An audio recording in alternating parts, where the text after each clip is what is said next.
is a political philosophy which has brought about the state of Israel, the so-called state of Israel.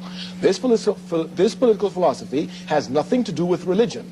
On the contrary, it seeks to confuse others and let them think that Zionism and Judaism is one and the same. I am a conscious African. I know properly my history. I know that Africa gave Judaism to the world. I know that the first Jews in the world were Africans. Not only do I know this, but I inform everyone who has doubts about it to read a book by Sigmund Freud entitled Moses and Monotheism as a beginning. Consequently, I know that Judaism and Zionism are not the same. Zionism had its first organizational expressions in 1897 in Basel, Switzerland, in Europe. Here was a man by the name of Theodor Herzl, H-E-R-Z-L. He was the founder of Zionism. He said that he was going to find the state that God promised the Jews. Listen to this very carefully. This man, Herzl, was an atheist. He believed that there was no God. He said God did not exist. Now, how is it that a man who believes that God does not exist is going to find a state that God promised to his chosen people? I'll tell you, this man is Satan in disguise. Zionism is a satanic movement. It is devil. It is imperialism. It is racist. It has gone and taken the lands of the Palestinian people and through terrorism has driven them out. And through terrorism, it maintains its power. And the United States of America, with over 6 million homeless, sends to Israel billions and billions and billions of dollars everywhere to bomb Palestinian people while homeless people are here and unemployed are here. Zionism is going to raise this war and make the people in America become clear to what it is and become anti-Zionist and stop the aid to Israel and use the money to take care of the homeless in this country.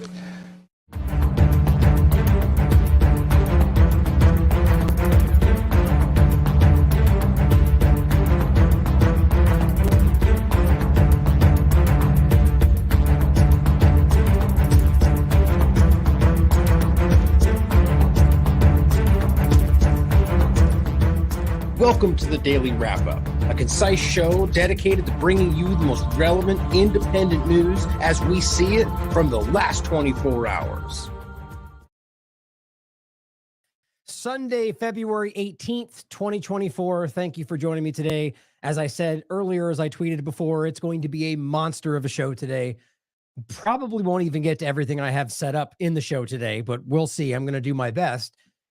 I felt necessary today to include a lot around a pretty broad topic. Now, we've already covered the idea of Zionism in a general sense. We've discussed as early in this conversation to post October 7th, that is, discussed the true face of Zionism and even how they've already lost the information war. And I still stand by those statements in the first week of this, but I want to go a little bit deeper in the sense of a few points I just want to add to the conversation around Zionism in specific as it specifically is tied to other ideologies, but also just the broad concept of propaganda. And I want to go through quite a bit today, a lot of different, some rather obscure and opaque kind of broad arguments that are hard to nail down to one thing or the other, but some that are just really specific. And like the kind of thing we're seeing right now, just like blatant, undeniable lies, dishonesty, saying something is what it isn't, that something happened that did not, like really easy to see lies. And it's whether you just choose to acknowledge it or side with an agenda. And I want to go over that in the sense or under the umbrella of what Zionism is and why all of this is happening. And it's the same point that we continue to make around this. As the clip that I played there in the beginning, I'll play for you again as we go through the show. This is an old clip talking about the understanding of the true origins of Zionism and its manipulation of Judaism and the Jewish people, and simply meaning in that people who practice Judaism. The idea of the nationality only came into play when Zionism created, as Avi discusses them, as the territorial dimensions of Zionism. It's a really easy way to think about that. And you can see how old this conversation is, and his discussion about how that will bring, essentially to a point where we're at now, where Americans are going to become uncomfortably aware of what this is, and it's creating conflict. And I don't think, in a way, that's not because of our awareness. Our awareness was secondary to what happened. For a lot of people are only now waking up to this because of what's going on.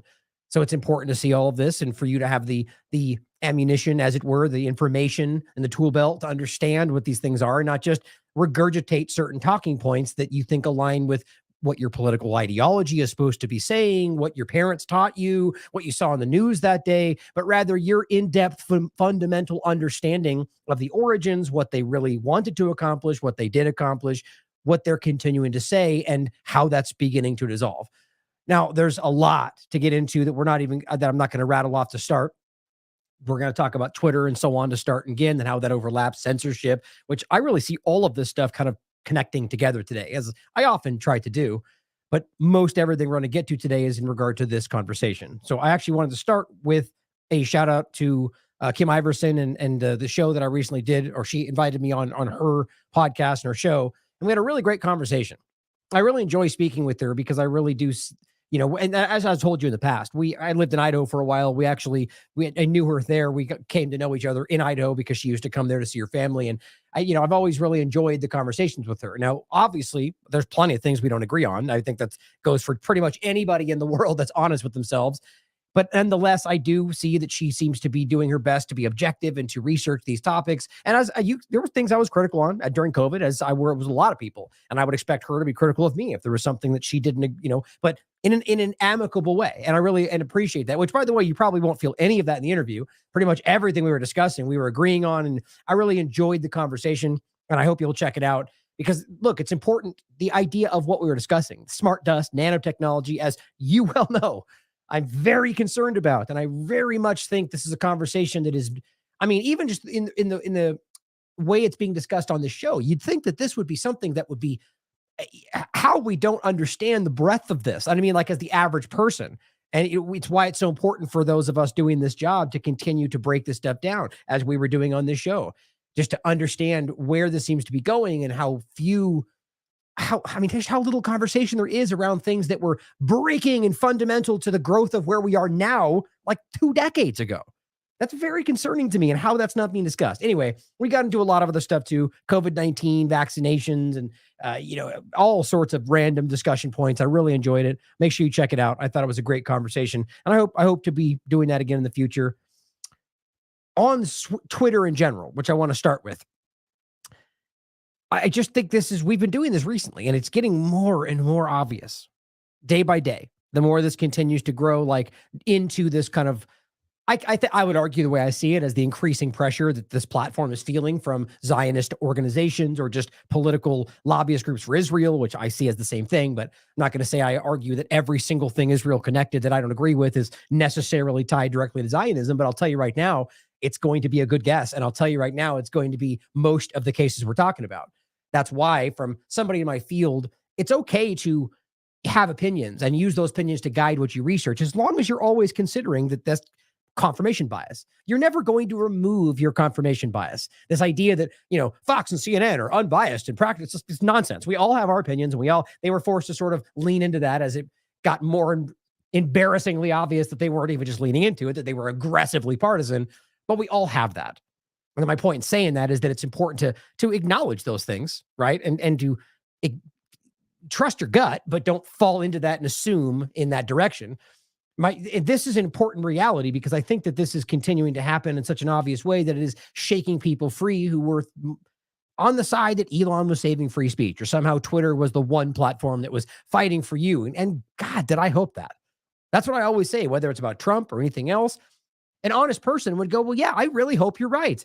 I'm not going to let my personal feelings about that or him or anything else guide what I would. That would be childish, right? As much as I don't think the evidence supports it, I sure as hell hope you're right. I hope Trump is going to be the guy you say he is. I hope Elon's going to save free speech. Sadly, it's clearly not what's happening. So here is another example. Fergie Chambers shares this. Elon has suspended yet another Palestinian pro-Palestinian platform. Palestinian Action US suspended. Here's another one. This one's actually pretty crazy. Now, people are posting things that they're saying, he said this. And look, I'm not going to get into litigating every comment he made on Twitter about whether you think it's a violation. Just to be clear, I'm not arguing that to make it as simple as possible, free speech is absolute, guys. And we know this. That's where I'm coming from. I'm not saying that Twitter has no rules and regulations. You go on here and you threaten someone's life, or you say, even right now, you say very specific hate speech in the realm of as they see it pertaining to Israel. Oh, you're gone. Of course, you could say hate speech towards Christians or whatever else. They don't care about that right now. It shows you that even within their broken paradigm that they're inconsistent. But my point is that they're pretending to be free speech promoters, right? That's free speech is a very simple concept. It's not free speech except these topics. It's absolute. In its inherent context, it's absolute. All speech is free if you believe in that. And that means hateful things. That means disgusting comments. That means, and even really, if you want to go as far as you can, borderline, like for instance, fire in a theater. Technically, if we're going to be real about free speech, you'd be allowed to yell that. And everybody in that theater would be responsible for their own actions. But I can have that conversation. And I can also argue that that's, the point is that you can have a debate about whether that might be something that you're not allowed to say. And there's a law around it and blah, blah, blah. But if we're going to be honest about free speech, it's absolute. And so in this case, we have Kit Clarenberg, who was just censored, very prominent account, Gray Zone and all this. He just got censored on Twitter, Mint Press News. My point in bringing up the first part is that people down here are going, well, here's what he said. And here's basically some of the things were, in response with somebody pro-Israel, and he was responding and saying things that seemed to be, if honest opinion, they were a little bit tasteless, but ultimately I felt he was trying to kind of push back against the way they were doing that, arguing that, maybe they came back better after they were kidnapped from into Gaza, stuff like that, right? And which you could read and you're like, whoa, that seems a little bit insensitive. And but we don't know the dynamic there. And I'm not trying to defend a statement that you might find to be insensitive, other than the fact that he has every right to say it because it's free speech. And he wasn't even saying anything that was, a violation of terms of service. It's like borderline insensitive. Anyway, my point is, and you can read them, the people posting them down here. Overall, free speech is absolute, and that's not what's happening on Twitter. So I guess we wish we could all just be honest about that. Tucker and everybody else is, it's saving free speech and it's all free speech. That's not true. So either we all acknowledge that they're lying too, or that they don't understand free speech, or that they're saying this for obvious political and personal reasons. If they came out and said, I support limited speech, I would say I disagree, but at least you're being honest. I can respect that. So this is frustrating to me. Now, Kit's doing amazing work, in my opinion. There's a lot of great work he's done. Just because you think he said something insensitive on Twitter, it's amazing to me the kind of things that people will jump on. And let's take it to the extreme. Let's say he went on and said, I hope your family dies in Gaza. Now, would that be in your mind, would that be justification enough to censor him?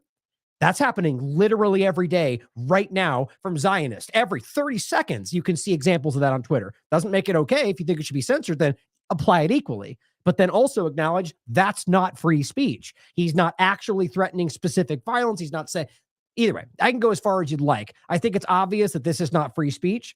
And on top of that they're not even actively trying to apply it equally. Now, and the point overall is that people will try to make it into you supporting things that you would allow under the concept of real free speech, but that's not the case. I can actively, as a grown-up, say, I think that's disgusting. I think you're a terrible person, but I will fight for your right to be able to express those things on Twitter and anywhere else. That's just called being a grown-up and expressing nuance in an important way under free speech. But today I do, this kind of comment, I guarantee somebody will say Ryan was supporting his comment. That's how that will ultimately work. And I don't care. I'll always express my opinion. Honestly, as you guys know, I don't get cowed along by people that would try to misrepresent what we say. Here's another example, another account that is supporting, pro-Palestine. Most of what we're talking about is pro-Palestinian support, which they then somehow, in some weird inversion of reality, some perverse manipulation, making into what they say that's, river to the sea. Oh my God, you're a racist who wants to murder every Jew in the world. I mean, how do you even get there? And we're going to get into a point about that today in regard to them saying it in the exact opposite, them being anyone that's supporting Israel and claiming if you say it as a pro-Palestinian, you're killing all the Jews, except when it says it reverse, it means nothing and it's completely loud. There's so much hypocrisy happening right now. But he's calling out X and saying, hey, Elon, what's happening? Why are these people being censored? And this says Angry Man J has not violated any. And here's another one. Oh, no, same one, same account. This is just a couple that I grabbed, by the way. Here's somebody you guys are very familiar with. And guess what? As far as I can tell, has literally nothing to do with Israel. John O'Looney, the very prominent funeral director who's been exposing the dangerous blood clots in the vaccination. Yeah, he just got censored. He's gone. Suspend, not just like temporarily paused, but like literally censored, gone. The account is gone. Oh, well, hold on. I was looking at this before we started. I guess he just got brought back. It's so frustrating how that keeps happening. So even look, here's a good example. I'm actually glad this happened because we've all seen this. This keeps happening where, especially with somebody as prominent as him in the conversation, I would say, not necessarily huge, a lot of followers, but somebody who has a lot of support in the pro, calling out the COVID vaccine conversation, that you can get a lot of people, enough sway that have Elon's, tap Elon's shoulder and they'll just push it back on, which is ridiculous because either he broke a rule or he didn't, or oops, we made a mistake. No, you censored him because of something he said, and people who have pull pressured you to put him back. And okay, which happens. I actually think that's partly what happened to me. But in any case, he did get censored. It was gone, as far as I can tell, all day today. And it was suspended. It wasn't paused. It was gone. And now he's back. My point in saying this is just shows you this arbitrary level of enforcement, where they, awful but lawful, they just get to decide when and how they want, wherever, at all times. Doesn't that seem a little bit ridiculous? It should. Here's another example of how this is being applied, which I think is obvious. This is not about free speech. This is completely subjective. This is Bread and Circus pointing out, telling folks to support BDS is against, supporting BDS or telling people to is currently a violation of Israel's, Twitter's, Freudian slip there, Twitter's platform policies. Inciting others to discriminate in the form of denial of support to the economic enterprise of an individual or group. Come on. You're going to tell me so right now you're literally putting down, of course, you use the word inciting, which you're trying to make it sound violent. The point is trying to support, right? Rather trying to think of a different word, just, supporting the idea personally or publicly on the platform that people should, discriminate, they use these words on purpose.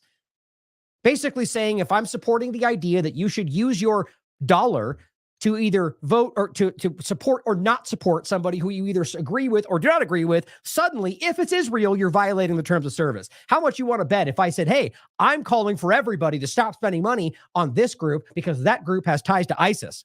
Do you think they would stop that? Of course not. But the same exact conversation, but said this group has ties to illegal settlements in Israel, censored. Because BDS is a terrorist group, except the reality is, or whatever they call it, terrorist entity or terrorist concept.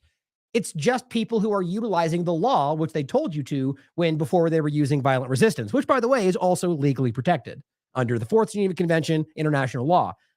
The point is, right now, written in Twitter's policies, you're not allowed to act within your constitutional rights. I mean, do we need any more reasons to see how surreptitiously Twitter is almost worse than it was before? I'm first one to tell you it's not the same as before. And there's parts of it, like I'm on it, that are seemingly better than before. But I'm telling you, everything in my gut is screaming that this is worse than it was before for very, very surreptitious reasons that aren't immediately readily available on the surface of it all. And I know we all feel it. It's things like this that are happening. Now, somebody else calls this out. What is this? And here's what they're doing. Oh, this one was a little bit different. This one was the BDS. Here's another policy where they're now apparently adding not just like censoring or suppressing, all that's happening too, but labeling you with a special little thing that says, and as it says here, why does my account have a label? We have found that your account may contain spam or be engaged in other types of platform manipulation. Okay, well, am I violating terms of service in the case? Like, am I spreading misinformation? No, okay, because it's in there. It's not the case. You're not violating any other rule. But so this is one of those things where they're like, okay, we found a little gray area where they're doing things we don't like, but it's technically not breaking any of the rules. So let's kind of extend this out to this opaque, broad area of it may contain spam or other types of platform manipulation, which means, I don't know, all the bots and Israeli, all the stuff that we see, which they proudly discuss. There are rooms full of Zionist bots that are out there, which the U.S. does it too. All the governments do it. But if you, let's say, are framed as that, like let's say you have a group of people that are all promoting a certain platform, and all of a sudden they frame it as you're coordinating to push a certain agenda. Isn't that what everybody does? Like in a sense where everyone's trying to, it's so frustrating. My point in saying that is that there's cases of this that are aggressive platform manipulation, which nobody seems to care about. But they will frame you for this should they want to, and then they put a flag on your account, which makes it it basically disappears. Maybe limited, content is temporarily restricted, you can't see, you can't share, you can't reply. Yeah, that's how that works. So as the person is pointing out, what is this? And somebody points out, which you guys are aware of, free Assange here, which, by the way, we will have some more work coming up on that. I know there's more building in that case, like as of today, yesterday, and more going on. Taylor is going to be doing some great work coming up this weekend, or I think tomorrow even.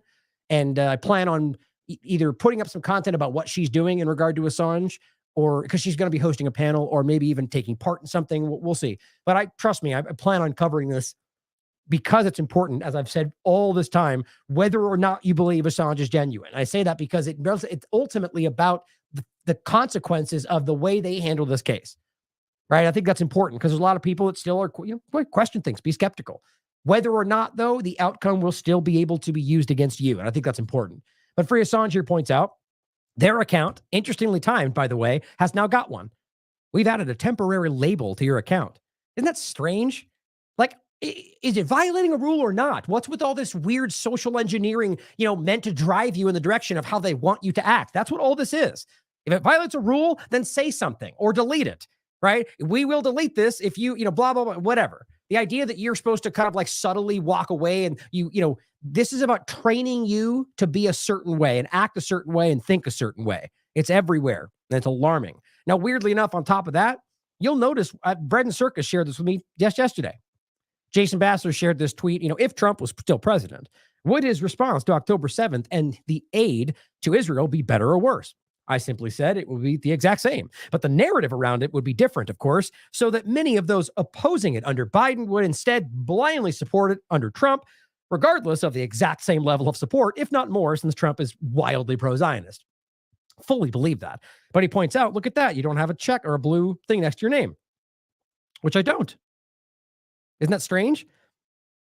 Which from the very beginning, it's clear that I've had some weird anomaly situation with all this, where I'm like this weird limbo where I'm kind of censored but not, or where it's been this whole way the whole time since they brought me back, where I was supposed to be getting things that it's crazy. And I've shown you this the whole time. Right now, even it's different on my phone versus on the platform. Like some things I'm supposed to get there, I don't get here, and other it's just I don't even want to get into it. It's very strange, and I quite frankly don't even care if it's unique to me or this whole platform is all over the place in so many alarming ways. But you can see on my phone, as of right now, I still have it, which is kind of the point I was making. And this is as of today, right before I went live. I just don't know what that means. And at the very least, let's just take it from a function of the platform.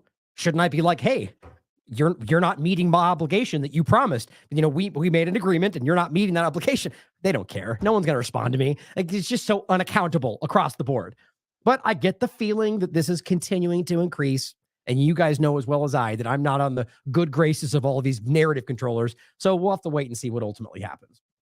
But the point overall is I know in my gut, and we can prove this is happening in a very slanted way, that this is largely because of some kind of desperate effort to keep these certain narratives under wraps, as well as the larger point I argue about, as I said, socially engineering the way we act. And all of this, in my opinion, does right now, in a large way, tie back to the largest conversation that I think we should be having.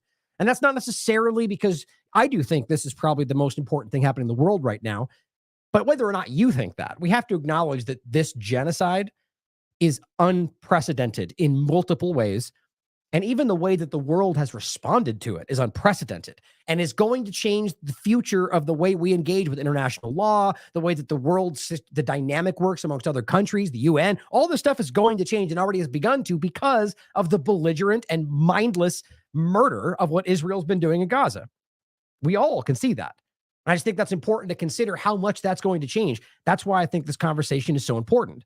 But here's something Caitlin Johnstone said, and I fully agree with this, and even agree with the trepidation behind it. Where, we shouldn't. I argue as always that there should never really be an absolute. There should never be a only this or that kind of a situation. But whether we should not feel that way or not, bad way to say that. Even if it's acknowledged, which I am, that we shouldn't do this, I'm just admitting that I also feel this way. So sort of admitting a lack of objectivity for me in this case. But let's be clear about this. Hear what this says, because I think this is sort of maybe I'm wrong. Maybe this is as obvious as it could ever be. And this is one of the most clear examples in history of actual right and wrong. You guys can decide for yourself. But here's what she says. I've unfollowed people for getting Gaza wrong. People I've previously followed for years. I disagree with literally everyone I follow on some issues at some times, which we all really should, if we're being honest. But Gaza quickly became my red line. If you can't get that one right, nothing else you have to say is worth a damn. I've never done that before. Made a single issue red line like that. In anti-imperialist circles, you normally have to accept that a lot of people who get one issue right will get other issues wrong. Someone who's right on Israel-Palestine might swallow propaganda about Russia. Someone who's good on Ukraine and Syria might swallow the propaganda on China, etc. We've all dealt with this. Which, again, the main small point within all that is to make sure you remember that doesn't mean that they're necessarily dishonest. We all get played sometimes without realizing it because of where you grew up, or what your parents think, or what the show said that night, or your party. We all see that, right? So her point is that we've always seen discrepancies in our opinions. She said, I also frequently have ideological differences with people I agree with on foreign policy. In her case, she says, like U.S. libertarians. But Gaza, and I agree, is just so obvious. Such a clear-cut, black and white case of right and wrong that I have to assume there's something seriously wrong with your internal navigation system if you can't see it or choose not to. If the teens on TikTok can see it, but a professional foreign policy commentator cannot, then there's something wrong with that professional foreign policy commentator. I agree, 100%. He says, and after 4 months, I have no regrets, she says. I don't feel like I'm missing out on anything. I try to cultivate diverse and heterodox information sources, but not so diverse and heterodox that it thinks genocide and ethnic cleansing are fine. Keep an open mind, but not so open your brain falls out, as they say. The point being that, there's always a line, right? It's sort of like with the free speech conversation. I mean, you can accept that people have these incredibly disgusting and racist opinions, as you might see it, but doesn't mean you have to endorse them. Doesn't mean you have to take them into yourself. You can acknowledge they're allowed to be spoken within free speech. In this case, the point is that, you can draw these lines about like accepting, well, there's cultural differences and so on, right? But there is always a line, right? So are you culturally allowed to just slit the throats of children? Well, clearly we'd be like, well, no, there's a line there. And the point I think is we're at here is that we're watching, and this is the thing I was saying before, it's all come down to narrative, right? So you're literally watching hundreds of children every day be killed. And I'm going to go over some points in a second that will shock you. How many babies are being born every moment in Gaza right now? Every 10 minutes, apparently. And realizing that what they're doing, regardless of what narrative you throw over it, is just wrong. There's just no way around it. You can't keep saying that it's because of these bad guys and what happened on this day and continue to do all the things that we've never accepted anywhere else. My point is that you can't just, if there's a child being killed right in front of you, what narrative around it would suddenly make that okay? Oh, well, the parents were bad people, or that child stole from me. Okay, well, it won't work. It's a line too far. You can't just murder them in front of everybody because that's what's actually happening. And so I think people are finally seeing this. And that's not even about the Zionism part. This is just the reality of this moment-to-moment atrocity that we're all watching. And it makes you sick because we're realizing truly how ineffectual we can be when the governments don't care what you think. This is why people like us have been screaming. They don't listen to you. You love to pretend like you're checking that box is somehow influencing their actions. It's not. And this is one of the most real-time examples we've ever gotten, whether it's Americans or in the UK or anywhere. We stand up and we go, you're wrong. And they go, we don't care. Or some other variation of response that demonstrates that that we can't influence what they're doing, at least not when it matters. That's not how this is supposed to work. So I agree that you really should not draw these binary lines like left or right? Or ultimately good guy, bad guy. But I got to admit, I feel the same way, that this is the most obvious thing I've ever seen. Now, Sir Chili Bean points out, in regard to the ICJ, that there's a kind of, I read this wrong when I first saw this. I was really disappointed. And I am a little bit still, but basically the International Court of Justice, the World Court, also called the World Court, spoke up, and he posted this on the 16th, I believe. And basically in response to people that were pleading with them to do more, right? Take action beyond the provisional measures that you requested or demanded, really, but there's no mechanism behind it ultimately, other than the UN. And that's the point. But that's what they essentially argued is let's realize the International Court of Justice does not have any real mechanism by which to enforce these things. That's what the UN is supposed to do. So for them to just add more measures wouldn't really do anything if no one's going to enforce them. So they spoke up and said, look, and this is after the bombing of Rafah and with the impending, which is still ongoing, invasion of Rafah, they say this does not demand the indication of additional provisional measures, which basically the point is they argued that they've already covered this, that we put these measures out. To do more wouldn't change the fact that we've already acknowledged that they're doing something wrong and this is what they need to do to correct it. The point would be that the UN is supposed to be stepping up. So we've already acknowledged there's crimes being committed and they're investigating the further act of genocide, like the legal definition. But so now it's on the UN, and that's their point, is where is everybody else? And it's what he says. Why haven't any other countries taken serious actions against Israel after the ICJ indicted them for genocide? Because listen, whether you think it's even if you think it's still being defined or investigated, the point is the provisional measures were supposed to be these were standing orders. If this was any other country that was adversarial to the United States, they would have borderline invaded the country already, if not already taken it over and stolen their oil and wheat. Right? That's how we can see this in the past, and that's with just allegations that you can't even prove. See, if it's Israel. Nobody does anything. Now, the reason I explain that is because I have a real problem with arguing the UN should be able to take violent military action, whether it's the UN passing resolution, which then NATO acts on, or whatever you look at it as, that can be abused. And I don't like the idea of foreign countries arguing that they can, collectively decide X, Y, and Z. It's sort of like the WHO treaty concept, right? But from a medical perspective. Now, all that being said, just because I'm apprehensive about how that can be misused, and I'm not calling for necessarily like violent action. I just argue that it's based on the Geneva Conventions, or rather specifically their agreement around genocide, the Genocide Convention. They're obligated to do something, to stand up. Here's my point. It doesn't have to be violent action. How about the U.S. just stops giving them weapons? That would be an action, and that would affect the outcome. None of them are doing anything. Not violent action, not protesting, not sanctions, not pausing their weapon sales. Even as they call for ceasefire, they continue selling them weapons they're using to kill children. It's disgusting, and it shows you they don't really mean it. So I'm glad they spoke up so we can, acknowledge the reality. They're going, look, we did our part. It's on the UN and everyone pretending to fight for a rules-based international order. Arnaud Bertrand writes that Lula has been, the point in this is that a lot of these foreign governments that you would otherwise argue are typically would be, at least to some degree, on the side of the global agenda. He spoke up and said, what's happening in Gaza isn't a war. It's a genocide. It's not a war of soldiers against soldiers. It's a war between highly trained army and women and children.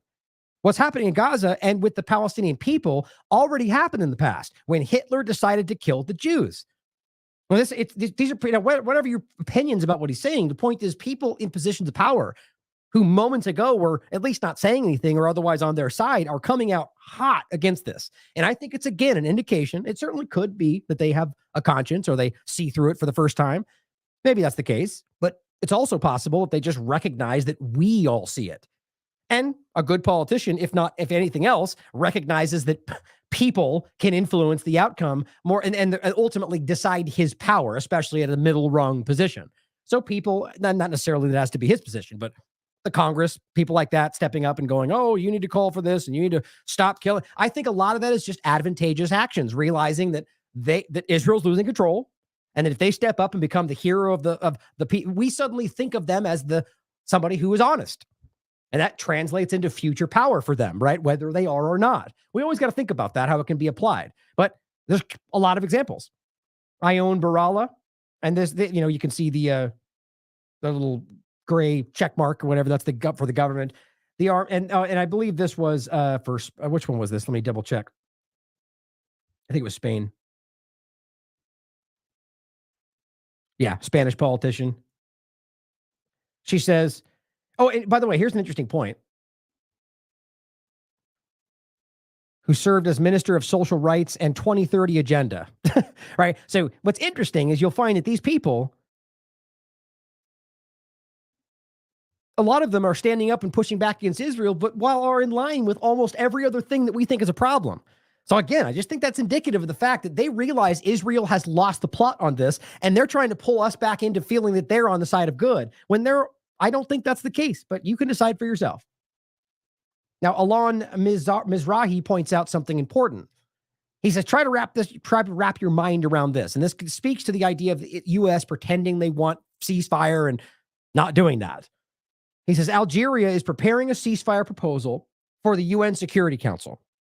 Right? We saw a lot of these countries that have been speaking up. If it's not a few of the select top 5 prominent countries, most of the corporate media ignores anything they do, especially if it's against the global agenda. But Algeria is another country that's speaking up for ceasefire. The U.S. has already said it's going to veto it. I mean, how do you possibly make sense of that? If you're calling for ceasefire and still sending weapons, you don't want ceasefire. But if you're calling for ceasefire and then somebody else calls for ceasefire and you veto that, it's like, why does anybody take them seriously? I mean, we need to realize one of two things here. The U.S. government, or at least those that are controlling it, and I don't even mean that from a Zionist sense. I mean, whoever's able to dictate what the outcome truly is, they're either there's always either outsized influence from Zionist entities or Israeli influence to make them ultimately, I mean, in every possible way, not only exposed to the world that they're completely feckless or have no influence of the outcome or don't have any power whatsoever, that they're just blatantly lying about what they actually want to achieve. Or it's simply just showing that they're dishonest to the point where nobody should trust what they have to say. Anyway, I think I said all of them right there. I was going to say, or this. But either way, my point would be simply that that's blatant, right? I mean, it's insultingly so. I think that shows you that they're desperate, guys. I've been saying that a lot, but I just don't know how else to read this. Why do you think they would be so bad as for them to stand up and say, we want a ceasefire, but then veto somebody else calling for a ceasefire? They must know that people will see that and go, that's ridiculous. So you clearly don't want a ceasefire. What else would you call that? That seems like a desperate choice to try to do your best to convince people who might not see this to think that you're fighting for good while you're literally the chief supporter of a genocide. He says 4 months of nonstop televised slaughter and the U.S. will veto a ceasefire again, which, by the way, again, it's like the third, fourth time. 4 months of this and the U.S. will veto a ceasefire. 4 whole months of what we've all been seeing, hearing, and scarred and wounded us for the rest of our days, and the U.S. will veto a ceasefire. He says, pardon my naivety, but I never fully grasped such evil even existed. I don't think a lot of people did. This is organized evil on a scale we've only read about in books. If a new global consciousness doesn't arise from this, one of equality and freedom, I'm not sure we deserve to survive as a species. Now, realize as well, I already believe this agenda is already being organized because I think they know well that Israel lost the plot on this. They know that they're trying to recover from what Israel is forcing in because of its own extremist ideology. The Zionists is what we're talking about. But the point being, this is already happening in the sense of them trying to co-opt that. For us already starting to go, look, and that's my point about these politicians drifting in to go, they should do this and ceasefire and we fight for freedom. Because they're aware we see through it. And so before we can even get past this agenda, I believe people are already trying to come in and co-opt that momentum so that we don't form a global consciousness that leads to equality and freedom, that they'll pose one like that. Here's a great reset called something else. And we get caught in another new agenda. And this is why people like me screaming about two-party illusions and not being nonpartisan are constantly trying to highlight those things because we all have these moments like with COVID or right now where we can seemingly all see through it. And whether left, right, or seeing the illusion, but then new things come around like a Russiagate QAnon kind of a thing. And people who are already more kind of comfortable with the two-party paradigm fall into these things. I'm just constantly harping on that for that very reason. But the UN is likely to vote Tuesday on a ceasefire, and the U.S. will signal a veto. Now, remember this, as we'll get into a conversation in a moment, more about the hostage exchange, how you want to pretend that we want our hostages back. Well, they keep vetoing the thing that will bring their hostages back. It's as simple as that. Now, while they're going to be doing that, right, while they're going to veto the thing that will stop the murder, this was from day before yesterday, but this is a daily concept. One day, Israel committed 10 massacres in the past 24 hours. This is from the 16th to the 17th, killing 15th to 16th, I believe, killing 112 civilians, wounding 157 others. That's every day, guys, every day. The average is something like 120 children every day getting killed every day. Many casualties remain in the streets and under the rubble as Israeli forces continue to prevent rescue teams from reaching them. Now, this is going to be unnerving, guys. I've talked about some of this already, but I want to be very clear. This is coming directly from the United Nations. This is the human rights side of this is from UNICEF and their I forget what it exactly stands. It's about human rights. The point is, this is the UN body speaking up, not UNRWA, the UN speaking up about what's going on there. And this was posted almost towards the end of January, the end of last month, so maybe about a month ago. Understand, it is exponentially worse right now than it was then, a month ago. But this is a month ago from the UN. Quote, becoming a mother should be a time of celebration. But in Gaza, it's another child delivered into hell. Now realize these kind of statements are what you get responses to by the Elon Levies of the world. Elon Levies. That, how dare you talk about these children suffering? I never heard you mention the kids that are suffering from October 7th. Like you increasingly becomes insulting almost that keeps happening. Because look, these people have spoken up endlessly about October 7th and the things that happened there. But as this continues to build and all they keep doing is trying to redirect your outrage from the most obvious genocide we've ever experienced in our lifetimes to over here, I don't know how people don't get angry about that. But my point is, this matters and does exist in the same discussion. Humanity cannot allow its warped version of normal to persist any longer. Mothers and newborns need a humanitarian ceasefire. In the 105 days of this escalation in the Gaza Strip, nearly 20,000 babies have been born. 20,000. So realize that means that of that 20,000, most of them are dead, and the ones that are still alive are aggressively suffering. Because this is not conducive to anybody living, let alone a newborn baby. She says that's a baby born into this horrendous war about every 10 minutes. So add that to the numbers we're discussing. 120 children or more, depending on what we're talking about and which stat, because a lot of these are, point is there's a lot of children under rubble that we can't verify. Average, 100 plus children every day. Every day. Every 10 minutes, a baby being born into an area where other children are starving to death right next to them. Miss Ingram, this is Miss Ingram speaking from Amman in Jordan after returning from Gaza. UNICEF's communications specialist quoted her conversation with a nurse who has reportedly performed emergency cesareans on 6 dead women in the last 8 weeks, meaning they find a dead pregnant woman and try to save the baby. This is what's happening while they defend themselves. Make sense of that for me. She tells me there are also more miscarriages now because of the unhealthy air and smoke due to the bombing. And this has happened more times than I can count, she says. The situation of pregnant women and newborns in Gaza Strip is beyond belief. And it demands intensified and immediate actions, which Israel and the United States are actively ignoring, despite seemingly everybody in the world, and even stupidly enough, the U.S. government, saying it needs to stop while continuing to do what it can to keep it going behind the scenes and arming them, the U.S. government, that is, because they're feckless, complete hypocrites. 10 newborn babies a newborn baby every 10 minutes. Cesareans of dead pregnant women on the streets. People dying of starvation and dying of thirst and all sorts of other things, not even to do with the bombings and assassinations and shootings and whatever else they're doing. It says, as of 18th of January, the Ministry of Health in Gaza stated that over 8,000 cases of viral hepatitis A they have seen, resulting from overcrowding in shelters, exactly what they forced them into. This is an act by design. The number of hepatitis cases is expected to double in overcrowded shelters. It says nearly 25,000 people reported killed. According to the Gaza Ministry of Health, 70% of them women and children. That's this, and remember, the Gaza Ministry of Health, despite the game they played, act like when they want to, it's not valid, has already been acknowledged by Israel and their intelligence apparatus that they're using Gaza's Ministry of Health information in their intelligence reports for the military. That was reported by the Times of Israel. And they've, in that article, discussed how every single time one of these things happen, they look back and their numbers are almost exactly the same as Israel's. That's why they're using them.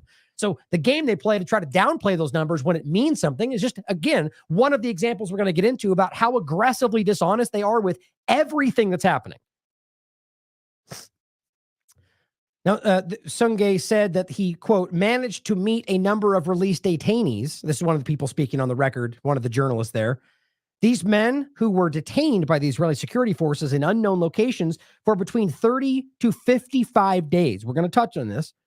They describe being beaten. We're kind of opening today with some important parts that we'll come back to in the larger part of the show, just for those that kind of only survey the first half hour. I want you guys to not miss this, even though we're already past that, I think. Yeah, 45. But it says, so 30 to 55 days for nothing, not charged with a crime, just held for that long for no reason. They describe being beaten, humiliated. This is the UN expressing this, by the way. This is a person from, there's right there, the UN Human Rights Office. So what, the OH here, UN, I forget what the full acronym stands for. Occupied, I don't know. Anyway, that's the OHCR. That's that UN Human Rights Office. The point is, he's telling you that they spoke to these people, and and this has been discussed and proven by every human rights group you could possibly imagine. I've shown you these documents going back 20 years that they beat, humiliate, rape, torture, right? I mean, what's funny is we say these things, and the hard thing is that people who don't want to hear it will always dismiss it anyway. And then if I show it, oh man, hold on. Of course, that's the one that doesn't just pop up for me now. There it is. Oops. The point is that and even when you do show it, they just go, oh, well, Amnesty is as an anti-Semitic platform. You know, it's kind of meaningless that they end up in a situation where people will just believe it because I'm saying it, which I don't want either. I want you guys to be able to prove it, but then people that don't want to hear it are going to ignore no matter what you show. And the point is, from November 8th and well before that, just look up the UN's conversation on this going back decades. Horrifying cases of torture and degrading treatment of Palestinian detainees since this started. And this is November 8th, 2023. Subjected to ill treatment and what may amount to torture.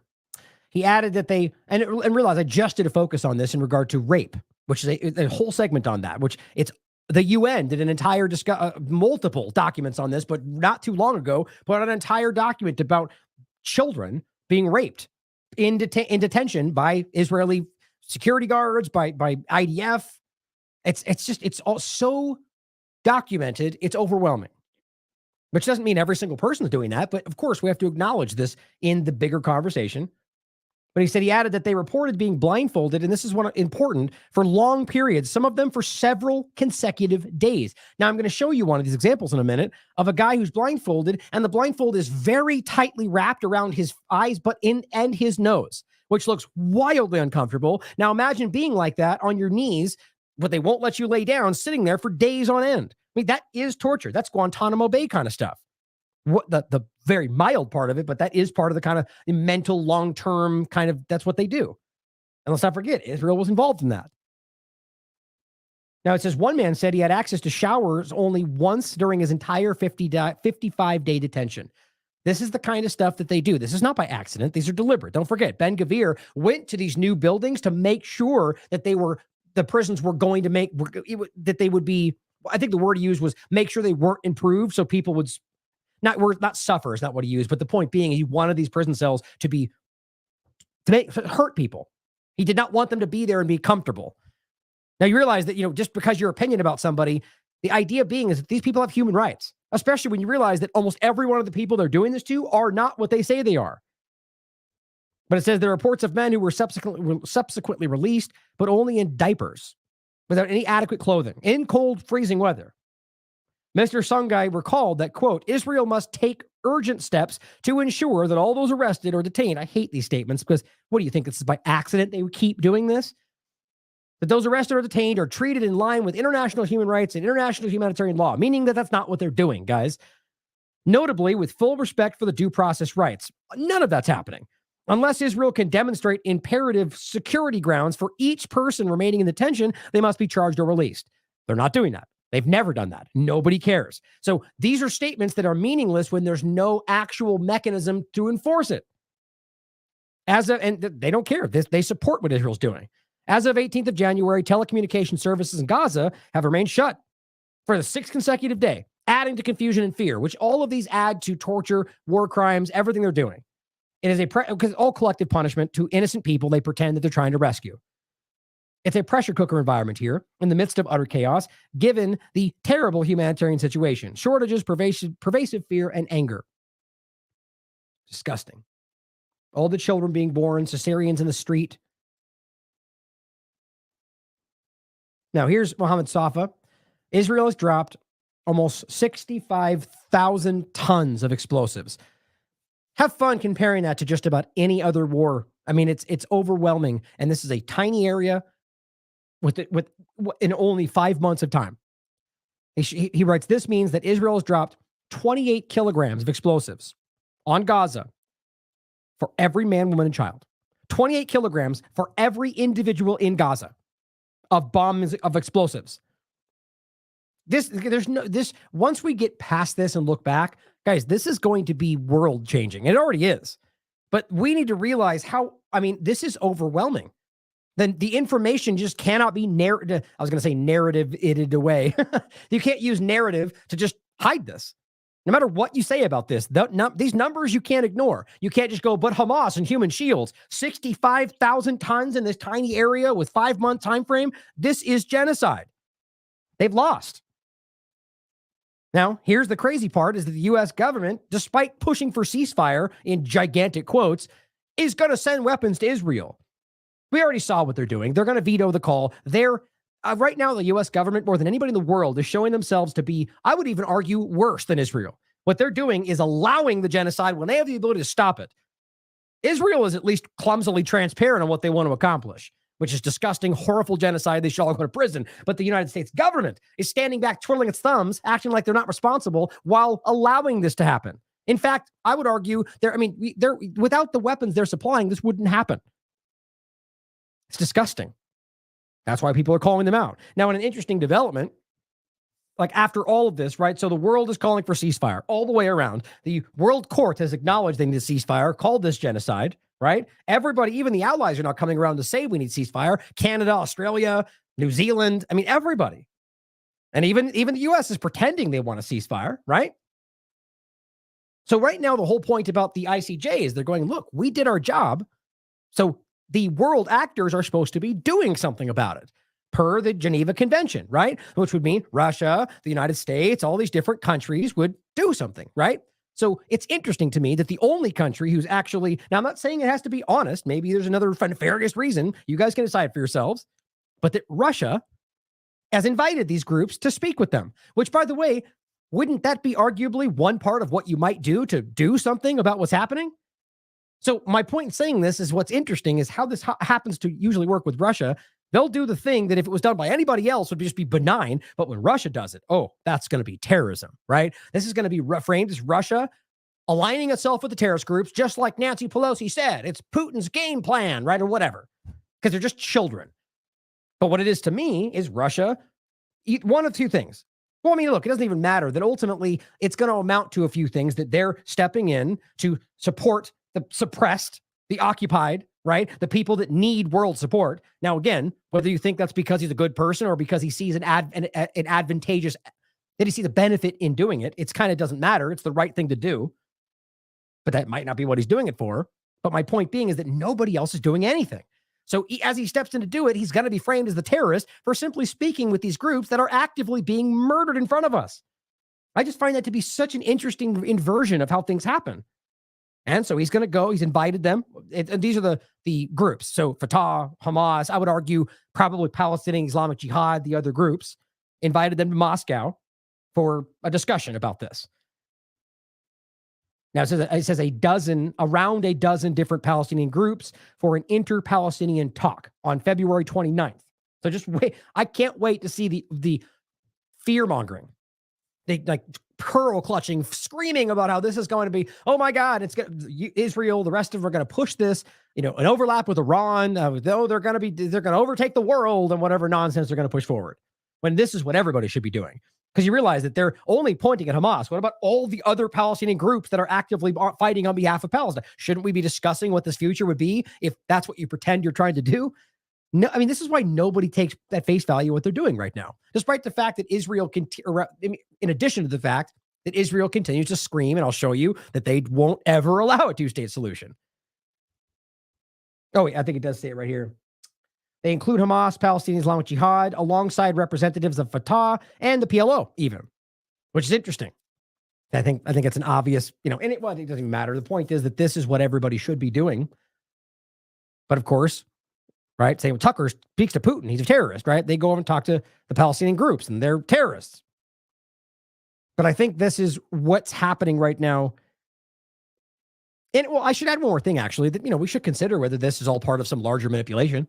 I don't trust Putin or any government official, quite frankly. I don't know why anybody would. But we should ask whether this is more of a larger plan. But overall, I think what it's clearly indicating is that everyone's pretending they want something to happen, but nobody's doing anything. And here's what Netanyahu just said yesterday. And this just makes my point for me that I've been screaming about. Netanyahu says, Israeli military will enter Rafah even if a hostage deal is reached with Hamas. And this is the whole point, is that won't happen because the agreement will be about no more military engagement, at least until the hostages are exchanged. So in a way, he's kind of setting that up like to where they might make the deal and then go right back to doing this afterward, which is what I've been saying the whole time. They were going to do that either way. So if they ultimately make some kind of an agreement for the hostages, that would mean ultimately that they would eventually come back to going after Hamas, which, again, I think that's transparently obvious. But at the main point being that this entire time, they've continued to refuse this agreement in any sense, before Rafah or any other point. For their hostages, they pretend is their primary objective. But so now he's going to go in there, which means killing all these people, even if they reach a deal. So explain that for me. You make a deal with Hamas. Now, what if that, I don't want to get into hypothetical, but what if the deal included surrender, which I don't think it will. I think my gut tells me, which everyone is seeing, this is ultimately about all of Palestine. And if Palestinian Islamic Jihad has estimation 100,000 people, which is what Robert would discuss in these articles, they're estimations, but overall more than double of the Hamas numbers. Why are we only talking about Hamas? And I'm not saying we should be going after all these groups. I don't think that any of this is honest, but from their perspective, it shows you that this is a dishonest tactic. And we're going to get into the Hamas element again as we go through this, that this is not really about Hamas. It's just the narrative. And if Hamas wasn't there, it would be any other example. But they're going to go into Rafah because I think this is about much more than just eliminating Hamas. Kazim points out to the statement that in regard to going into Rafah either way, it was never about the hostages. It's never about self-defense. It was never about Hamas. It's all about genocide and ethnic cleansing. Like, you realize they're claiming they just saved people from this location. So you're going to go in there aggressively, knowing that you're going to potentially kill you're pretending that that's where all the hostages are. So why would you go in the way you're describing it? Like, it just doesn't make any sense, especially when they're offering a deal to exchange them. You want these people to be hurt. I don't know how you misunderstand that. Now, I don't know how to say that part. This account says, breaking, speaking at the presser this evening, and I've got the clip for you. For the other one, actually. But Netanyahu has confirmed the ground operations in Rafah will coincide with the forcible transfer, which they're pretending is like whatever the term they use, like willful migration, which nobody in there wants to do this. Forcible transfer coincide with the Rafah operation of the already displaced Palestinians. And they were displaced a long time ago. They've been displaced countless times just since October 7th, which were war crimes every time, no matter what. He did not divulge as to whether, but I expect his former national security advisor and close confidant Shabbat has already mapped this out. This is while all of the world, even their allies, are saying Rafah is kind of a no-go. They're going to do it anyway. That's what I just called the show yesterday. I forget the exact term, the totally avoidable impending Rafah massacre, which I think we all just kind of feel coming, even though everybody can see it. And it's so disgusting to me that there's no other action to be taken here. But it's going to coincide, and that's going to be moving these people into some other location. Now, Egypt spoke up and threatened to suspend key peace treaty with Israel if they push into Rafah. I don't think Israel cares. I think they've already acknowledged, I think they've already kind of realized that Egypt is not going to be part of their organization. Like, that they realize that this is going to be something they have to throw at the doorstep of Egypt. Which this is a point I'll make in a second about the game is played about why doesn't Egypt want them? Is, the suggestion behind it all, even sometimes just blatantly stated that it's because Palestinians are gross and bad and evil and nobody wants them. It's so racist and disgusting for someone even to suggest that, but it's not the case. I'll get to it in a minute, but it's largely about allowing the criminal to get away with their crime. But Egypt said, if you push into Rafah, it'll break all other agreements we might have had. And that's in regard to like normalization with Israel. So Freddie Pontone has pointed out an interesting point in this, that we talked about the report anyway, that they were building some kind of almost like loading zone for Palestinians to come into Egypt. My point was simply that it worried me because I have been seeing this build, that everyone's saying, no, that's wrong. It's bad. It's a crime, and these people are displaced and it's not Egypt's responsibility to take on millions of people anyway. The point is, I knew it would get to a point to where they would try to push them so aggressively, so violently, that eventually they would say, well, we know Israel's going to keep going forward, so we have to act and move them into Egypt for their safety. But that would give Israel exactly what it's trying to accomplish by means of terrorism. So realize that giving into this is saying, good, terrorism is good. Keep bombing and murdering and we'll give you what you want, which that point will come again in a second in reverse. But basically his point is that it turns out that might not be true, that Egypt might actually be building what they claim, what other reports have claimed. It turns out that report seems to have stemmed from a Zionist kind of platform. And I think that is because they're trying to manufacture the conversation. Even as Egypt is going, hell no, it's not going to happen. They're trying to make this kind of politically happen anyway. It's very interesting. As he writes, so far, Egypt denies building shelters for Palestinians, stresses rejection to any displacement attempt, because that's what it's about. Displacement, a crime. However, Israel public broadcaster Khan said Sunday that the army approved a plan to attack Rafah. Right? So I think two things. Israel's trying to manufacture the illusion that there's a plan ready, that they're going to go right over there when it happens, which is what this is about. They already have like an entire thing that BBC is showing, which shows them in Egypt, guys. So, which Egypt is going, hell no. So this is very interesting, this real big push to manufacture. They already have a plan. It's just Egypt in the way now. You see how that's working?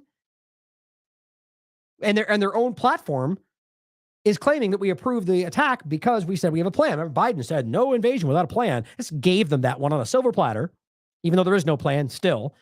He says, meanwhile, the UN High Commissioner for Refugees said on earlier today, and this was on the 16th, that a spillover of refugees from Gaza's Rafah into Egypt's Sinai would be a disaster, and that Egyptian authorities have made it clear that they would not assist this. Interesting, right? And so this was Censored Voice posted this. This was yesterday. Multiple reports have been published recently regarding this supposed safe zone. A lot of conspiracy theories shared as well about Egypt by a Sinai human rights organization that's actually based in London. And he shows the image here. And he says, please understand that everyone's trying to push the whole world into thinking that Egypt is complicit with the Zionist entity, Israel, and that Egypt is stopping the aid, which, again, I don't know why if somebody's still buying that narrative, you're wholesale blindly following what Israel says, while every piece of evidence contrasts and contradicts what they're saying. A lot of people are doing that. I don't know why. It's easy. Just look up what everybody in the world is saying other than Israel, and you'll see it. Even the corporate media, which is mind-blowing to me.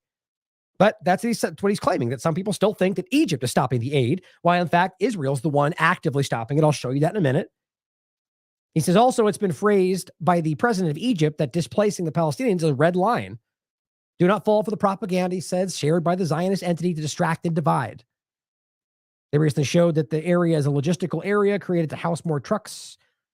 Now, the point, bottom line, he was just showing a video of the trucks and so on, that appears to be a misrepresentation. Now, we'll see how it ends up with Egypt, but it seems obvious they're saying no. And yet, here's what the BBC put out. John Cusack shared this. He says, BBC just published this. Let's see. It's a bit of a puzzle. What might be going on here? A fortified perimeter, big walls, no exit. What does that suggest? Was thinking maybe a luxury villa for everyone. Oh no, wait, it's a prison. But it's crazy. Like, if you actually look into this, the point is they're outlining a literal prison camp. It's so disgusting what they get away with. The Zionists is what I'm talking about. And people are calling it out. But so this is about trying to manufacture this concept, right? Now, there's a point here That just a thought that I had, and I just kind of like an analogy to kind of allow people to see, or rather just kind of think about this in the right way, I would say. Like, so think about this in the context in regard to the displacement into Egypt, because there's people that are saying, oh, well, that there should be no problem with it. We're trying to help these people, whatever, and acting like the only reason is because we all secretly know that nobody wants these bad people. I mean, it's just so disgusting in and of itself. But think about it like this: like, let's say I decided to just take all of Mexico's territory, right, as the United States or whatever. It's another entity, but I wanted all of it. I just decided that I took all of Mexico, right? But these people have to go somewhere, right? I'm displacing all these people because the point is I don't want any of the Mexicans in there. I want to take it and make it my new thing. But they're not allowed in the United States. No, that's because I just don't want that. I say, no, you can't come this way, even though that's what would make logical sense if I'm pushing them out of an area that I need, right? But all the other nations strongly oppose my obvious illegal actions, right? They see that what I'm doing is illegal. And by accepting the people that I'm displacing, that they're allowing my obviously illegal actions by displacing all the Mexicans out of their actual home. And by supporting it, I'm continuing to be aiding and abetting illegal actions. And ultimately, the point would be, just like we're dealing with today, that if the other countries, I'm mixing it up. If I were to say, what's wrong? You don't like Mexicans? You think they're all disgusting? You don't want them into your countries? Of course, then some people would get on board and say, yeah, you're racist. Why don't you take them all? What's the big problem? Let them in. Well, the big problem is that what you're doing is a crime and that everybody can see it. And these countries are not wanting to be a part of that crime, whether or not they have a specific opinion about what these people are and what they could do. On top of the obvious reality that taking in millions of people is going to cost a lot of money. There's going to be all sorts of political problems. Then Egypt is responsible for a problem Israel created and dumped onto their doorstep. And again, that's kind of independent of whether they have the government feels a certain way about Palestinians. And yet you get people like the Elon Levies and Eli Davids of the world that are coming out and, I mean, like 5 times a day, insinuating that nobody wants, look at all the wires on their fencing, which, by the way, most of these countries do, because they hate Palestinians, because everybody knows how bad they are. But by the way, while simultaneously in other conversations acting like we're only going after Hamas because we want to save all the innocent Palestinians. And then over here going, but they're all disgusting and everybody hates them. That's why, like, it's just, they can't even pick a lane. Like, they're just blatantly showing who they really are. But I think that's an important way to look at that. That ultimately it comes down to the illegal action and the acknowledgement that by allowing the Palestinians to be moved out of their homeland, which, by the way, even if that wasn't the origin point, it is actually their occupied territory. But even if it wasn't, we're still talking about people that have been living in a certain area that are now being displaced, and that is not, that it's a crime. You're saying, yes, Israel can get away with the overwhelming genocide they committed to achieve this, and then we're going to allow it to happen because we're just allowing them to continue to commit crimes beyond the genocide. I think that's very obvious. And I think most people are beginning to see that. And on top of that, governments are beginning to see that we see that. And they're acting in accordance with that. That they just recognize that we're not going to be swayed by more BS narratives. And we'll get into some of that in a minute. Now, quick example on Rafah before we go forward. This was Middle East Eye. This is so insulting to me. This is from the 9th of this month. So while these people are all trapped, and by the way, I guess we just stopped talking about the fact that there's hundreds of American Palestinians that are there right now that Biden doesn't care about. These are American citizens. There's also British citizens, like we're going to talk about here. But because they're Palestinian Britons or Americans, nobody cares about that. Think about how weird that is. I mean, it's disgusting. It's racist. These people are bad people. They don't care about humanity. They care about their objectives using humanity. But the point here is MI5 apparently tried to recruit a British man who's in Gaza. You know how? By saying, hey, if you work for us, we'll get you out of there. Oh, you're going to get us out of there, are you? What about all the rest of them? You don't care about them, do you? What about the other Britons that are still there? Do they not matter? What about all the innocent children? Can you get them out too if I work for you? Like, these people are so grotesque. They're absolutely complicit in all of this. And they'll save somebody should they have an advantage. A man is now stranded in Rafah, which, by the way, that's only because of what Israel's doing. You realize they've jammed them into this area, and now they're bombing them to death, including his infant daughter, who has a serious medical condition. Now, it says he reached out to Britain trying to get them to help him get out of there. Now, the point was that it says right here, he's been waiting for weeks despite appealing to the Foreign Office for help. Now, the MI5 offered to get him out there if he agreed to work as a spy. Now, what would that mean exactly? Spy for what? So Britain wants spies in Gaza? Yeah. Shouldn't surprise you, seeing as how the U.S. and Britain are completely complicit and on the ground with Israel, helping them commit genocide, signing bombs and helping them and giving them everything they need. They don't care about this as much as they want you to think they suddenly do now. The man who said he did not accept the offer, so he said, no, I don't want to be a spy, now fears that his displaced family, who includes a 1-year-old daughter and 2 other young children, are in danger because they ignored him now. Right. So Britain knows one of their people are there. They go, hey, we can get you out if you want to spy for us. And he goes, I don't want to be a spy. Hang up that phone call. We don't care about you anymore. Think about how disgusting that is. That these people are able to save their own and don't because he won't do what they want. They're letting his children die because he won't spy for them. I mean, there's so many implications in that, but it just shows you how bad these people are. Again, if you want a real binary line of good and evil, you're looking at the evil side. And I'll just give a shout out to this guy. I'm not familiar with his work, but this is where, I forget who sent me this, but I think it's important to shout out some people that are doing good work. He's got a very small channel, and he just did a little breakdown of this article. MI5 tried to recruit British man in Gaza by offering to help. I remember when I was first starting, and I just grabbed an article and kind of just talked about it and did a little 10-minute breakdown. We should support people trying to do, and he's trying to call out things that need to be called out. I just think it's good and support people up and coming in this. Now, going over into some other kind of foreign policy related points before we get into like the real big propaganda part of this, I wanted you to see this to make sure you saw what else is going on, how aggressively it seems Israel is in a very desperate fashion trying to create this into a bigger war. I don't know how this already hasn't spun out. Well, I do. It's because of the overwhelming restraint of Iran, of Russia. I mean, look at what just happened here. Israel is responsible, and this is per even the Times of Israel, for strikes on Iranian infrastructure. We're talking about direct military strikes in Iran from Israel. I mean, that should be world-shattering. Nothing. You're barely even hearing about this. And the reason that Times of Israel covers is because they're proud of it. This is usually how this goes. You won't hear it anywhere in the Western media because they don't want you to know that they're getting away with something which is aggressive crime, because we're talking about civilian infrastructure. There's no way around this. You can't be like Hamas is behind their civilian. You can't. This is direct targeting of civilian infrastructure, which in any stretch of the imagination is off record or off limits, under international law. Even within the game they're playing now, they're pretending these hospitals are used by Hamas, which makes them a military target. There's not even a narrative around this. What do you think this is meant to do?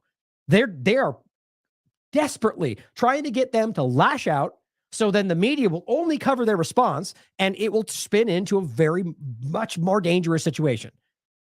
I guess just to save Netanyahu's career. Is that what we're all caring about? Imagining your vote actually matters. We're gonna do everything we're doing in this country, all the two-party paradigm conversation, all the big shows and talking and everything just to keep Netanyahu in power. 50,000 lives later, yeah, that's what we care about. The destruction of civilian infrastructure in Iran was considered a major escalation in the shadow war between Tel Aviv and Tehran.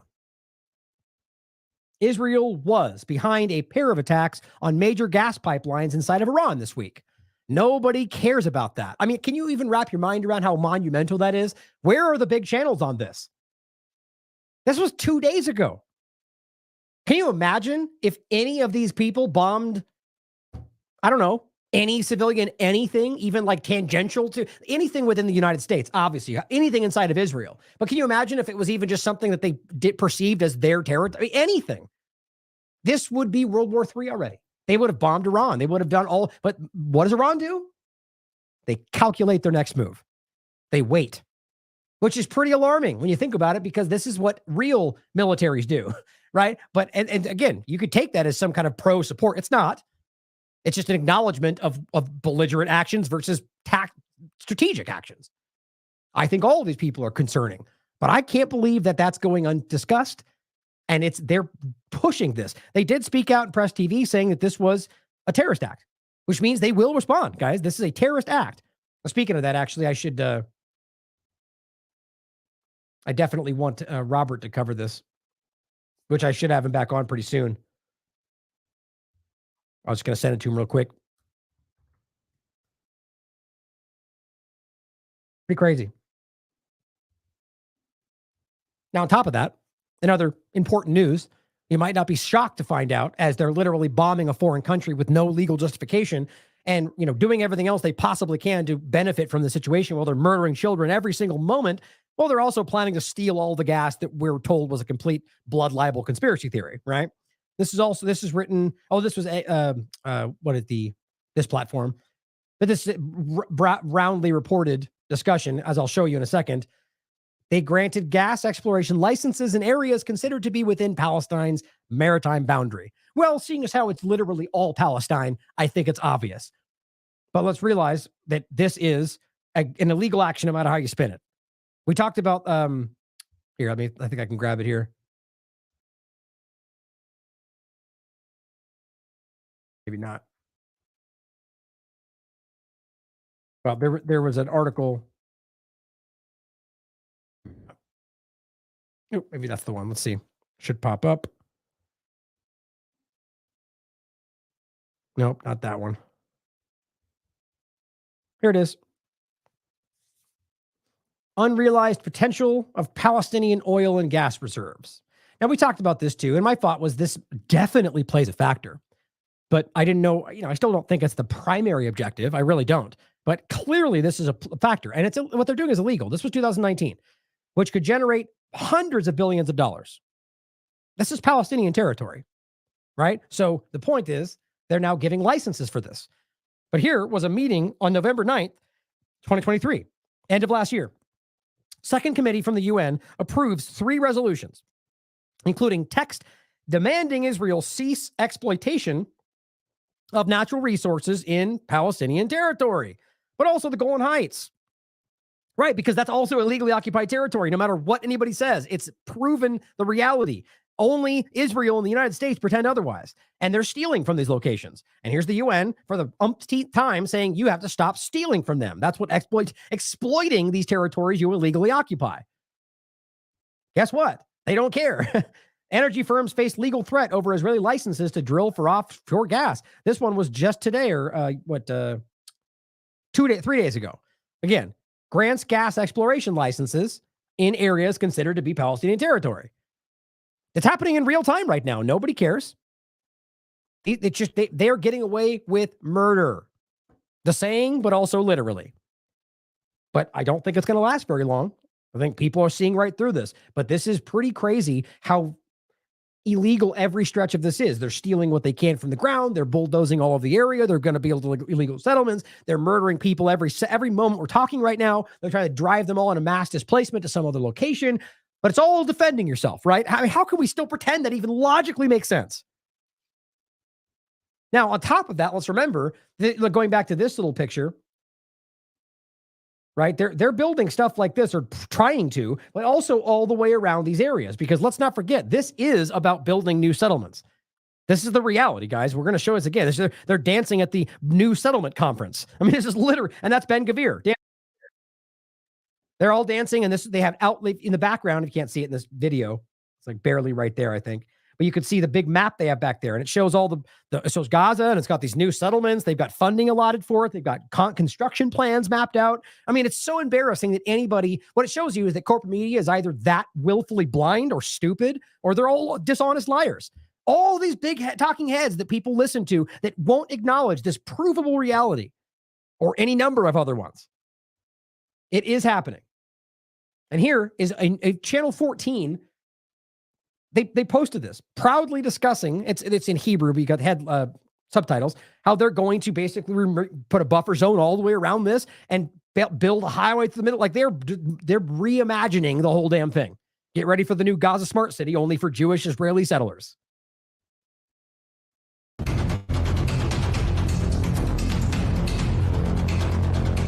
ברוכים הבאים לכביש 749. הכביש הזה יוצא כאן ממש, מנחל עוז, כל הדרך מערבה לתוך רצועת עזה. All the way from the West Bank to Gaza Strip, right? But that will never be allowed until they get rid of the people in the West Bank. So that's another point we'll get to in a second. And that's not my opinion, guys. The whole, we'll get to the Hamas part again. The reality of why they've always been funding Hamas is real, because they wanted to make sure that they would use that entity to keep those two divided.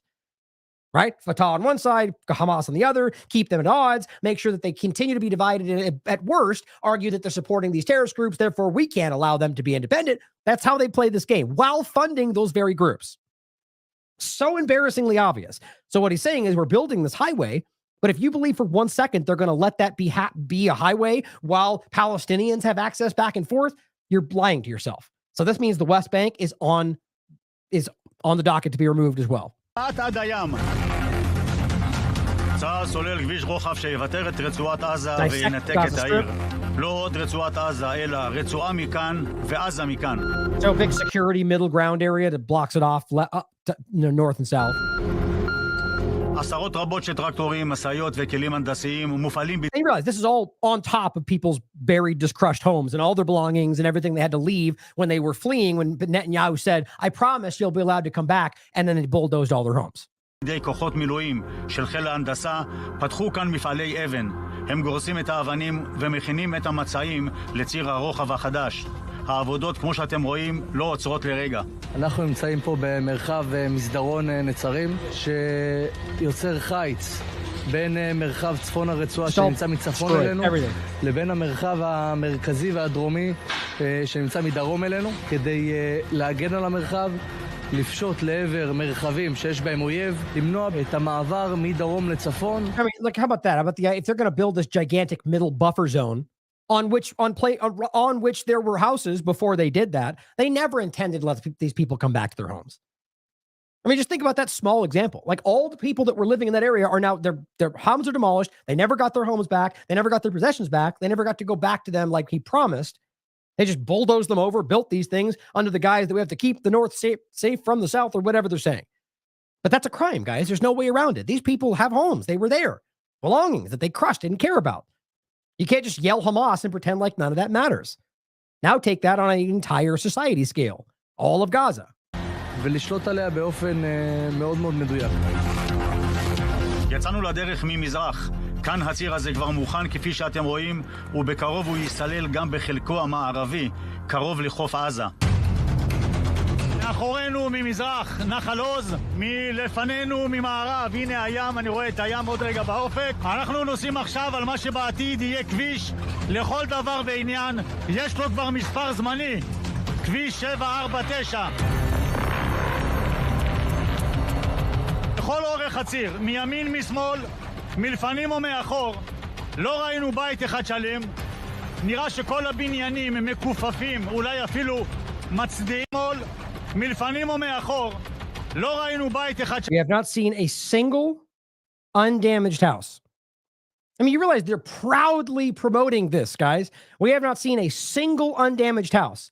So are we literally now arguing that every single house was a Hamas command center? That every single house had a tunnel? I would love for someone to actually try to verify that. I'll bet you my life that almost all of them don't have tunnels, but they made that claim. They demolished all of them. And 3 different people in the last month have argued on major shows that every house and every mosque and every hospital and school have tunnels and commands. They've said this, which is just a way to pretend you're justifying murdering all these people and destroying all the infrastructure. And all these government officials who 30 seconds ago couldn't stop screaming about a rules-based international order blindly support it because they're bad people. בית אחד שלם, נראה שכל הבניינים הם מקופפים, אולי אפילו מצדיעים לכוחות שעוברים כאן. אין ספק, צה"ל נערך כאן לשהות ממושכת מאוד, לתקופה ארוכה. ציר שכזה לא סוללים לחודשיים בלבד. אנחנו פורצים את כל הדרכים לכל הכוחות הלוחמים, מאפשרים לפרוץ נתיבים לכוחות המתמרנים, ובסוף היכולת שלנו להגיע עם אמצעי החבלה שלנו השונים ולהרוס את התשתיות טרור שיש על קרקע ובטח גם במרחבי התת-קרקע השונים.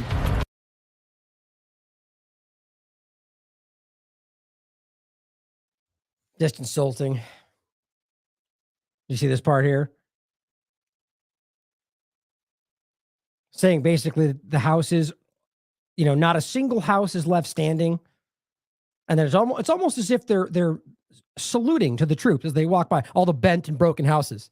Like you can't you can't fake that kind of hatred, blithe attitude towards all these human life, all these homes and destruction. And this is December 31st, 2023. Smotrich touts revival of Gaza settlements after war, once Gazans encouraged to leave. Like in some circles, this actually fake news. If you go, they're building settlements in the area, or they're talking about, you're crazy. That's fake news. Just blood libel, all of this. Yet it's publicly, openly discussed on Israeli media. Here's one of these examples. Khaleesi plays this. Listen to the genocide plan. And this is former mayor and Israeli settler. We've already played many examples. Daniela Weiss saying there's an army of settlers ready to occupy Gaza and build new illegal settlements. There's subtitles here. Where will you live in Gaza? He says. He says, well, we'll see. But we want it to happen as soon as possible.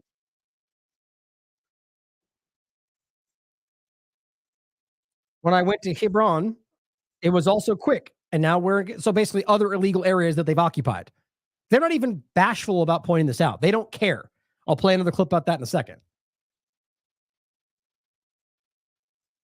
I know that 70% of the houses in Gaza were destroyed. Well, we just heard all of them. You might have a problem finding a place. I'm ready to live in a tent. There are still houses there.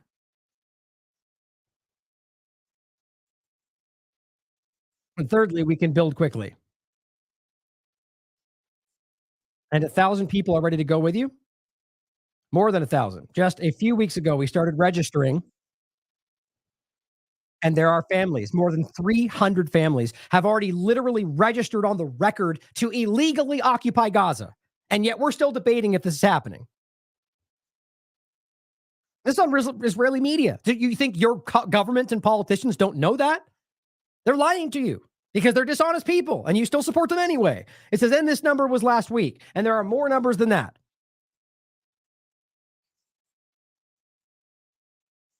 We are very serious about this matter. Gosh darn it, man. It's just so infuriating for those of us in the world that are honest, doing your best to try to help people in a dishonest world full of manipulators, liars, and thieves and murderers. Now, I don't think that's majority. I don't. But these seem to be very clearly people that are in positions of power.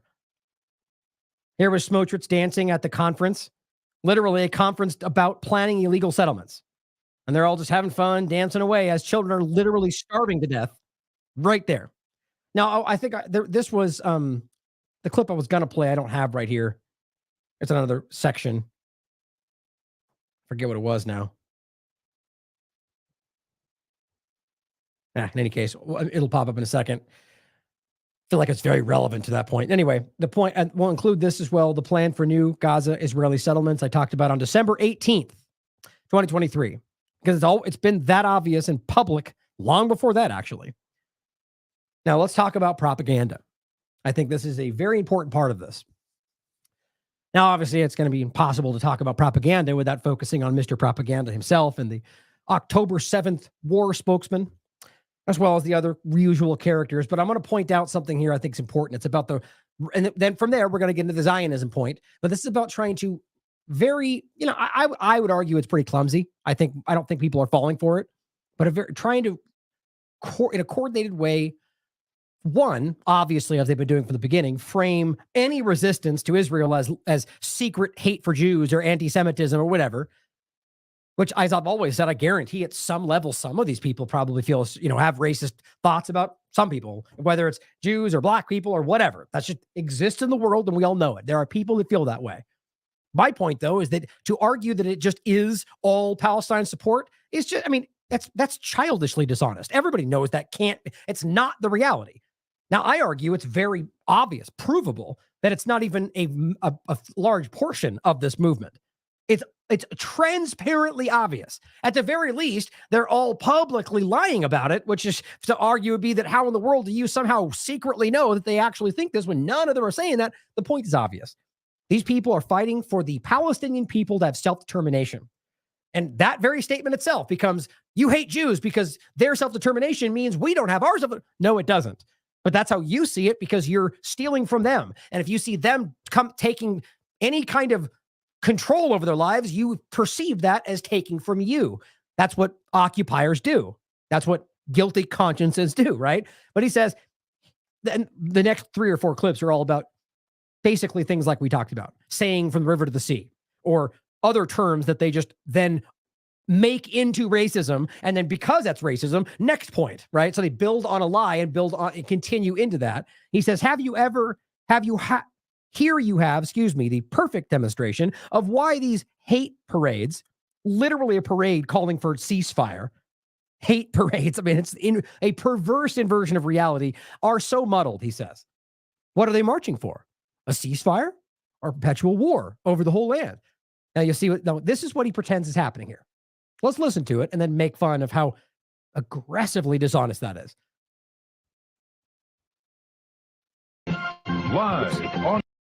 Hold on now. This one. We will not stop. We cannot stop. We will not stop. We will never stop marching. We will never stop protesting. We will never stop boycotting until a ceasefire is called, until the genocide is ended, until the occupation is ended, until apartheid is dismantled, until the day when all of the Palestinian people from the river to the sea are finally free from the river to the sea. Okay, so the point is obvious. Outside of arbitrary narratives set around terms, right? So outside of the argument that from the river to the sea means you hate Jews, or from any other than these games of placing meaning on things that other people say when you, one, have no idea if that's what they mean, and two, most all of these people provably do not think what you're claiming.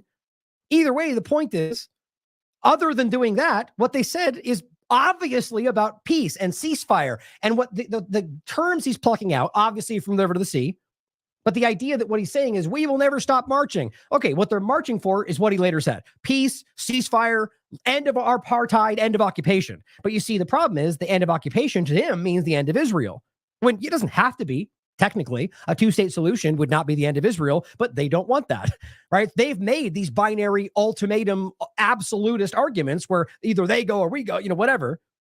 But again, what he says is we will never stop marching to end what anybody else can acknowledge are illegal concepts. Illegal occupation, apartheid is obviously racist. They just say they're not apartheid. So what are you saying? You disagree with the ending of apartheid, ending of occupation? Or are you just, in a very clumsy way, as you seem to do lately, acknowledging that that's what you are and therefore they want you to end? Like, I actually don't even think he's thinking these things through. He's kind of reflexively responding to this stuff. But a ceasefire, or tell me where they were arguing for perpetual war. Only in a world where he makes in his argument, or he puts his narrative over what you're saying. It's just embarrassing. But let me ask you this. If this is what they have to frame to make it look like they hate, can you imagine how peaceful these people are? I mean, really think about it like that. They have to pretend you mean things that you're not even saying. And otherwise, you could show, again, there are people you could point out that are going to say it's about Jews, or that we hate this, or we want them. You could find that. But you will not find it prominent in these locations, no matter how hard they try. And I'll tell you what, I'll show you some examples. It is rife throughout the Israeli population. The aggressive, trained, educated hatred towards any Arab, for the most part, specifically Palestinians. But not all IDF or Israeli or Jews actually think that. I do argue, though, that a majority of them have been convinced to believe that. But I'll tell you, there's a huge portion of people in Israel and out that are fighting to expose that. Here's another example. He says, how hard is it to march for an intifada or a ceasefire? I'm losing track. Well, let's look at that first. Again, this game they play, where because of the way that our dumb Western media has been framing things like intifada or jihad, like literally making them into dangerous boogeyman terrorist words when that's not what they actually mean. But who cares about meanings, right? Let's just change the definitions and whatever we want. Okay, it's not gain of function. It's EPPP, you stupid, crazy conspiracy theorist. The point is, intifada means a rebellion, an uprising, or literally a resistance movement. Okay? Literally all of those things are protected under international law. The Fourth Geneva Convention argues you can armed rebellion or armed uprising, armed resistance literally shooting guns at their other side if you're an occupied area, which we know this is. Legally under international law. That's armed resistance. So all they're literally saying is resist, rebellion, fight for your rights. But to him, it means dangerous jihad Muslim terrorist because he's ridiculous. And I don't think he even thinks that. I think it's about making up the narrative to make you think that. But he says it's hard to march for his contradictory or his misrepresented term there and not post a photo of yourself in front of a blatantly anti-Semitic placard. Okay, well, let's look at what this might be. Okay, I see solidarity, nuclear disarmament, ceasefire, free Palestine. Oh, what a racist sentiment. How dare you call for free Palestine? Like, okay. Oh no, we've got Corbyn there. That must be the racist part. Well, he highlights this little action right here. What in the world about this is anti-Semitic? So you've got an American or a Statue of Liberty holding a baby in a Jewish garb, or specifically not even Jewish garb, but Star of David, Israeli state, Zionism garb. Again, again, same point. That's the best you got? That's hatred? Let's walk through what Israel says on a minute-to-minute basis. Let's go through just what you've said in the last half day and the aggressive, racist, giant genocide statements. And this is what you claim is hatred? I just can't even, we should laugh. That's really stupid. Because I guess it argues that Israel influences U.S. policy, which is, by the way, literally what their lobbyist government operations do, or what lobbyists are paid to do. It's what their jobs are. But I guess if you say that Israeli lobbyists lobby, it gets racist. Facts are racist, apparently. Let's talk about the other one, from the river to the sea. Same thing. You realize he just does this nonstop. The same dumb statements over and over with different pictures. These people are clearly being guided, and they do the same post across 5 or 6 accounts that I keep seeing, within the same 15-minute window. Like, this is all coming from something very clearly. But he says, which is it? Hate parade? Which doesn't even make sense, by the way. Which is it? Usually comes with 2 options, but he's rushing apparently. But it says, do you want a ceasefire or a fight? Oh, I guess he meant which is it? Hate parade? Asking the hate parade. So desperate. Do you want a ceasefire or a fight from river to the sea? Because the point is, all he's really framing is this one sign that says from river to the sea will be free. Because he argues that means a fight now. I thought it just meant you wanted Israel gone, but I guess that means a fight. Make up your mind. I mean, it's just so painful. And he goes, do you know what he says, we know what you mean. Jews cease, you fire. Wow. Guys, this is embarrassing for Jews. There are Jewish people that are cringing at this kind of nonsensical Zionist propaganda. It's insulting. It's childish. It is lowbrow. This is bottom of the barrel, lowest common denominator.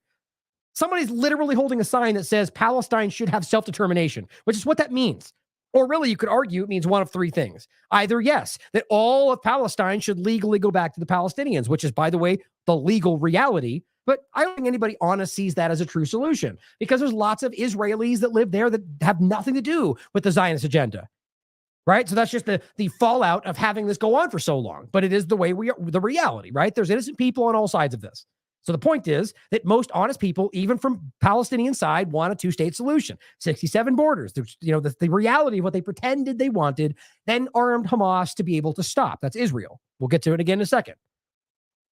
So either, yes, that would mean the legal reality of all of it, which then technically would mean that Israel, at the very least, wouldn't exist in this area. But again, no one's really asking for that. So what it means is a symbolic reality that from the river to the sea, whoever owns the area, Palestinians will be free, not living in an open-air prison camp, not under the boot of Israeli military, but existing in this area, but free. You see how that can mean? Or I could probably make up 5 other things it possibly could mean. The idea that he somehow contorts it into fighting or hating Jews, it's, again, falling flat. I'm seeing a waterfall of Jewish organizations and Jewish individuals going, you don't represent me. You're making us all look ridiculous. Because what you're doing is making them unsafe by framing all of this about somehow anti-Jewish, which then makes a lot of people, because they're either too stupid to see that he's lying or because they're emotionally attached, suddenly start having negativity towards Jewish people at large because he's convinced them that there's somehow this reversed Like, think about it like this. They're literally murdering children in real time.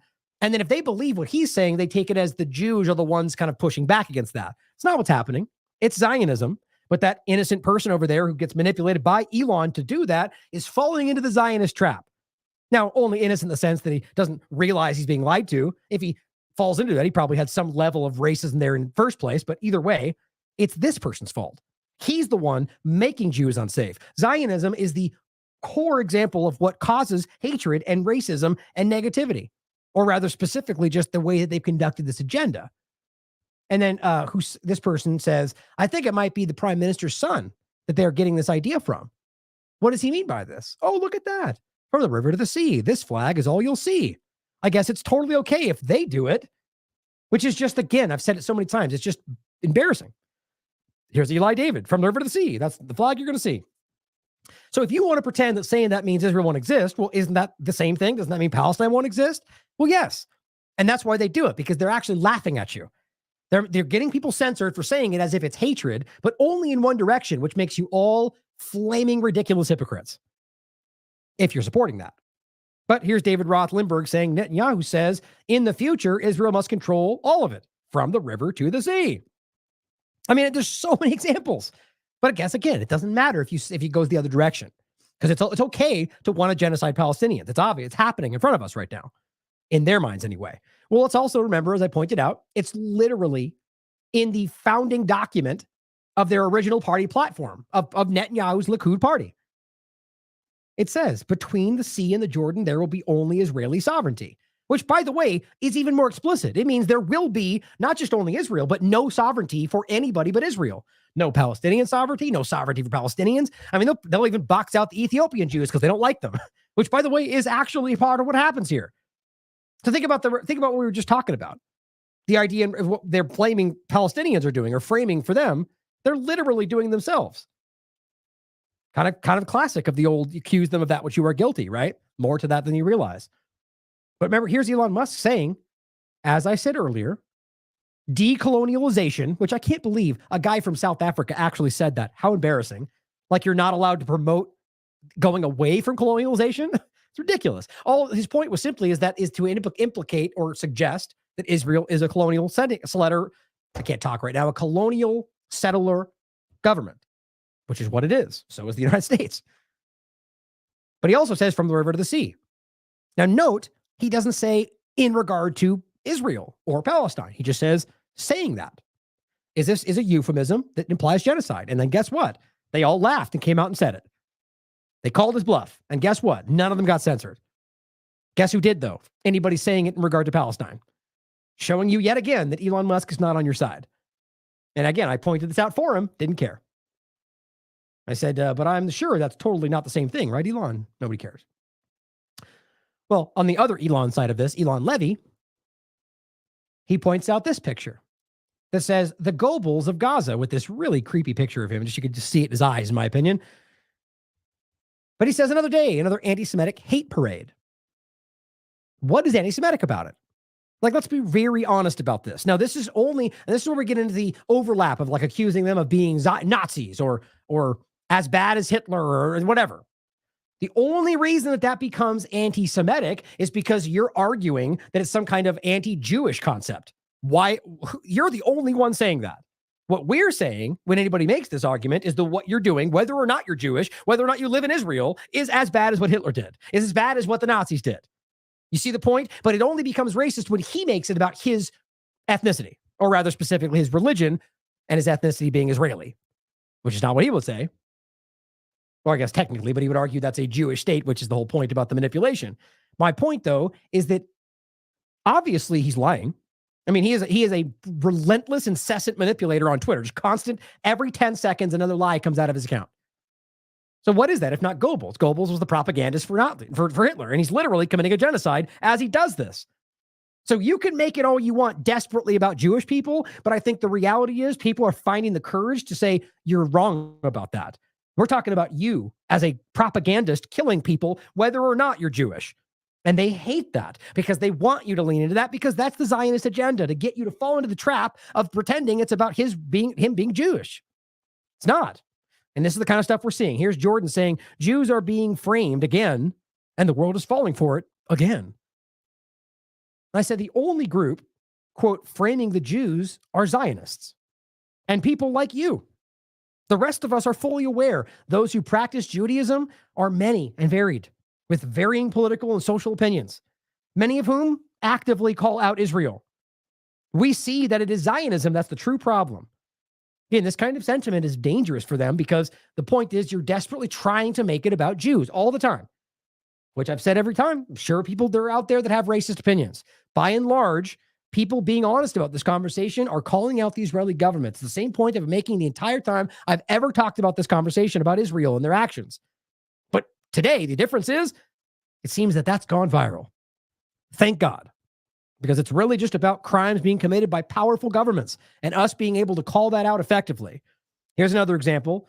This person says, today alone, this is Modest Yahoo, who's a very famous Israeli singer. He says, a Jewish musician was forced to cancel 2 shows after venue staff boycotted his show. Okay. Meanwhile, he says Kanye West, a notorious anti-Semite, which is not even true, was announced as a headliner for a music festival in Los Angeles. What does one have to do with the other? Like, it's so funny how he conflates these things. Now, first of all, the only reason this becomes a problem. Now, look, I don't know the intentions behind the people that boycotted him, but I could argue that the only reason this tweet makes it about a Jewish musician is because you put that out there. I argue that most people who are boycotting anything right now is what do you think they're boycotting? You think they're boycotting we hate Jewish people? They're boycotting because he supports Israel. And see, that's the conflation. They make it about Jewish people as opposed to the reality that we're boycotting what the government of Israel is involved in. We're boycotting their illegal settlements and the fact that they manufacture profit and revenue off the backs of illegally occupied territory, stealing their resources to make money from it and to work with groups like Starbucks and McDonald's and all the rest of these companies. And Modest Yahoo is a wildly pro-Israel. He's done multiple shows for the IDF, I think one even recently. So the point is that he's supporting a genocide. You can make it about a Jewish musician when the rest of us are going to be honest and not racist about it and tell you that it's because you support a genocide committing government. As I said, it's about supporting genocidal Israel. Only racists and Zionists make it about Judaism. I think that's a response we need to start using. Think about that. Continue to point this out because they can turn around and say, you're racist, but it seems pretty dumb with that kind of a response. I'm saying it's about something else. You could pretend I'm lying about that, but if that's the best you got, you're going to lose the argument. Only racists and Zionists make it about Judaism.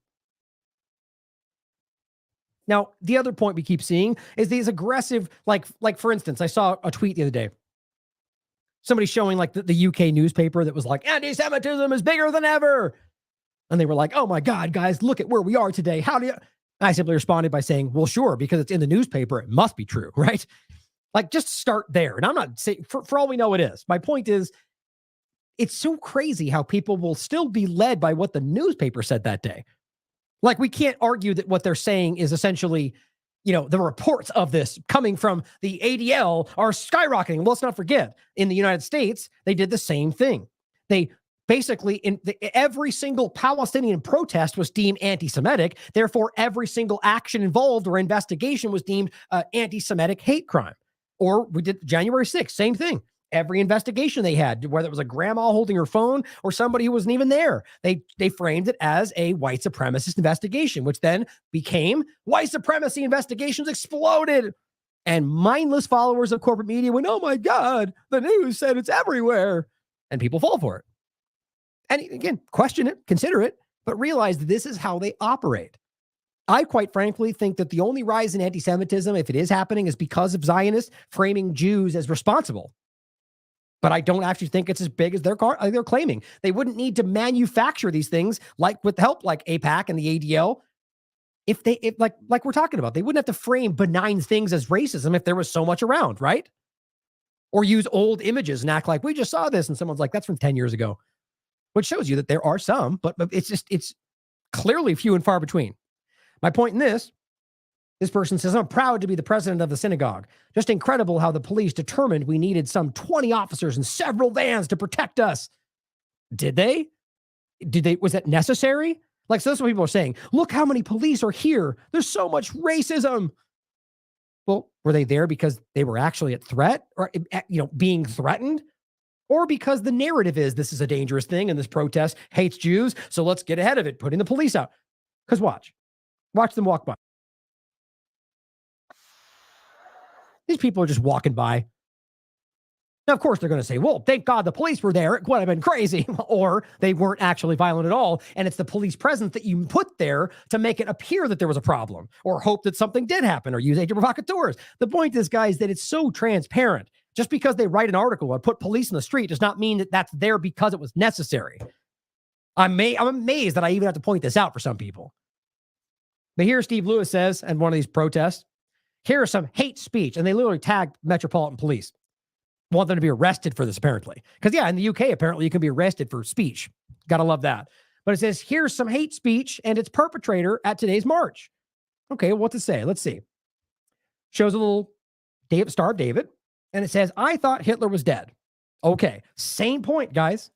You could argue that it's racist, and maybe she means it that way. But you have to realize that the only thing that makes it racist is if you insinuate that what she's doing is making it about Jews, as opposed to being about the government of Israel and their actions. Now, that's a much more of a fine line. I get it. But the reality is you don't know what's in her mind. And people are desperate to make it about racism. The reality is everyone's watching a genocide take place. I mean, literally everybody seems to be able to see that. So when you're watching it take place and you could see that it's the Israeli government committing it, well, you could obviously connect that with the other large genocide we all seem to know about, right? This is not very hard to wrap your mind around. So she could simply be saying, look, I thought that was over. Here's Israel doing that. But they have to make it about Jews because the only way you can make this fit into the paradigm they can control. And on that note, let's talk about this again. Now I'll include this because I've mentioned it many times. Oh, actually, I forgot about this. I did want to play this again.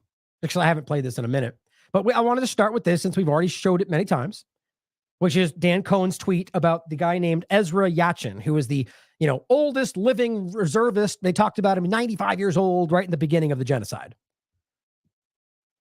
And the point is, he's from the Lehigh Party. We've talked about this a few times. And I'll show you what he said before we go further. But the point ultimately is that the Lehigh Party, which is one of the founding aspects of the Zionist organization, tried to align itself with Nazi Germany twice. It's easy. You can look it up on Wikipedia. Here's the document. Even discusses down here that they continued to seek alliance with Nazi Germany even after the final solution began. Now, I'll play some clips that'll make this make more sense, but realize, how do you make sense of that? I've said many times, how do you logically argue that they created the state to get safe from this while trying to work with that? It just doesn't make any sense until you realize that Zionists are not what you pretend they are. Not what any of the governments pretend it is today. It's using it, like the clip I played to start, which I'll play in a minute. Well, let's listen to what he said, first of all, just so you can hear the kind of hatred that stems from these kind of people, the Zionists, the core elements of what we're talking about, which I don't think represents every Jew or every IDF member or every Israeli. I really don't. But it is a huge portion of these people because of what they've done over 75 years of controlling this population. This is subtitles, by the way, so I'm just going to read to you what he ultimately says. Darn it. Hold on.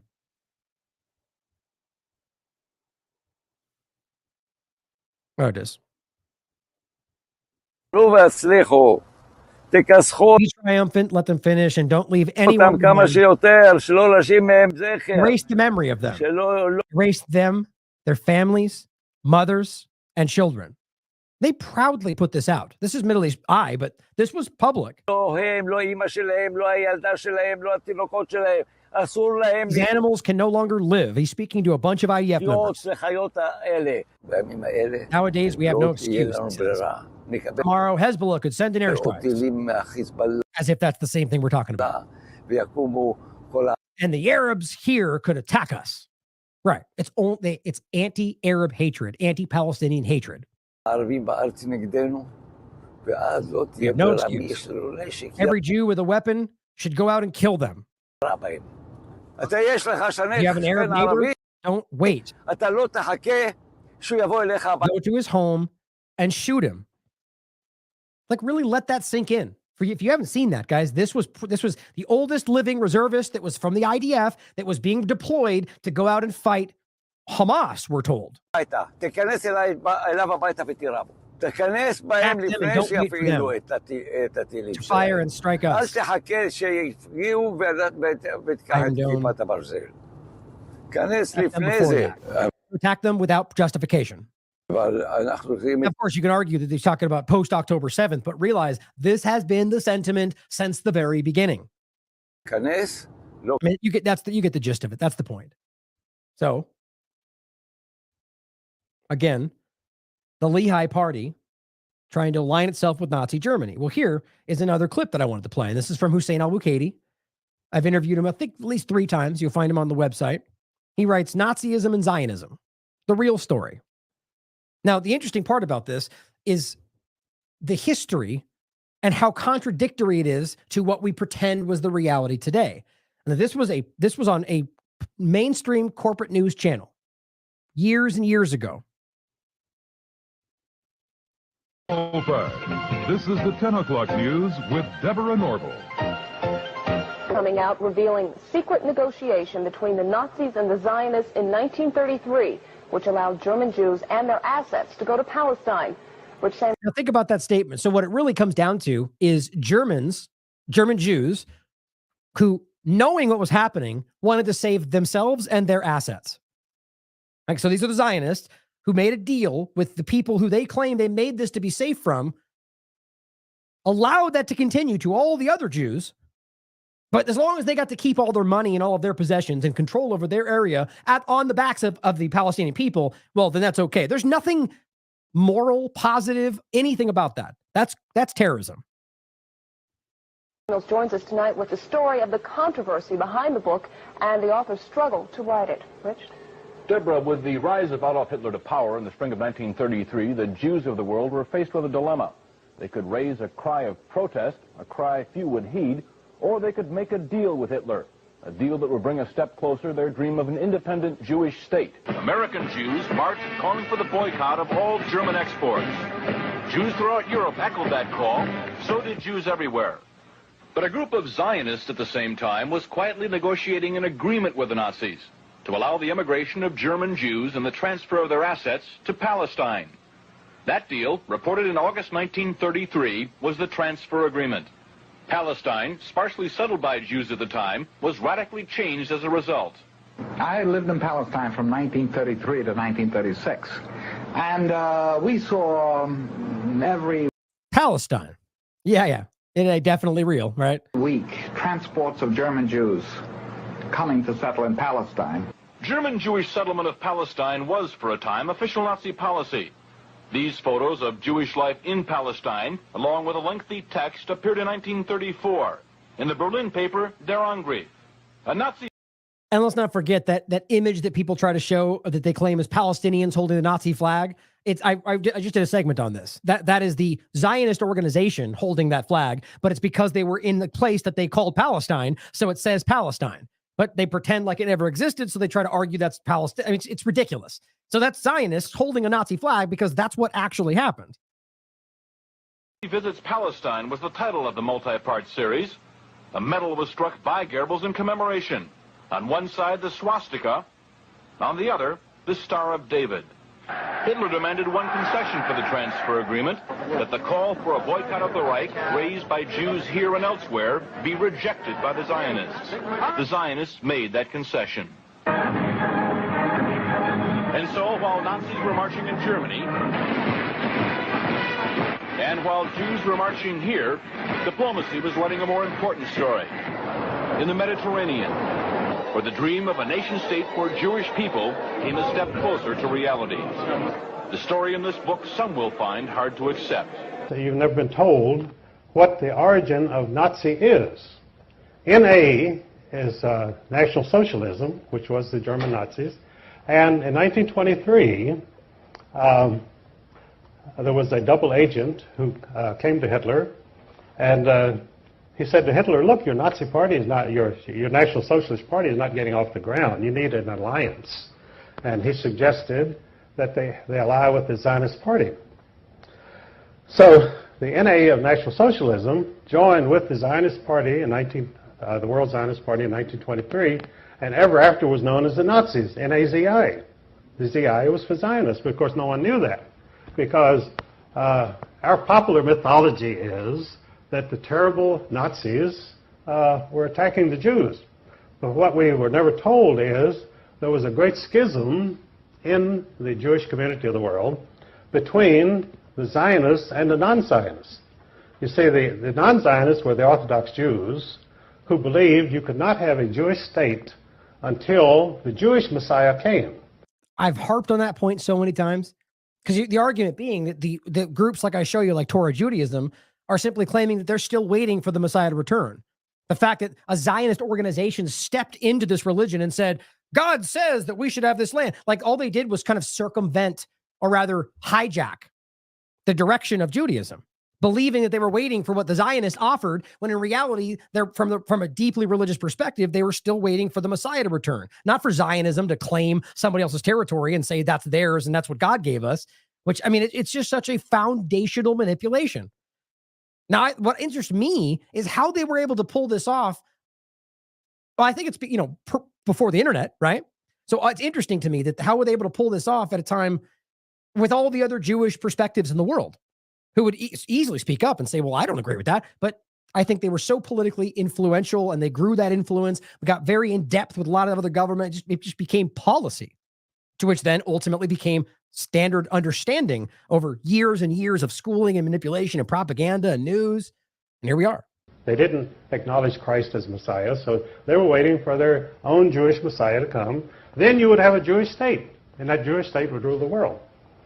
But the Rothschilds in 1828 decided they couldn't wait for the Jewish Messiah, so they started what they called Reform Judaism under Moses Hess. And Reform Judaism said, yes, you can have a Jewish state before the Messiah comes.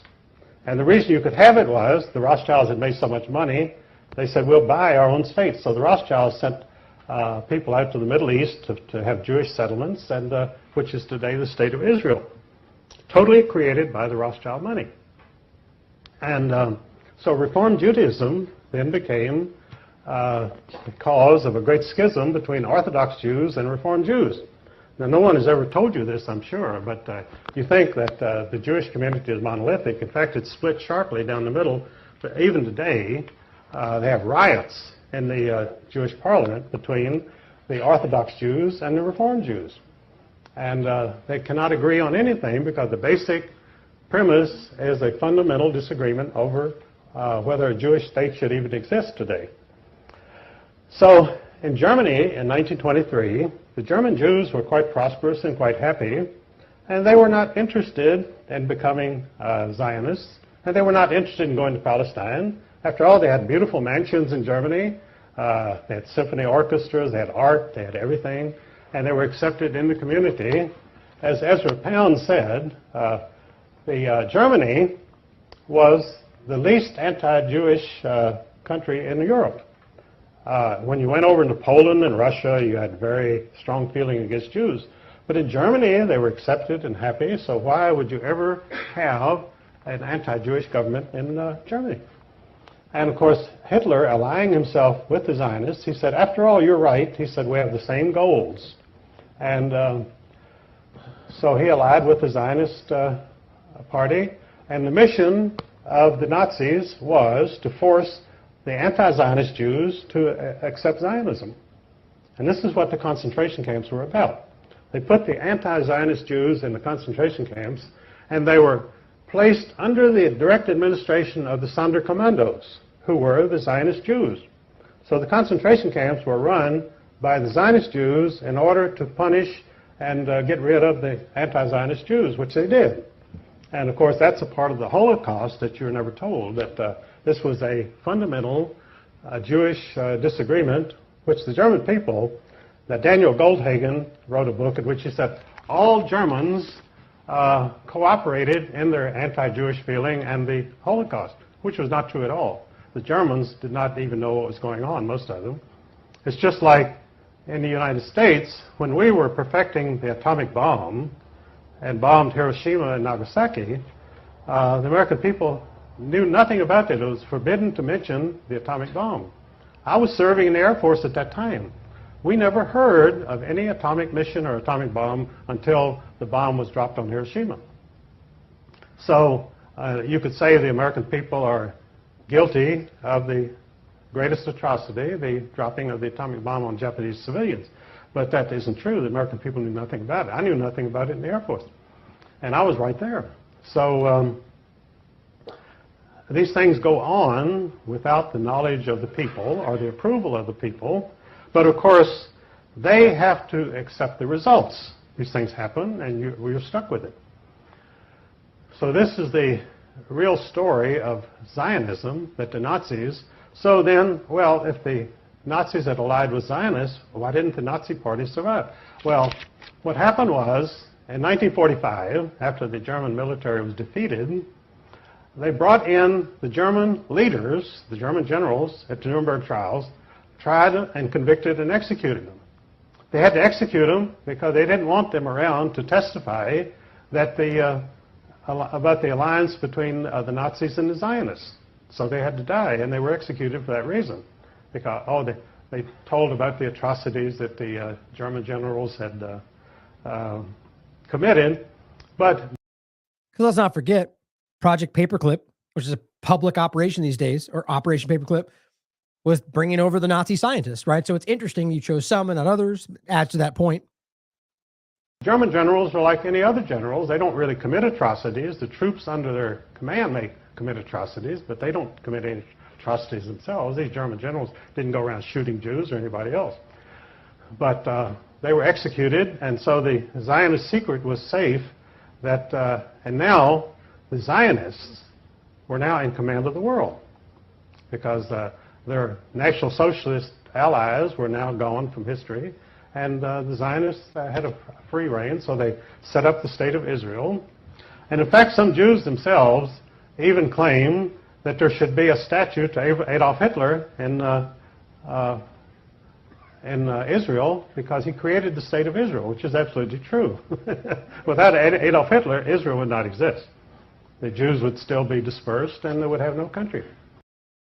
It's just so interesting. And the more you understand, now look, you can take this with a grain of salt, right? I mean, I think the vast majority of what he's outlining is something you can easily look up. Like we're discussing about the word of Zionism. You just have heard a narrative around this this what we accept for our entire lives. But it's just so, if you understand the true origins of Zionism, this is not hard to wrap your mind around. And the core argument, like Elon Levy is saying, is that if you even remotely suggest anything even tangential to Nazis, then you're racist. And that scares people away from even considering any kind of overlap, even though we're not even talking about Jews. We're talking about Zionism.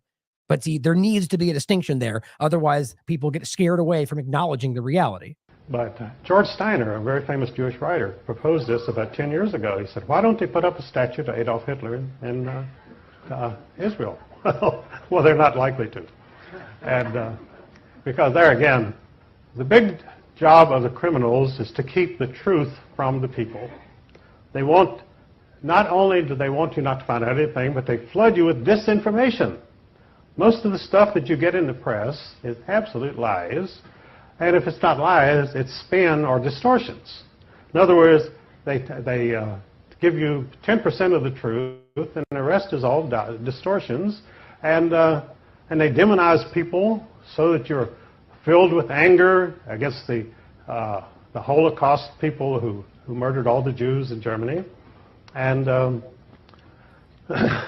people do get very angry because of these things, and they don't even know what they're angry about because they're not told the facts, and never will be told the facts because the press is totally in the hands of the bankers. Because news is a high-budget, capital-intensive operation. You need a lot of money. You need a staff covering the whole world, and it's a very expensive situation. So the average truth seeker is not going to start his own television station or newspaper because he doesn't have the $100 million that you need to even get it off the ground. So we're reduced to meetings like this, which are very good. And we also, God apparently was merciful on us, and he gave us the internet. Which was very clearly a designed not to be what it's used as today. unless I'm somehow missing how what we're doing is adding to our own subjugation. Because clearly a DARPA project, which was the internet, was designed to be something that I think was meant to manipulate, influence. And, maybe that's the part we haven't seen yet. It's still happening, still coming. But I do think they did not foresee the kind of connectivity that we've gained through it, which is not, there's obvious evidence that in many ways, this has been something that has been hindered their objectives, it's just another tool, right? I think that's part of it right now. But I think we have to consider how the new technology is being applied the same way. In fact, in the States, we had this. I mean, in the sense of subjugation, like these new things are, sure, there might be ways we can figure out how to use them against us, but I don't want to let them become ubiquitous to then find out a way to work against them. How about we just don't let them build these things around us? Should be the main point today. Total monopoly of television by 3 television networks, which were all controlled by Zionists. And so along came cable, and suddenly we had... And how all these things, like, of course, somebody could very easily just be like, oh, he's racist, and he's hiding behind that word. Or you could realize that this has been a narrative that's been constructed around these true overlaps, which, by the way, are blatantly obvious, to make you think, oh, well, if you highlight that Zionists are controlling the media, that's that old trope of Jews in the media. Well, that's not what I said, though, right? And that becomes a play to try to get you away from the obvious reality. I think it's very clear. It's like any other political organization trying to influence the outcome of policy or what you see on the news. It's not racist to say the U.S. government's making propaganda on the news. So why would it be racist for the Israeli government to do so, right? That's the real illusion. Also, all news stations and all sorts of controversial programs coming on, which, of course, the 3 Zionist networks would not touch with a 10-foot pole. And the result was they were left behind. They had 100% of the television audience. They now have 30%, and it's dropping every year. In fact, it's probably less than 30%, but they're cooking the books in order to maintain their advertising revenues to give a totally false picture. Now, we also just talked about this on a recent show, a verified CIA document, which is right here, and I actually have their directly from the CIA.gov website, part of it right here. Which reveals that Zionists at the time were willing to, quote, of their own admission, sacrifice the Jews in Arab nations for their agenda. Right. So this is at the time when they were, in the midst of trying to work all this out. And one of the arguments was they were willing to sacrifice the Jews over in these countries as long as they got what they wanted. So let's keep pretending like it was about saving all the Jews. Right. Either way, the point was comparing this, as the picture does, to the Hannibal Directive. And the same point today, willingness to sacrifice your own people for your own agenda. Now, here's the actual document as it would appear, and you can see it listed. The Jewish agency is apparently willing, and this is written by the CIA, to sacrifice the Jews residing in Arab countries for the cause of their agenda. It says that the Jewish people of a whole. And this was the document as it was posted by the CIA in their website, contemplated transformation of the Haganah into army. And this is the part, if you can see right here, same thing. Willing to sacrifice the Jews residing in Arab countries. And then these links down here are the larger body of the work, which you should look at, which covered in this show if you want to look at it. I wanted to add to this as well. And this is from the virtual library from 1977, Terror Out of Zion, Irgun, which is one of the foundational aspects of Zionism, and the Lehi, other aspect, and the Palestinian underground. Here's what it says. And this is talking about 1929 to 1949. The history, leadership, and activities of the militant Zionist underground army, the Irgun, Zavali, Limu, and other names for these militias and groups, are investigated, as well as the activities of the Stern group or gang and the Haganah during these years. And that's the group we were referencing here, the building this into an army with the help of the CIA. Here's what it says. The Irgun, again, Zionism, was formed, one part of it at this time, but these were what became Zionism. The Irgun was formed upon, or rather, I should say, this was Zionism then, but this is what formed the Zionism organizations as we know it today. The Irgun was formed upon the leadership of Vladimir Jabotinsky to assume an offensive terrorist strategy against the Arabs with apparently arbitrary violence against Arab populations. Another underground Jewish terrorist group, the Lahomi Haruth Israel, otherwise known as Lehi, was formed under the leadership of Avraham Stern and became to be perceived by conventional eyes as the most violent and unrestrained terrorist organization of the modern era. Whereas the Haganah acted as the underground militia and the Irgun as an underground army, Lehi focused on the assassinations of significant British officials, the most notable being the murder of British ambassador Moyne in Egypt. Right, so here's the CIA literally discussing the building and transformation of this. And so realize the U.S. involvement in helping this become what it did, even as they're aligning themselves with Nazi Germany. There's a whole conversation about the secret U.S. ties to the same thing.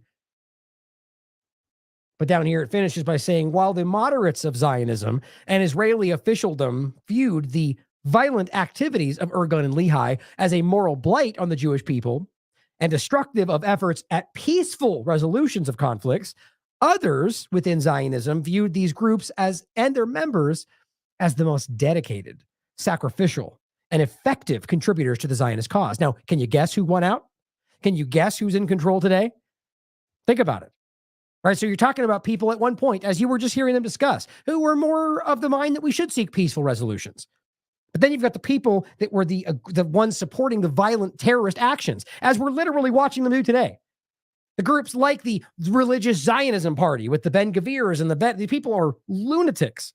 And they're openly telling you what they want to do, openly expressing their genocidal intent, knowing they're being watched. Think about that. I just want you to see that all the way back in 1929, 1949, these foundational elements, this is from the U.S. Justice Department. This is the U.S. government's website. They were a terrorist organization. They are today. These are dangerous elements that your government helped build while they were working with Nazi Germany, which should not make any sense to you until you realize that we've been lied to our entire lives, and that now today they are still in power. Here's another clip. This was something that Kim Iverson just shared too. Fact checked. This is true. Which, by the way, you should make sure, regardless of whether I say it's true or she says it's true, do your own due diligence always, because we could be wrong. But nonetheless, this clip is very real. Swedish diplomat Folke Bernadotte who personally saved 31,000 Jews from the Nazis, was shot dead by Zionist terrorists in Jerusalem at point blank range in 1948 after writing a UN report which basically said how he saw Palestinians devastated. Okay, so here's a guy who is, at least the story behind him is that he saved 31,000 Jews. And this is a group, at least the story behind it, we're supposed to think was desperately trying to create Israel to save all the Jews, right? This guy speaks up about what they're doing to Palestinians. They murder him. But by the way, this is not disputable. This is the reality. It's obvious what actually happened here. The question is what the intent was. I think that's quite obvious when you understand their history. Diplomat Count Folke Bernadotte was appointed as UN mediator in Palestine. His mission was to seek a peaceful settlement. Count Bernadotte surveyed the devastated Palestinian villages and visited refugee camps in both Palestine and Jordan. In a report, he wrote, "It would be an offense against the principles of elementary justice if these innocent victims were denied the right to return to their homes." Aha. Because that is the whole point. That's why they're after the UNRWA group. They're desperately trying to remove the records of their right to return. And the very beginning, what they saw was horror, murder. I mean, this is the stories of what they did to these people, the hundreds of thousands displaced, murdered, raped, robbed, tortured. I mean, horrible things. Some of the arguments they throw about what happened happened on October 7th come directly from things they did to Palestinians there. And that's openly discussed. My point is that the right to return is what this is all really about. The fact that they know the record is clear, if you look back, that they're living on land that they know is legally Palestinian land. But this is where the two-state solution was supposed to come to some kind of solving of the problem. But Israel made sure that didn't happen and has ever since been annihilating Palestinians with the blind complicity of the U.S. government, the UK. It's all in the record. Hopefully that's beginning to change. On September the 17th, 1948, the day following his UN report, the motorcade of Count Bernadotte was ambushed in Jerusalem. He was shot at point-blank range by members of the Jewish Stern Gang. All right, Lehi, Irgun, this is Zionism. Not Jewish, but Zionism. It says in World War II, Count Bernadotte negotiated the successful release of 31,000 prisoners from German concentration camps. 3 years later, he was shot to death by Zionists. That's the reality. Now, here is an interesting clip. Now, keeping that in mind, right? Bringing this forward from the reality of aligning yourself with Nazi Germany at a time when they are killing people everywhere, and your argument being that you're supposed to be building this to defend against that, which makes no sense. And the idea that this was an entity that was carrying out terrorist acts at the time seen as the most violent and arbitrary terrorist group, right? This is directly from the United States government's post. So keeping all that in mind, it makes much more sense when you realize what Israel's done ever since, rather than what their government has done under the guise of fighting. Just like the U.S. government fights under the guise of freedom and human rights, it's the same exact thing. Gee, I wonder where they get it from. Israeli spy operations revisited in the light of 9/11 case. Now, this was posted on February today, actually. Israeli, and this was the Bangladesh News. I'm not very familiar, but it says, in the wake of the tragic events of September 11, 2001, concerns over possible Israeli espionage activities within the United States have resurfaced, with a particular focus on a group of Israeli nationals detained close to the scene of the attacks. Now, I'm not sure why they're framing this like it's some kind of new topic, but the point is still to consider this in the light of really not just 9/11, but any action since. How about during Trump's administration finding spy devices at the White House, which people kind of brushed off like no big deal, which just shows you how much control the Zionists truly have over policy. But really, I just want you to hear what this clip, what he's basically discussing here. I think it's important because it just it talks about Jonathan Pollard and speaks to the blatant understanding that Israel is actively doing things, which, by the way, I think all these governments are always doing, but just realizing that it's so transparent and the U.S. government turns a blind eye to things like the U.S. liberty, which is quite a bit further. People say Israel is America's friend, and I want to challenge that. Now, as an American citizen, I don't think Israel is a good friend. Can you call a country a friend if they have a spy, Jonathan Pollard, who spied on America? He was an American. He was not Israeli. He took a life sentence in 1987. And just to spite the United States 1995, Israel gave him the Israeli citizenship while he was in jail. That's a spite. And then he was released 2020 on a private jet sponsored by an American billionaire, Sheldon Adelson, and he was greeted at the airport by Benjamin Netanyahu. Okay, what about the Herzog affair, 1950-1954? Where Chaim Herzog was an attaché in Israeli embassy, and he was recruiting spies with American soil, and he was tipped off that the FBI is coming to him. He escaped, and how he was rewarded? 2 times Israeli president, 1993, and he's the father of the current president today. We're dealing with ISIS, Al-Qaeda, and Hamas. This is what we're dealing with. What do you know? What a shock. Stems right from the origin. The Apollo affair. Rafi Eitan, an Israeli spy, stole 206 enriched uranium from Numac. How can you call a country that committed terrorist attack, killing an American citizen in American soil, and then they fled to Israel? The JDL, 1985, Alex Oda, he was Christian, Palestinian American, and he was assassinated by 3 members of the JDL. And they escaped to Israel, and America had not get them back because Israel does not want to deliver. How can that happens all the time, by the way, and the idea, in the sense that Israel just ignores what it doesn't matter. But there's a lot of examples of that. Again, how about just currently realizing that Israel's bombing every second right now, pretty much. And there are lots of Americans there. There's British people there. There's people from all over the world. Where are their governments? Why does it not matter that hundreds of Palestinian Americans are being killed every day they bomb? Because it shows you the truth behind it all. They don't care about any of it. They just feel politically motivated to do it in certain cases, but they're not going to do it if it does anything against the Israeli agenda right now, which clearly they're doing this to their own detriment, like all the way, it seems.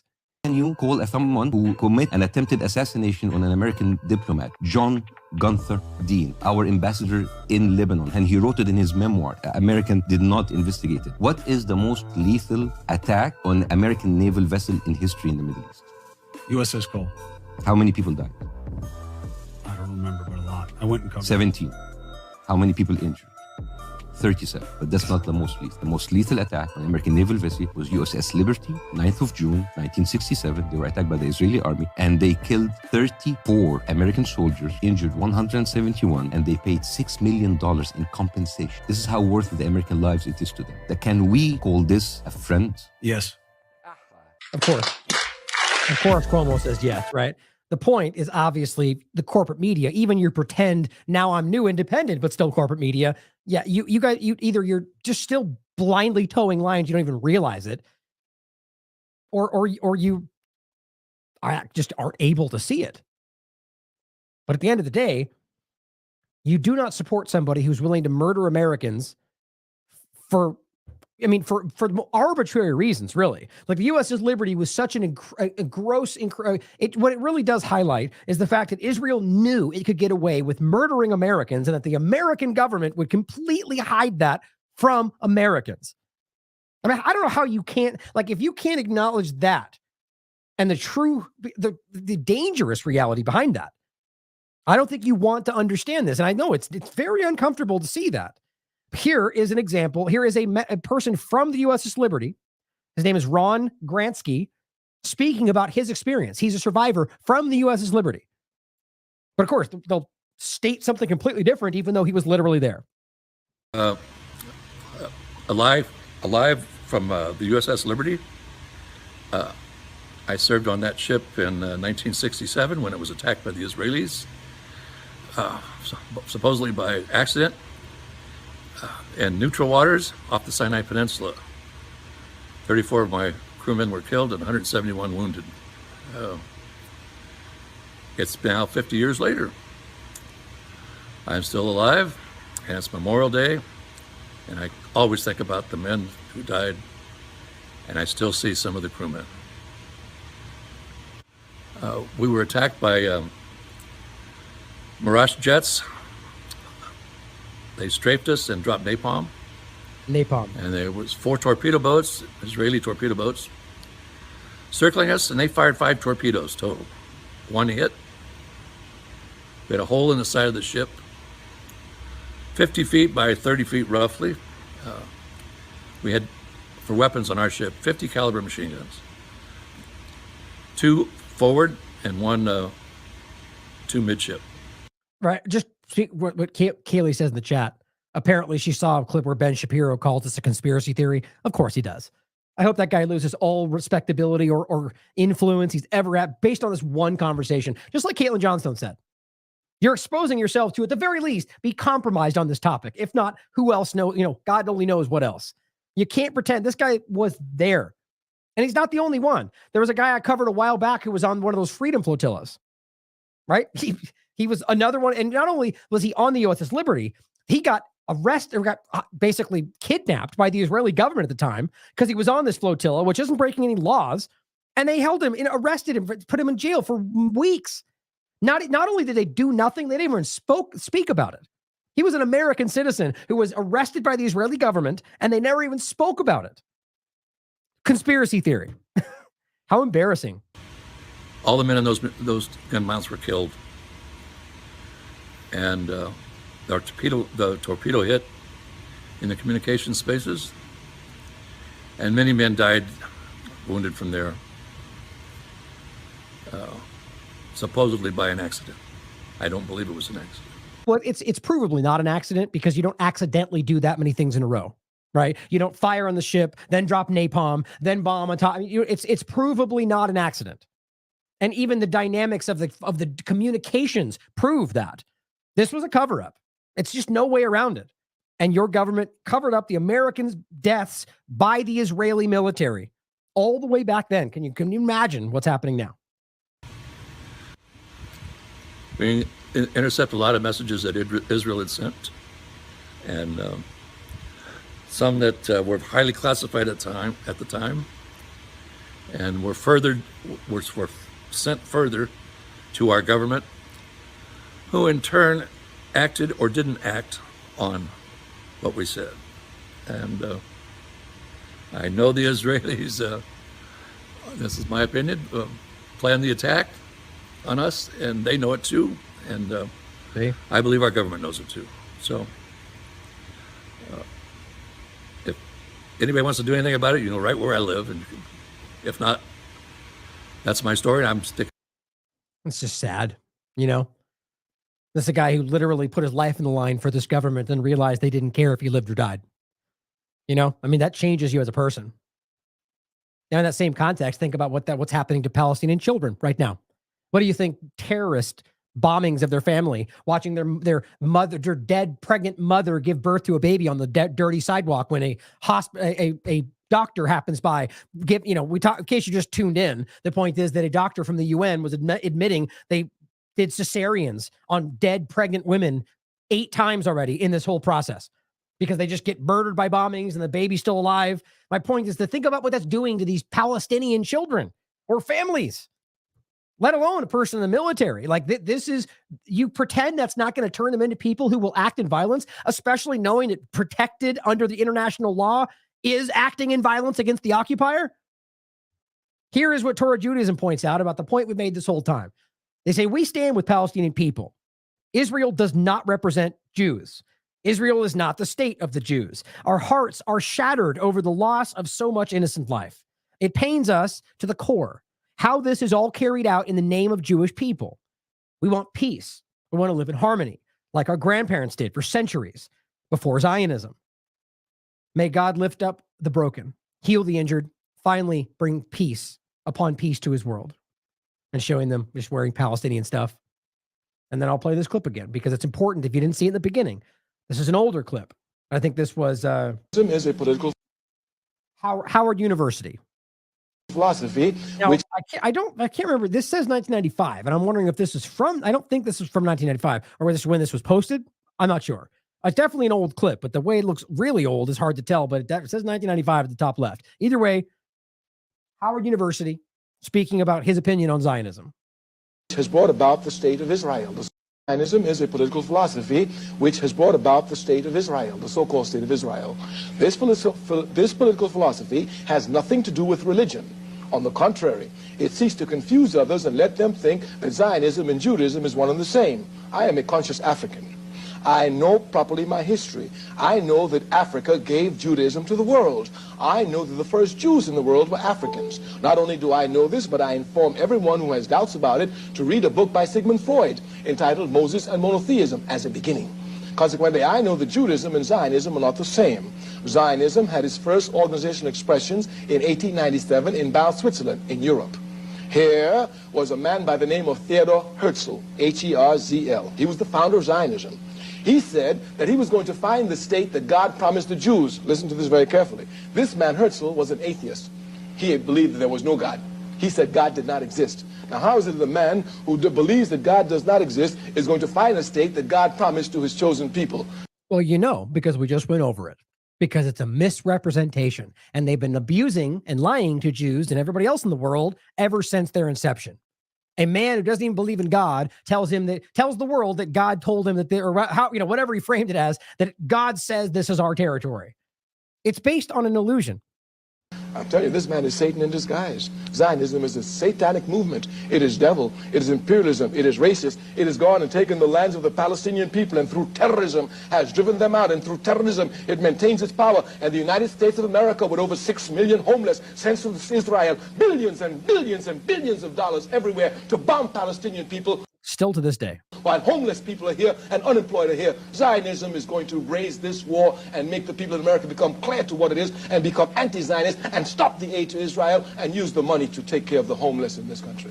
Now, whether you think homeless or whatever else, the point is, as well as I, there's a lot of people in need in this country. And yet billions and billions and billions of dollars, tens of billions of dollars fly out of this country. They're trying to send tens of billions more right now. I don't know why people don't realize how insulting that is. I know a lot of people do. I think most do, but I know a lot that are still trying to wrap their mind around, why we're all being so racist about Israel. And I just think you're listening to the narrative around that. Now, the bottom line is it's certainly possible that we're wrong. I'm wrong about this. That's always possible. Always consider that. But I hope, regardless of whether you think I'm wrong, to assume that there's an intent of negative hatred behind this.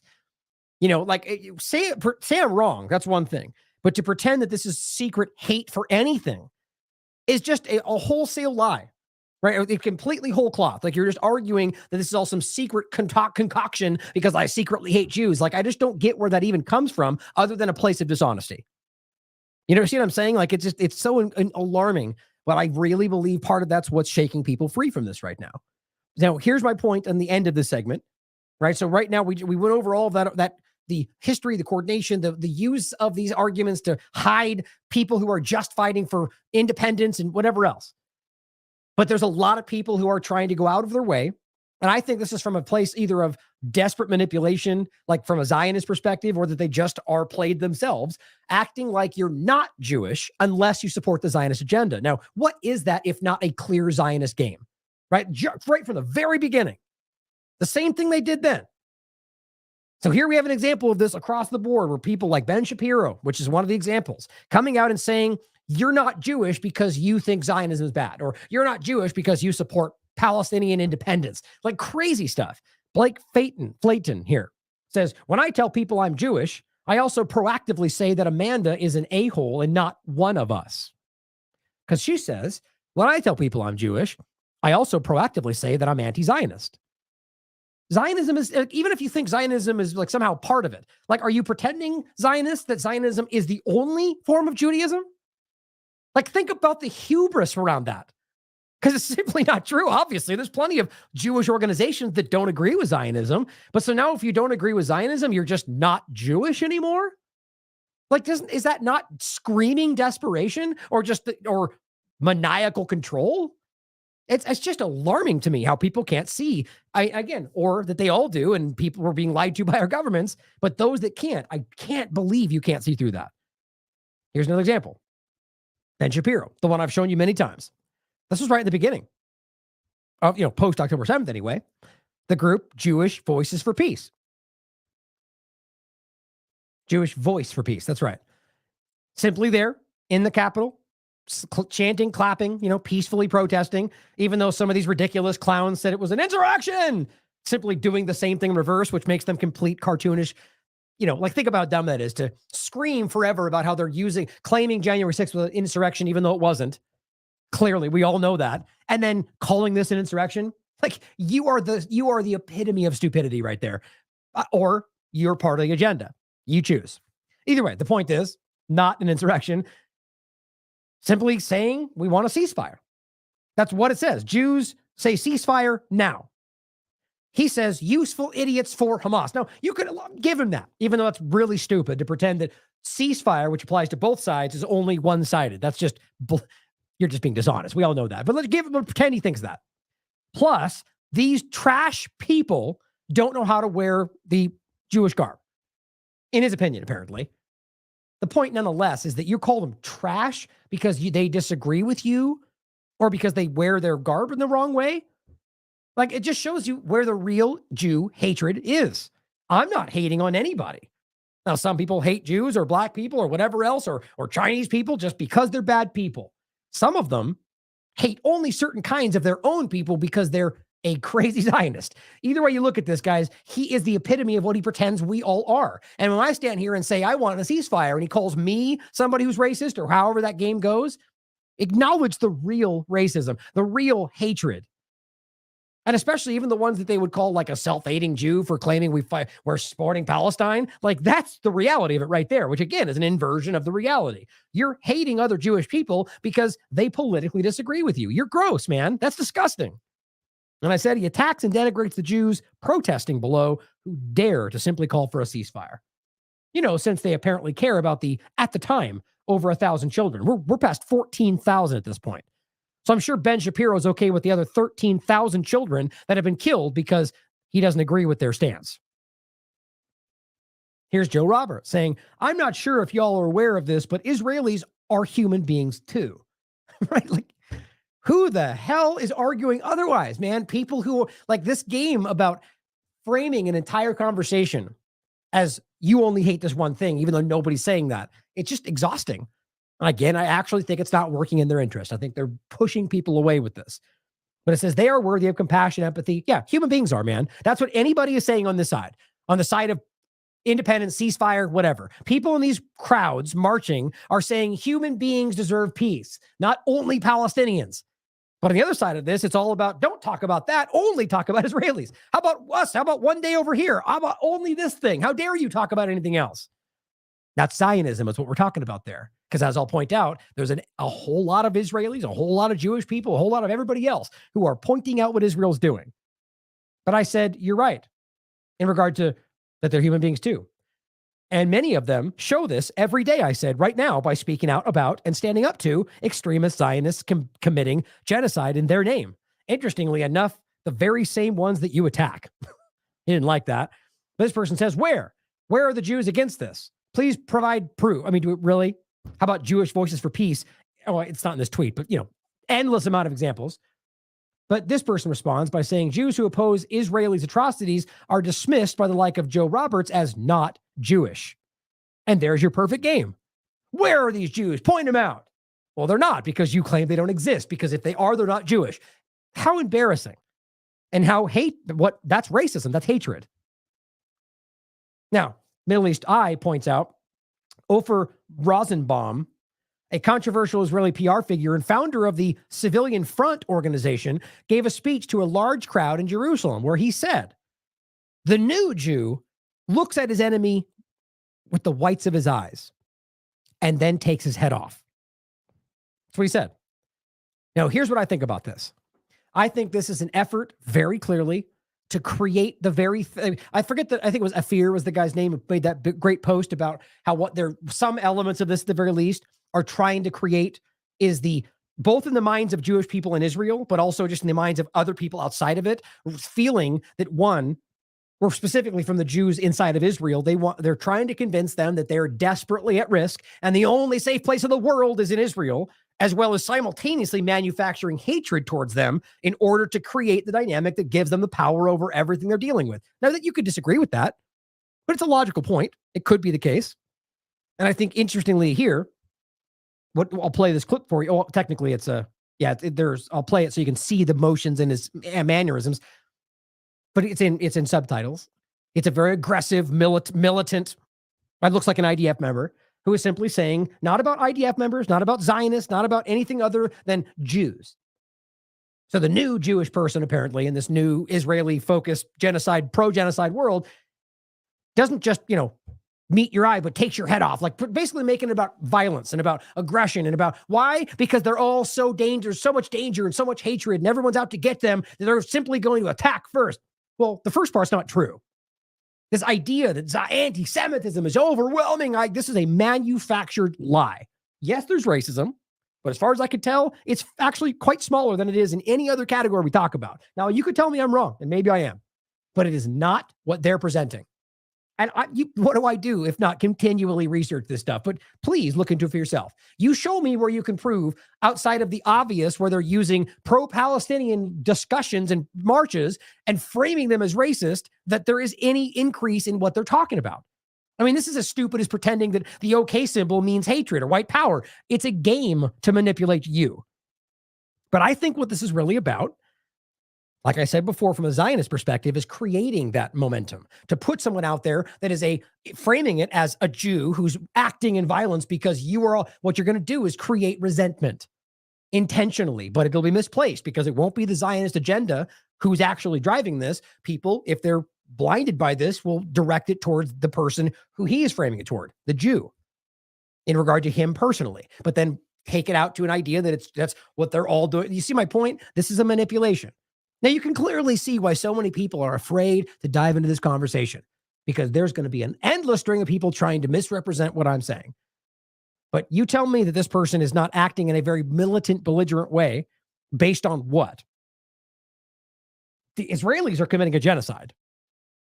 The Israelis have been committing a brutal occupation, rape, theft, murder, displacement over and over for 75 plus years. That's not to say that there haven't been things that have happened to Israelis, obviously.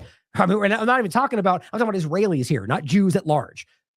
But before that, in general, you could point out different, overall, my point is simply that this is seemingly unjustified from the perspective of what we're currently living through. And that in and of itself will create resentment. Here's the vision of what he was doing. Because remember the subtitles, I'll try to read. It says, what is this concept of a frightened and exilic Jew? Who thinks that? I don't know anybody that thinks that. He says, do we need to ask permission from the world for what? For all the rights you already have and for all the actions you can already take? We need to ask permission from the world? Right? This is very militant. People out there getting charged up to what? To react in violence when you perceive someone to say something you don't like? What is he actually talking about here? He's talking to a crowd full of civilians. He says, hello, Gaza. We started talking Arabic. This should have been the work plan.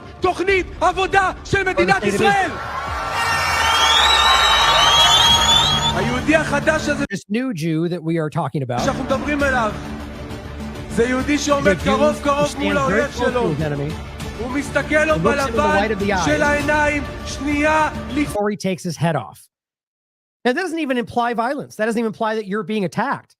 It almost implies a very surreptitious, through deceit, we will wage war, the paraphrasing of the Mossad mantra, which is a legitimate motto of the Mossad. Through deception, we wage war. So what you're basically saying, like, you're standing close to somebody and then you're attacking them. Like, either way, the point is clearly this is about framing it as, because you're so hated, because you're so attacked, because everyone in the world's out to get you, we're going to start acting more, that's the way it's being presented. It's based on a manipulation. But what do you think this is going to do? One, it's going to cause random Jewish people who believe this to start acting in a more, at least contentious, maybe violent way, under the guise that it's justified, and try to convince them it's not. But that is a Zionist manipulation, and it will ultimately be framed as Jewish people acting this way, even though it's not really what's happening. It's like the U.S. and individuals here. The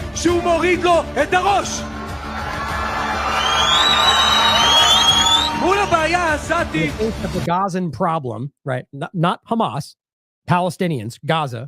There's only one equation. Force will be answered with much more force.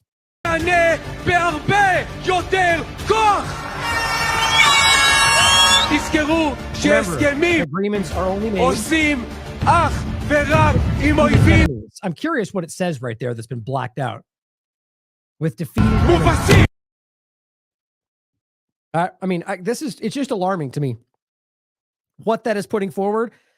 This is a desperate effort to drive this into, look, if you can create a dynamic where people are going out of their way, and let's say you genuinely create some massive, terrorist acts against Jews in other parts of the world, just all of a sudden, or maybe you manufacture that. Either way, the point is this will end up creating the narrative that Israelis use, specifically the Zionist government, to make this about something other than their ongoing genocide. That's the only thing that seems to matter. World War III, this is getting more desperate by the day. And I think that's what a lot of this is about. But my point is, this is how Zionism is manipulating the entire situation, creating a situation where they use the Jewish religion as some sort of barrier between the world and what they're actually doing. Now, on the note of absolute propaganda, the continuation of lie after lie after lie after lie, here's another one. It's just incredible. This guy just keeps doing this. President Herzog holds up a Palestinian children's book found, he claims, by the IDF in a Gaza home, entitled The End of the Jews. The book cover depicts swords and daggers piercing through stars of David and Jews drowning in a sea of blood. Chapter title includes The World's Burning Hatred for... Okay. So just blindly take a face value based on a couple of pictures, but that's how Eva does her work. Just believe me, because Israel says. But here's an interesting point. Guess what? He lied. During the Munich Security Conference, this is when he presented this, Israel's President Herzog showed a book called The End of Jews, claiming it was found in a house in Gaza. He claimed the book is authored by Hamas leader and co-founder by Dr. Mahmoud al-Zahar. However, even according to Israeli media, and you can look this up for yourself, the book was authored by a man called Abu al-Fida Muhammad Aref, not Hamas. It was first published in the 90s and printed in 2 Arab countries, which did not include Palestine. Every time he says he found something in Gaza, it turns out to be a massive lie, over and over and over. And the point is, this guy is not part of Hamas. He's not even affiliated with Hamas. And even Israeli media has pointed that out. This is my point about this. I think they must know that somebody's going to point that out. I think at this point, this is so desperate. It's about winning just anybody else over. All of us that are pointing out their lies, they know we're already going to pick through it no matter what. This is about just trying to inch a few more people who might blindly see this and move over. That's what I think. Because it's just embarrassing. You think we can't look this up? right? You think we can't do, like, look, this ridiculous stuff, a copy of Mein Kampf found in children's bedroom in Gaza, which is completely unsubstantiated? Or how about this? Oh, actually, I forgot I was going to play that first. We'll come back to it. Here are some chemical weapons instructions. Nope. That's a book cover that we can look up on Amazon or on what's the book thing? Anyway, on Amazon Books or whatever. You can look this stuff up. But he claimed it was chemical weapons instructions written in English, mind you. It's so stupid. They never brought it up again. Not once. Because they're lying. And they knew it. It was just about, did it work? Did we win a few people over? Okay, move forward. This guy just doesn't care about his reputation, I guess. The point is they've lied after lie after lie. Here's another one. Top secret Hamas documents about, remember they've done this so many times, I didn't even include them all. This is just a random, when you broke this down, it turned out to be another lie. How about the one about step 1, 2, 3 instructions on how to rape people? Like, it's just unrealistic. But this is how stupid they think you are, or indicative of how bad the propaganda has always been. And it's just their influence over politics that allowed this to be at least perceived to be as influential as it might have been. Well, the point about this was to show you, look, okay, so they keep trying to really push the idea. And this is my point about how when they say we're only going after Hamas, but then in every other breath, try to give you insinuation that all of them are bad or all Hamas or all, even though he already said publicly, nobody in Gaza is innocent. He said that right in the first week, which is one of the things they brought up at the genocide convention. But the point is they want you to think they're all secretly Jew haters because they're all bad, even though, no, we're all trying to save them. Well, it's over and over. I think that's what these things are meant to do. Look, they support Hitler, even though Zionism literally worked alongside Hitler. Who cares about the facts, though? But it's important to realize that most of what they show you, even though, as I've said, you're going to find elements of this because that's what they're trying to manufacture. My point is that most of it, nonetheless, is still lies. So it shows you that it's not even remotely as pervasive as they want you to think it is, even though you can find some examples. But they'll show you things like, here's a book that was, it turns out was, made by someone they lied about, or in other cases, a puzzle they show you that you can't actually prove was even where they found it, or the fact that it's when you really look at the information on it, it doesn't even show what they pretend that it does. My point is it's always a manipulation. But here's an example, and you will find an endless amount of it. Just look up Abby Martin's work, literally talking to Israelis about their perception of any Arab, and you'll find out very quickly that they're teaching from a young age anybody who will listen exactly what they pretend is being taught in Gaza, in reverse anyway. Do you take nice Jewish boys and girls and turn them into monstrous killers of children when they reach 18?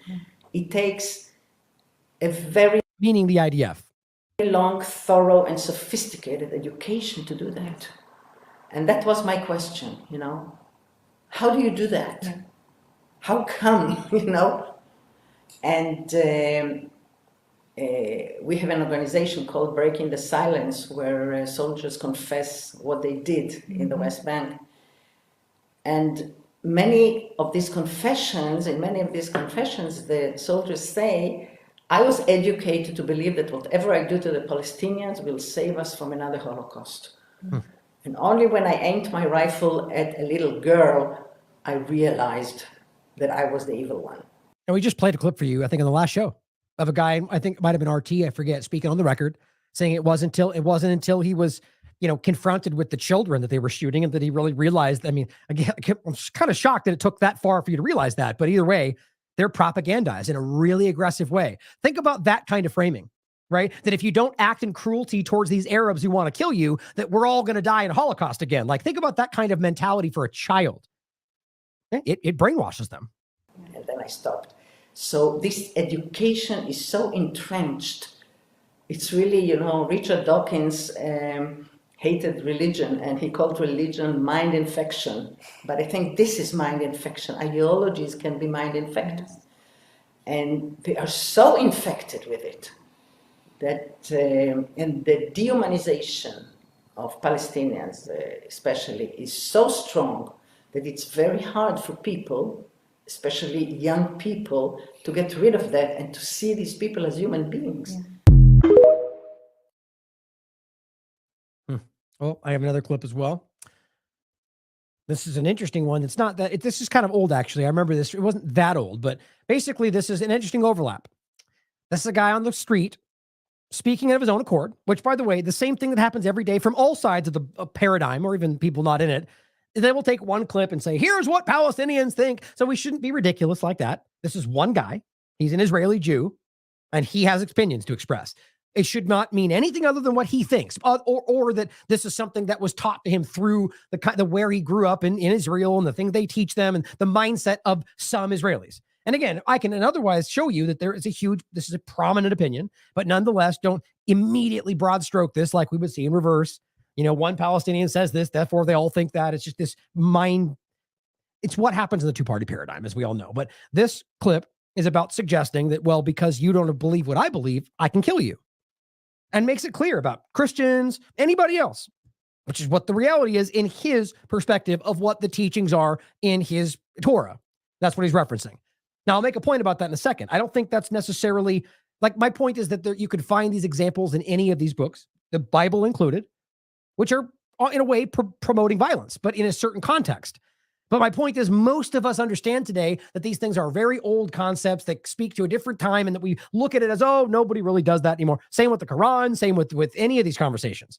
But there's also people in all of them that do believe it, that do act on it. Now, I argue Zionism is an aspect of is a manipulation of Judaism that uses and leans into these extremist elements.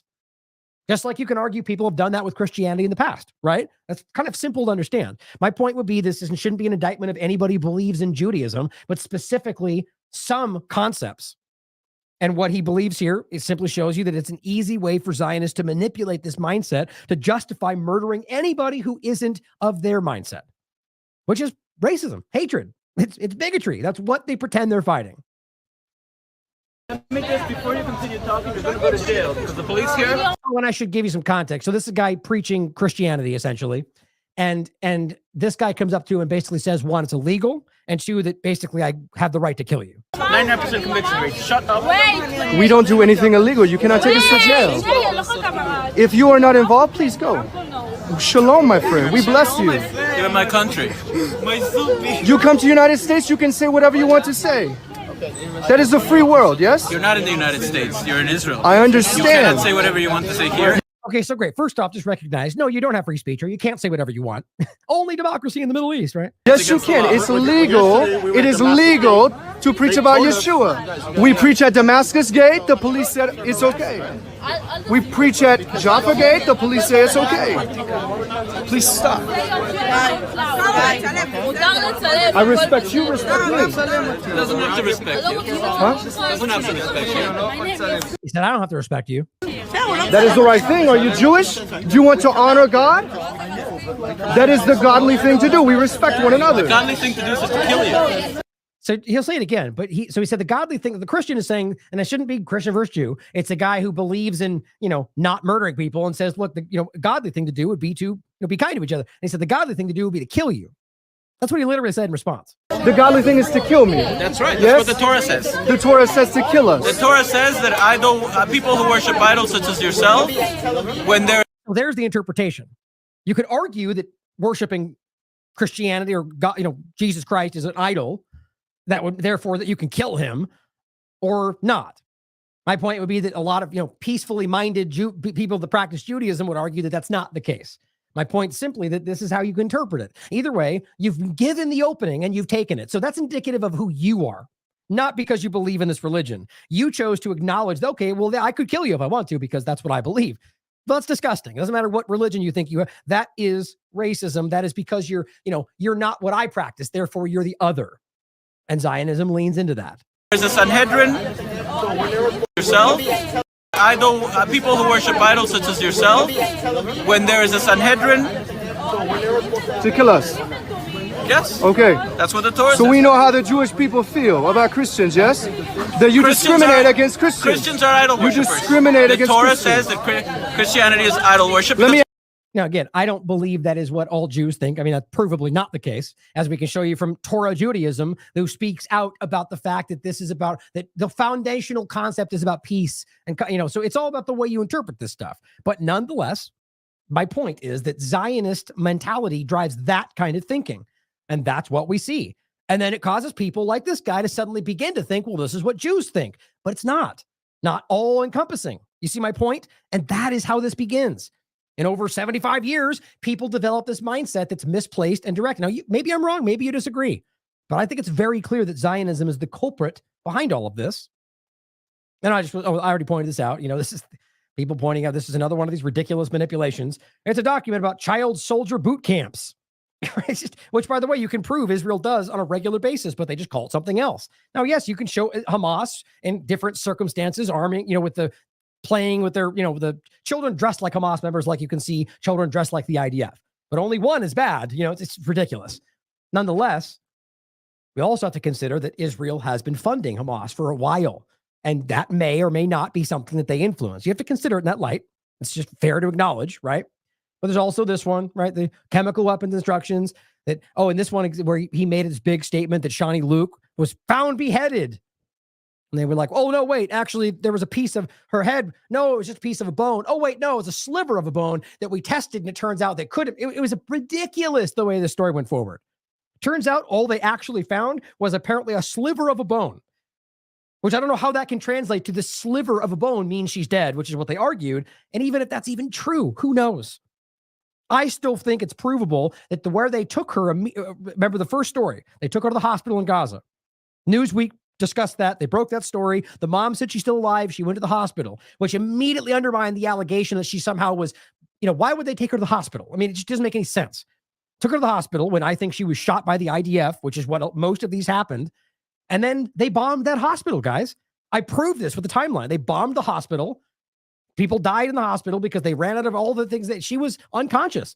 She probably died in that hospital, which they then went on to make up all sorts of stories like they've been doing with the Bibas family and a lot of the others, using these people for their agenda. Here's another example of lies. Here's this account who's not even really a news account, but they almost have 1 million followers at this point. It's called Vizgrad 40. It's like one of the worst propaganda platforms for Israel. This was on the 17th of February. It says, breaking, the Israeli army has blown up the UNRWA headquarters in the Gaza Strip, which I kept been able to prove whether or not that actually happened. Because remember, the headquarters don't look anything like what they're showing here. That's the lie. But nonetheless, this account said it. We blew it up. It is the building where Hamas had 700 tons. No, you didn't. That was proven to be a lie. Even the corporate media, just like with Shifa, called this out. And remember, this was the image. And I've seen this image and it's being blown up, presented at least 3 different times as a university, now as UNRWA, as a hospital. And every time I'm like, well, I've seen that before, so I didn't really lean into it. So this account going, we're 1 million followers, right? Guess what? They changed it. Didn't update it, didn't say a word about it, just quietly changed it. Because you can edit it these days, right? Now you can see the edited version and see it, but nobody corrects anything. They just quietly change it. Guess what? Oh, no, excuse me. It's a UN school in a totally different area that happened in November. Are you serious? What a joke. So all it really is this person shared it because Israeli media, or rather propagandists shared it. I forget which one. I couldn't find the original, but this went around just before, this is on the 17th that they updated it. The 15th. Or no, excuse me. Oh, that's what okay, here it is. Okay, so this was the 15th, so I just got mixed up on it. So my point, so this started with this guy, who, remember, this guy is one of the lead in regard to the propaganda war. Hananya Naftali. One of the guys, by the way, that originally posted about the Al-Ali hospital being bombed by Israel, but then they changed the narrative, deleted it, and said something else, and they, just hid the story, right? Even though they bombed every hospital since, but totally fake news. They're lying to you about literally everything all the time because it's all about the narrative. But he posts on the 15th saying, breaking, UNRWA headquarters taken down. No, he knows that's not true. They must know that's not the place because he's already posted about this building before. As somebody points out, and even the reader context says, nope, that was demolished in November. Not what you're claiming it is. But sorry, I just got this backwards. But as Tal Hagen points out, well, here he is claiming anyway that they destroyed the Parliament building, which I don't think was the Parliament building either. This was on. Oh, there's no date on the image, but this is what he posted back then. We talked about it at the time, and then he posts again.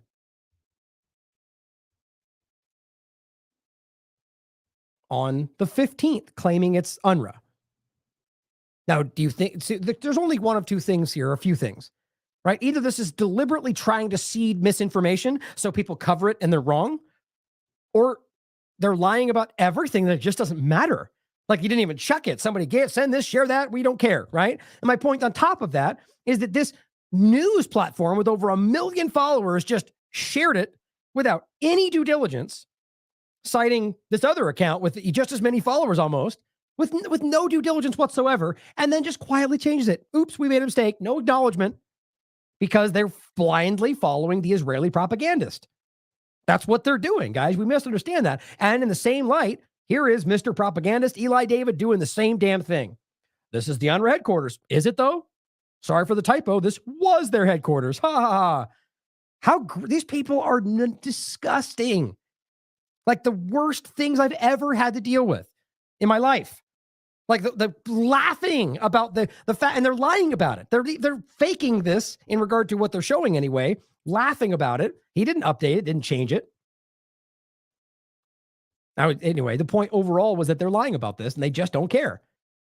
So I don't know whether they've even blown up the building itself. Let me know if you found any indication of that. My point is that they just repeat whatever. And these are like the lead propagandists. 1 million followers on this account, 700,000 on the other. Eli David has 500, almost 600,000 followers. This guy, 415,000. Like, do you realize the influence they have? And they're just sharing whatever. They just don't care. They're lying about damn near everything. And I still think it's kind of incredible that he already did this about the other building. Now, I forgot. If I should have looked this up. Really, well, let's do it real quick. It's already going to be a long show. Let's do just Parliament. Let's see. So if you don't remember how to do this, there's an easier way, I think, actually, but I've been doing this for such a while. You have to type a letter in or anything in front of a search, hit advanced search. How do I spell it?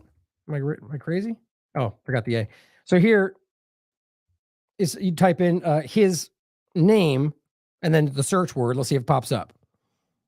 Maybe deleted it. Nope, there it is. Sure enough. I'm glad I did that. I just forgot to do it before. So here he is right here. This is him saying, Israeli army destroyed the Hamas parliament in Gaza November 15th. And here's what it says down here. It has been confirmed by Israeli and other media that the parliament building in Gaza has been destroyed, but the building shown in this video is another building. So it's not even the parliament building. Like, what is actually happening here? Is this deliberately trying to seed misinformation so people look bad? Or are they just lying about everything that really just doesn't matter? It's really fascinating to me. I'm going to post this under here. You lie about everything. Just in hopes that people see this, like somebody who is actually honest, who believes Eli might be trying to inform them. It's crazy. Now, lastly, on this point, it's funny with things like this. It's like, I just want to fixate on it. Like, I just feel like we need, how incredibly obvious is that? I don't know how you get it in front of people, please. So embarrassing. Now here, Cuts News Network also points out another manipulation. And this just never ends. And let's realize this is not unique to one or two of them. These are leaders across the board in the Zionist government that are lying about everything. Backlash on social media and calls to expel Israel's ambassador to Belgium. Let's not forget, Belgium was the place where they spoke up and said, we're going to keep funding UNRWA. And then that very day, Israel bombed their Gaza building. and even Israeli Times of Israel covered it. Nobody in the corporate media in the West covered it. Who cares, right? War crimes are small potatoes today for Israel. Who cares?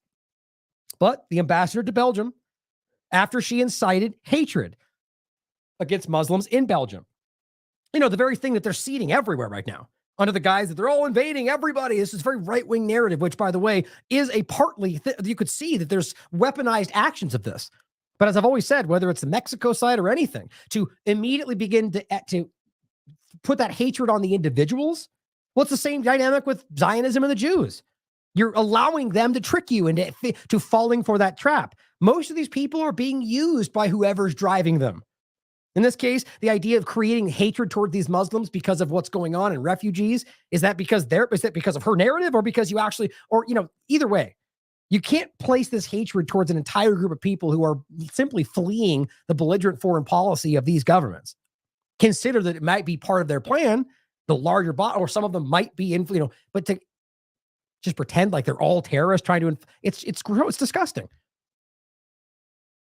And I think that's the two-party game right there, is it's all or nothing, right? It's always somewhere in the middle. In Belgium, she incited hatred against Muslims by sharing a footage of what she said was a Muslim preacher reciting verses from the Quran. Very benign. What she lied about, said what they were doing is recruiting a surah about a battle in between Muslims and the Jews, and literally called for the killing of taking captives of Jews. It's a complete manufactured lie. Simple Quran verses, nothing what she said, but she stood up and said it anyway. And this is my point. Knowing that there would be Muslims who would know that's not true, knowing that they would speak out about that, and just didn't care. I mean, I don't know how. I don't know. It blows me away. It really does. Even though I know how surreptitious this all is, that either that's how desperate it is, or just the lack of concern, or rather the belief that we have no ability to influence anything. And use that to make hatred against people based on a lie. Well, let's talk about lies in a reverse way. Remember, we just talked about this one. Elon Levy discussing how we were just delivering these oxygen tanks to a hospital that we were just bombing and shooting and sniping people. But let's pretend like that makes sense. But we delivered it there, right? You mean at a place, by the way, that what they just said are where Hamas is holding up. So you're giving oxygen tanks to Hamas? It doesn't make sense. Either way, the point was it was all a lie. And that's why it doesn't make sense. Because it turns out that the Red Crescent already exposed that they, the week before, shot them, beat them up, tortured them, detained them, stole all their tanks, and then didn't do anything until later delivering what appear to be empty tanks in ways that aren't supposed to be delivered, but then actually didn't even according to them, didn't actually even do what they said they did, which is a common tactic for this. But of course, the point was, he goes, Jews are poisoning the wells, kind of blood libel, which, I forgot to grab that actually. It is.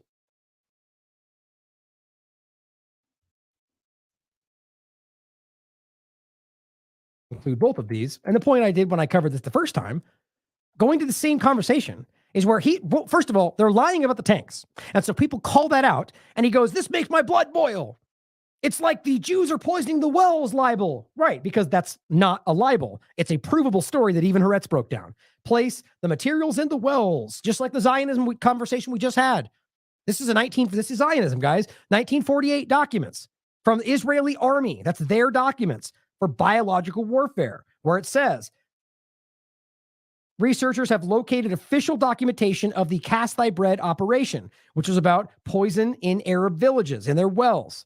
It's a true story that Haaretz made sure we understand. And here's Gideon Levy pointing it out, coming all the way into today. We even destroy their water wells, or pour cement in them. Or there's examples of settlers dumping rotting carcasses of animals in the Palestinian wells.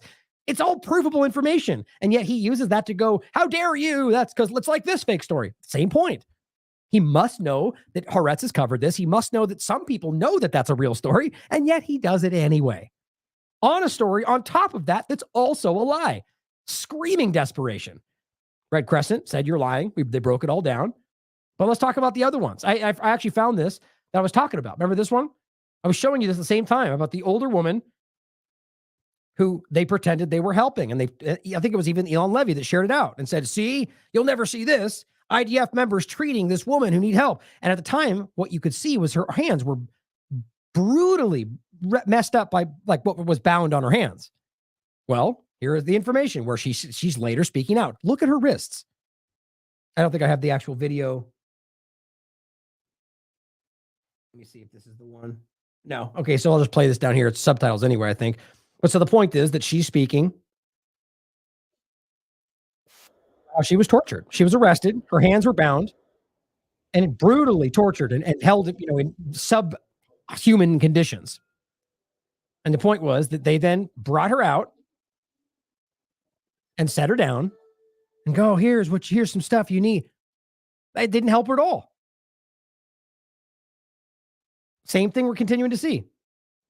Palestinian elderly woman with her wrinkled hands bearing signs of being shackled by her arrest by the Israeli army, feels the pain from Israeli forces beating and shackling her, contrary to their claims of medical help. It's continual. It makes me sick. And this is the one, by the way, which, by the way, was actually under this that I had, and it was deleted and censored by Twitter. Of course, because that's what's happening. They're censoring truthful information right now. But I found another one, which was the same story we covered. And I proved this at the time, like a lot of us did. This is one of the ones they put out. They put this image out, the Eli Davids of the world, and they said, and again, I actually think it was both of them. They all seem to share the same things, saying, here's the Gaza you won't see, the IDF helping this old man, except they then immediately shot him after the filming was over. And this was proven by media on the ground. It's disgusting. And what they're not only murdering these people, but using them to make other people think they're helping them. Think about the kind of maniacal mindset that takes. And here's another one we've shown you before. This is the same time frame as this one, where they pretended they were helping this woman. Here's the IDF giving her water, and then they killed her. And that's what happened. Over and over and over. Now let's talk about the Nasir hospital, because it's the same game that's going on, where they're pretending they're trying to help, because that's where they claim they were delivering those canisters to, right? That's what they pretended this was going to. They lied. They were bombing that building. They were sniping. They just killed a small girl right out front of that hospital. And let's not forget, the first grouping of these people we saw, when they were like, here's the ones we're interrogating. 3 out of, I think it was the vast majority of what they then said has now proven to be false. The rape allegations, multiple things they said, beheading babies and children, that's what they got them to say. So it needs to be very clear, even to those that might be on the fence, that what they're doing is coercing testimony, which, by the way, is a public statement made by the UN, by human rights groups. Actually, let me see if I can grab that one. Yep, perfect. Right here. Just this one's enough. Israeli court says Shin Bet pressured man to give false testimony. It's everywhere. It's like all the rest of these open secrets that nobody talks about, like stealing of Palestinian organs or the human shields used by Israel called the neighbor procedure. It's an open secret. We all know about it, and every human rights group has written about it. UN's talked about it 45 times over the last 20 years, and yet it comes up again, and we're like, well, we're not sure. We do it. Yeah, we know. We all know. It's a game to pretend like it's not there. So here, my point in first bringing that up was that there's already provable examples of people doing things just like this in the same clothing, sitting there shaking, where they say, yes, I did all the things you want me to say. And then it turned out to provably not have happened. So we already have examples of them coercing testimony that we know didn't happen. So my point is, and actually I don't need to play it. It's just the subtitles. The point is, IDF shares this. Watch as Hamas operative admits to Israeli hostages being held by Hamas in Nasir Hospital on the 15th. Okay. So the 15th, they're claiming that they have intelligence based on their coerced testimony that there are hostages in the hospital, right? Now, here it is on the 15th, later in the day. Israeli army raids South Gaza hospital, searching for bodies and hostages, right? So this is after they're already bombing it. They pretend, like, here's what's funny to me, first of all. So you're telling me that you come and deliver these things, right? You deliver a bunch of tanks to a hospital that you later tell us you have to go into because Hamas. I've said that before, but how ridiculous. Why? See, in every other context, you're going, we're not even going to let aid in because Hamas might use it. But here's 20 tanks to a hospital that we're telling you has Hamas in it. They obviously didn't do it. And that's the obvious point, but it's just so embarrassing. Like, how do they not think that through? So first of all, they say we're going in. Then, as they seem to do on all these Israeli platforms without any notification or update, they just change the article. So still February 15th with no notification that the entire article's changed. Israel goes on to say, no evidence so far that Hamas held hostages in Nasir Hospital. Oops. So the crazy thing was, before you went in, you said there's credible intel. The reality, like Scott Ritter points out, is that even that is not enough. International law demands for a civilian hospital or any civilian infrastructure, it has to be provable that this is the case. Just like Al-Shifa, their entire operation proved that they didn't really know. So they were at best guessing. So even if they got it right, the point was it was still a crime when they acted without knowing. Here is another example. As they're saying, well, no evidence so far. Well, wait a minute. I thought you knew. I thought you said for sure. And they murdered people. They destroyed the building, which is ultimately what happened. And by the way, this is so frustrating. I saw an image of this article. This is Haaretz Hebrew edition. And I searched for this. And You can't find it, like literally anywhere. So what I had to do was translate the title into Hebrew with the translator and then search for that. And luckily enough, I found it. But what's interesting is how much, like, there's a game being played right now with where these things get posted, in my opinion. But this says Hagari, so this is the lead manipulator. So far, no evidence has been found of abductees being in the Nasir hospital. So it's the same post, but just very more specific. And this is the post they shared here. And as she says, they're not even trying at this point. Because realize that statement proves they committed the crime. She says, because nobody's holding them accountable. I agree. Mohammed Shihada just points out that they're admitting there was no evidence of hostages there. But this comes after they bombed the area, besieged the area, forcibly evacuated the area, stormed the hospital, the biggest one in southern Gaza, put it out of service, claiming that they knew there were bodies inside. We're not even through it all. This is the 15th. This is where it's right in the beginning, and they're already exposing they didn't even know what they were doing. So here's the ridiculous part. So the same hospital. So before this, they bring oxygen tanks, they claim. It was a lie, but they still pretended like it happened. Then they go, well, we're not sure. We're not sure of any evidence. We can't find it, but we still think there's bad guys there. Then on the 16th, the next day, Kogat, which is just one of these pro-Israel manipulating, they're pretending to be pro-Palestinian, but this is about a coordinating and facilitating humanitarian aid, which is ridiculous. All of these groups are blindly, or at best, failing at their job. And I don't think their job is even what they pretend it is. But they're saying, well, Kogat supplied today Nasir's hospital with a replacement generator. As far as I can tell, none of this is even true. But they're simply going, all these things, food and water and fuel. Look what we just did on the 16th. After telling us that you thought there was evidence of bodies in there. So I guess that didn't work out. But realize this is the same Kogat that weeks ago said, quote, there is no hunger in Gaza. There were stockpiles of food in Gaza. Don't forget, this is an Arab Gazan population whose DNA is to hoard, certainly when it comes to food. You have clearly a pro-Palestinian platform. This is a Zionist organization. My point is, if there's no hunger, then why are you promoting giving food for people that need food? It's so ridiculous. Either way, the 16th. Okay, so let's go forward still. Oh, well, I forgot. The same Aviva Klampus manipulator says Israel is supplying Gaza with medical equipment and food and fuel, really ruins that whole genocide accusation. No, it doesn't. I don't think it's either demonstrating your ignorance on the topic of genocide or just gaslighting for genocide. The point is that all you need are the murdering of Gazans, and the intent demonstrated. To argue that they gave them a little bit of food and water on one side does not mean that doesn't suddenly the genocide accusation. Again, just screaming desperation. Oh, and by the way, here's what she said just before this. So here she is going, see, they're giving them everything they need. But here she is going, Israeli protesters are standing on the road near the crossing to the blocking aid trucks. She's our protester explained. It's insane. They're helping Hamas with and tortures and starving hostages. Well, where do you think the food goes? Like, how do you think those hostages feed themselves? It's just plain. I don't know. Maybe they're just that dumb. I don't know. But either way, the point is, so over here you're promoting giving them food, but over here you're promoting blocking that food. Either schizophrenic or you're lying on one of them. Here is the 16th at night. Explain this for me. So here they are raiding the hospital, right? The hospital where you just told us that you couldn't find any bodies. The hospital where you just gave oxygen tanks and food and water and all the stuff. But again, I don't think it actually happened. Your narrative is that you did all that, but then that night you raided. Why? Because Hamas, I guess. So were you giving Hamas a generator? Were you giving Hamas food and water and gas tanks? It just doesn't make sense is the point that I'm making. Anybody honest can see that. But here is the hospital that's been completely destroyed.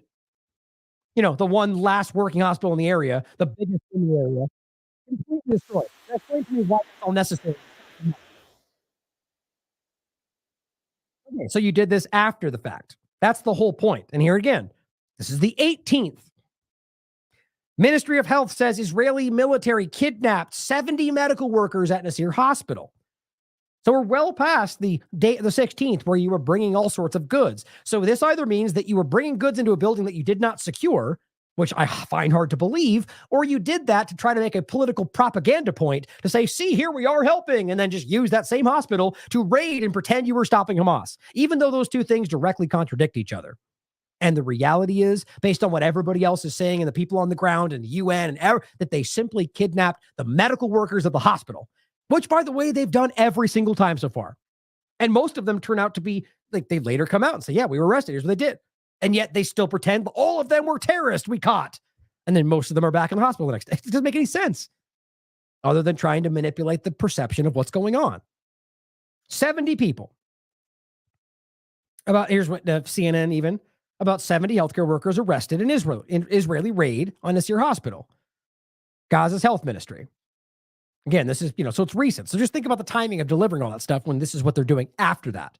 You just can't reconcile those two things. Somebody recently gave me an excellent point that I was, again, rectify works in that sense, but you're right. Rectify is the point I was really trying to work. The word I was trying to say in the past. Either way, it doesn't make sense. And the point that says here is they've put the whole complex out of service, which means that they're now these people that are all dying and starving and have legs cut off. Now they have literally nothing. But it's all about defending yourself, right? It says the comments back up a certain claim from the WHO, which said the teams were not permitted to enter. Like, they just won't let them in to see because it's obvious what they're doing. Ministry spokesperson claimed about 70 health workers were arrested. 80 patients transferred out of the hospital to some unknown location who God only knows what's happening to them. Only 25 staff remain, and they're unable to maintain the whole building or any of it. No electricity, no oxygen, even though basically that they just pretended they delivered 20 oxygen tanks, they don't. It's all a lie. No water, no oxygen. CNN cannot independently verify casualty figures. Now, the next point. This is just how it goes, right? So their narrative breaks down if you just barely poke at it. So they arrested all the medical workers, even though CNN even made clear that they're medical workers, and ultimately try to make it look like we got a bunch of bad guys. But even CNN points out that they weren't. But guess what they did now? Here comes Hen Mazig, the most ridiculously named person fighting for Israel propaganda. Breaking today. Hamas terrorists that were at Nasir Hospital were disguised as medical staff. And that's just it. Just a sentence. No source material. It's just, okay. Breaking news. The one thing that makes that other narrative make sense. How ridiculous. And of course, rightly so, Araquel points out this meme that's simply showing what group is that? That's not the Pawn Wars. Is it Pawn Star guys? Either way, basically saying you can't just bomb hospitals. This guy says, hospitals are Hamas. And he goes back and says, well, at least the food and medical supplies, let those in. UNRWA is Hamas. The journalists are going to show this to the world, right? Journalists are Hamas. And he goes, you can't call everything Hamas. He goes, you're Hamas. It's like, yeah, that's literally what's happening. It's so embarrassing. And then finally, another report, even by CNN, which is, again, not to mean that CNN's being honest or that we should blindly listen to CNN. I shouldn't even have to say that. But then ultimately, it's because I think these are indications of clearly how much Israel's lost control of the narrative that even these corporate platforms are going, geez, we have to at least point this out or we're never going to be able to influence anybody with our lies again. But it says, hospital reports more Palestinians killed, including children, in strikes on central Gaza City. Right, so this is afterwards. So we're talking about more and more children, more bombings in these areas. And it's the hospital reporting this. Alaska, it's just this nonstop barraging of these hospitals. I thought this was supposed to be one of the safe controlled areas now. It just shows you that then every narrative they're spinning by their day-to-day actions prove to you that this is complete. All this is about is murdering anybody that's in front of them. Ethnic cleansing. And I mean, I don't even know how they think. Anyway, you could assume all day long, but everything they're presenting to you contradicts something they've said before. On that point, this is very interesting. Aviva here clump us in the same manipulative stance. Puts this out on the 15th of this month. Heartbreaking news from Israel. Kibbutz Ner Oz has shared that this guy's name is Yair Yaakov, who you've heard his name before, by the way, more than once, who was abducted on the 7th, so we're told, was murdered by Hamas the day of his kidnapping. So her point is this is breaking news. We just got this news. Turns out he's not kidnapped. He was killed on the day he was taken, but they took his body with them, which, by the way, there is no indication that even makes sense. The reality of this is obviously about hostage exchanges, and every other piece of data we've gotten, both from people that were there that have come back, as well as people that have said what they saw, that was all about taking. There's even evidence on Israel's own propaganda movie where Hamas was asking whether they're military or not, because the point was taking hostages to be exchanged for their people. And that seems to hold up to this very day, other than Israeli propaganda. The point, though, is why they would, if the argument is that he was taken, they're saying that no, they took it, they're still holding his dead body. Now, does that make sense to anybody? It's certainly possible. Or he got killed by one of their bombings and they're pretending they're just holding his body. Or he got killed by the IDF and they never took him in the first place. And the narrative got all mixed up and they're just using this to kind of explain that. The point is, let me show you why I say that. Again, this is February 15th.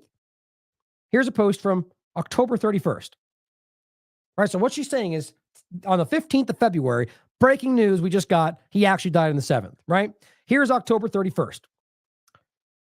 Saying, Murfreesboro, who was released from Gaza, but partner Yair Yaakov, same guy, murdered October 7th.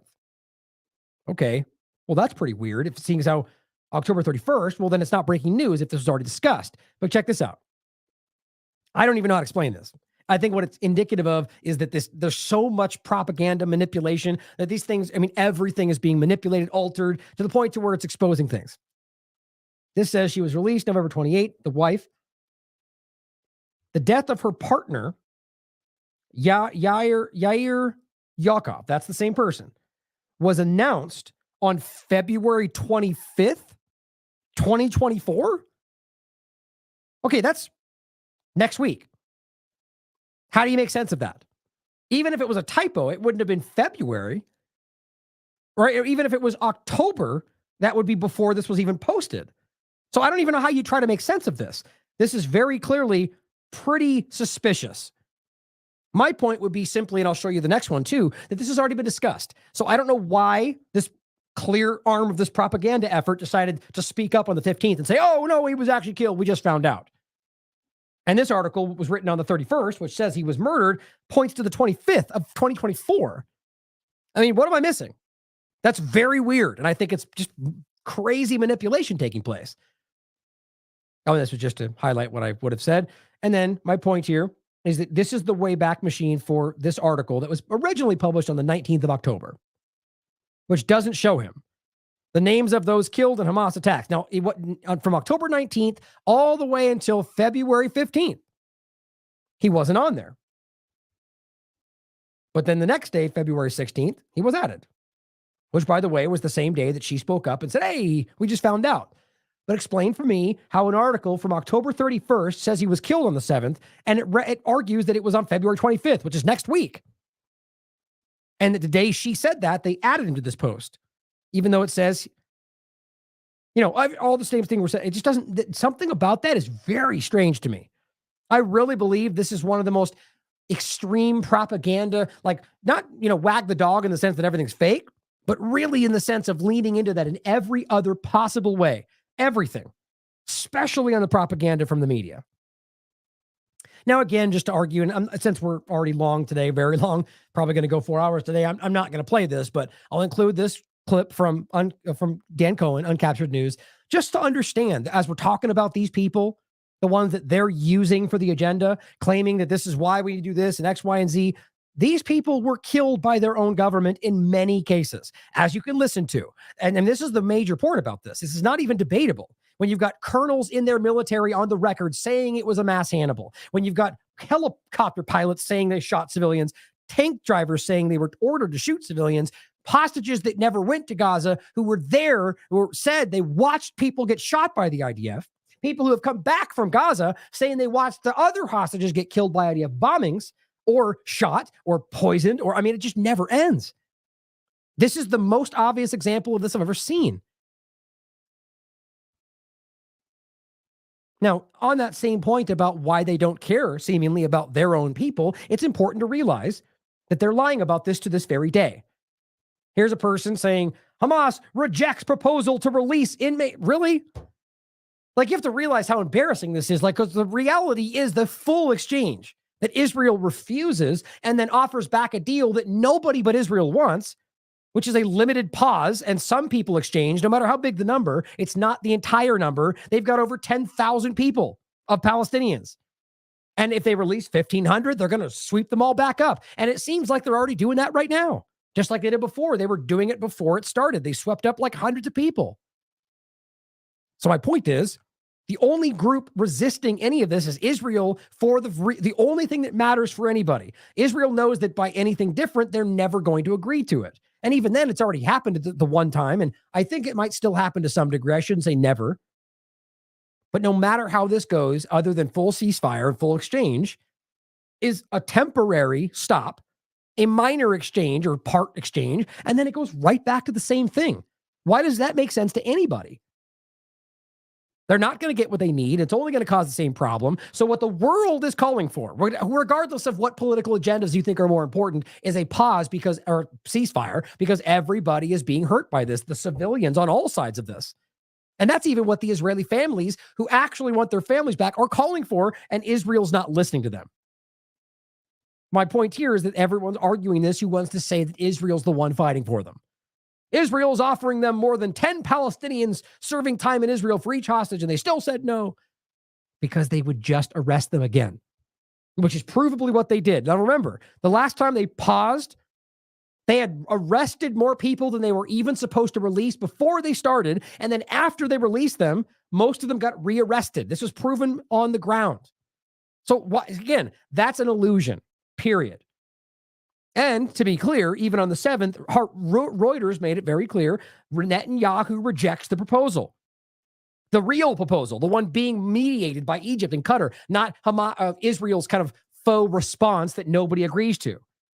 They're highlighting the small side part instead of the real conversation because they're dishonest or they don't know any better. But Netanyahu rejects the proposal and insists on a total victory. And by the way, he's made it clear that there will be no ceasefire until Hamas is gone. He said that more than once. But here's Elon Levy, being a little lackey that he is. Hamas is holding hostages in civilian buildings and possibly their bodies in hospitals and graveyards. That's the Nasir argument. Trying to pretend like what they did in that hospital is justified. It's not. And the graveyards because they're stealing bodies and taking their organs, which is a provable conversation that even doctors at Al-Shifa called them out for. But it says it is trying to make it impossible for Israel to recover the hostages. I mean, I can't believe you can even say that while they have offered an entire exchange since the first week.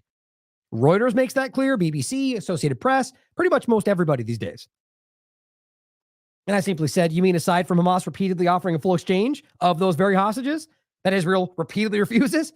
So aside from handing them over entirely, sure, they're trying to make it impossible. Do you ever get tired of embarrassing shamelessly yourself? I guess I said that backwards. In any case, the point is that it's fun. It's a perverse inversion, the exact opposite of what's actually happening. And here is an example of families who are outraged. Oh, actually, I had this backwards. Solomon Ahmed. Look at this the huge number of protesters in Tel Aviv. Basically, there's a huge momentum to get Netanyahu removed and force the deal that they pretend that nobody wants, that they all want because they want their families and the people back. And they just don't care. So the only people fighting for this ongoing genocide are the extremist Zionist government and their political supporters around the world. All their peoples and even the Israeli people, by and large, seem to want this to stop, at least until their families come home. And that's my point about why they refuse, and offer a part of it. And even that is not what the families want. They don't want a part deal. I just don't think most of these people even realize that a full offer has been made over and over and over. And this is Khaleesi pointing out that Netanyahu is threatening to prosecute literally anybody who incites against him. An arrest campaign targeting demonstrators is underway in Israel right now because he's aware that stuff like this looks really bad for his manipulation of the narrative. This is the Haaretz article she's referencing. Blocked roads, clashes with police. This is from the 17th. It's yesterday. Thousands rally against Netanyahu's government across Israel. You're not going to hear this in the corporate media because it challenges the whole narrative that everybody supports this except racists. Now, Hen Mazig, of course, comes in and says something very revealing. I don't think he expected it to be this way, but I'll show you again why they didn't really think this through. Again, first of all, it's recognized this is one of the leaders that has been funded and controlled and influenced by Israel until this very day. most of which are sitting comfortably in Qatar, right? Which Israel protects, that does not let be a part of this, even lets them be a part of the mediation, Qatar. It just doesn't make any sense at the core value of this. And we can prove, as I will again in a second, that they have been arming and funding this group for a long time. Now, but my point on top of that we'll get to again is that it's changed over the years. I'll play a great clip from Scott Ritter that makes an argument for why. But either way, he writes, Hamas leader said today that Hamas, quote, will not accept anything less than a complete cessation of aggression, withdrawal of the occupation army from Gaza, and the lifting of the siege. Okay, let's think about that for a second. Cessation of aggression, well, that's a ceasefire. That's what everybody else is asking. Everybody. Even Israel offers a momentary ceasefire. So what he's saying is a complete cessation, which again, my point would be that after the agreement's done, Israel could go right back to doing what it wants, and nobody would even bat an eye. So this isn't a lie to make you think that we can't give them a ceasefire, they'll make them win. Obviously not. But says withdrawal of the occupation. Well, the reality being that if you have a ceasefire, well, that would arguably be part of what happens, not maybe entirely from all of Gaza, but the argument being that you would hold them back and you could bring them right back in. But that is part of one of these agreements. The same one being mediated by Qatar. But it says on top of that, end of the siege. Well, let's realize that the siege is one of the core points for all of the world. The siege is about starving all of the Palestinian people. And even Israel's arguing, if we do a pause, well, we'll let aid in, which they never really do. But my point is how embarrassing it is that he's framing this as bad because Hamas guy said it, even though it is like near identical to what everybody else is talking about, even Israel. But Israel doesn't really want that is the point. But he says, for anyone applauding Hamas's hardline stance, so all they're really trying to frame this as is it's hardline to have any kind of agreement with them. Because all it's really about is maintaining this at all costs. And remember in the beginning, when we just talked about even having a discussion, and they were like, we don't deal with terrorists. Well, how'd that work out? Except here and there and there and overall and funding them over here. But the point is that you clearly are continuing to mediate these talks. So they were hoping that would carry. That we would not talk with terrorists, but clearly the world was like, you're ridiculous. You got to cause some kind of an agreement. Israel didn't want that, but they had to bend in some way. A hardline stance? Seriously. As someone standing up for Gazans, he goes, I implore you to remember, these conditions are exactly what existed on October 6th. It's such a ridiculous lie. Now, acting like there's some kind of a cessation of aggression, a withdrawal of the occupation, just because you argue there's no settlements there, the military is, it's, as I've played for you many, many different times, it is obviously still occupied per the United Nations. And as Francesca Albanese points out, it's complete unity, near lockstep in the international community, because it's the blatant, provable reality. It is occupied. And if you really want to understand the true stance of the original UN conversation, all of it is occupied because it's all Palestine. So it's just this manipulation upon manipulation in the conversation about what's still happening there. But he says now with thousands of Israeli civilians murdered and raped by Hamas, I'm going to do another focus on that in the near future because it still continues to surface. And even though it's gotten even more embarrassingly shown to be, like the fact that they're just lying, like really bad, like finding new people to step up and say, I heard from someone that we saw this happen. It's getting really, still not a single person has actually stepped up and said anything. But Israel cannot return to the status quo, let alone possibly agree to Hamas's conditions for releasing convicted terrorists. Aha. So you'll never do that. Even though they're not convicted terrorists, you're lying about that because even the UN and even Israel's admitted that the vast majority of them are what's the term again? Administrative detentions. They do not have a charge. Many of them have been there for years. The UN has been screaming about this for a long time. Mr. Hen Mazig knows that. He doesn't care. Because that's what they do. They're trying to frame it in a way that's positive for Zionist agenda. Who cares about the facts? They're not convicted terrorists. Just like we said with the first time, the vast majority of them were a bunch of children that had no charges, throwing stones or just being in the wrong place at the wrong time. But what he's really clearly saying is that whether or not they're terrorists, we're not going to let them, we're not going to make a deal to release them. Well, okay then. So you're the one choosing to never agree with any part of it because that is central to everyone's argument, even Israel's. So let's talk about the same thing from October 6th, right? So his argument is that all of this was what was already happening, and it was only Hamas's hatred of Jews that made them rise up and just act in violence for no reason. Really? Okay, well, let's talk about the fact that on October 6th, it was discussed that in 2023 was already the, quote, deadliest year for Palestinian children, according to Oxfam or UNICEF, I forget which one, the United Nations. Here's the report, or one of them, and this goes forward into it from December 28th, simply saying the number of children killed in the West Bank, not Gaza, including East Jerusalem, reaches unprecedented levels.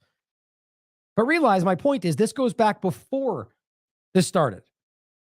It was already the most deadly year for children on record before October 7th. Let's pretend like somehow it was this magical, peaceful land before Hamas rose up on the 7th. Like they're playing on people's ignorance, which they're going to lose because I don't think people are that stupid. But let's realize as well that the West Bank is the whole thing is about focusing on Gaza, right? And even during the pause, they continued to attack people in the West Bank, acting like this was some kind of, the only thing we paused was about over here. No, the whole thing is about a war on Palestine. And they continue to show this by their actions in the West Bank, which are getting incredibly, I mean, I don't know why this isn't being more talked about. The amount of people that have been killed in the West Bank, the children, the detentions, it's overwhelming. And they're not even pretending it's even part of West Bank. But here it is showing you them bringing in occupation forces, bringing in military bulldozers into the West Bank. Like I said before, guys, they're building a highway to connect these because they're going to displace people from the West Bank. Mark my words. It's part of this. And they're already continuing, because it didn't stop, bulldozing Palestinian homes and building more illegal settlements, all of which are blatantly illegal, one by one, house by house. And here is that exact point. This person says October 7th. Yeah, this has been going on long before that, October 6th and before. And as he says, let's talk about military occupation, all the violence that it entails. Talk about settlements and Zionism and the terror and theft that entails. It's been going on for 75 years. Watch the disregard for Palestinian life, the blithe response he has to caring about Palestinian rights. This is a man championing the settlements in these illegal settlements in these areas.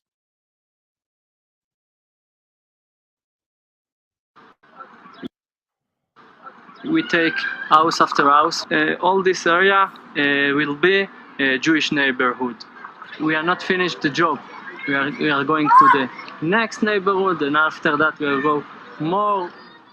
Our dream that all East Jerusalem will be like West Jerusalem, Jewish capital of Israel.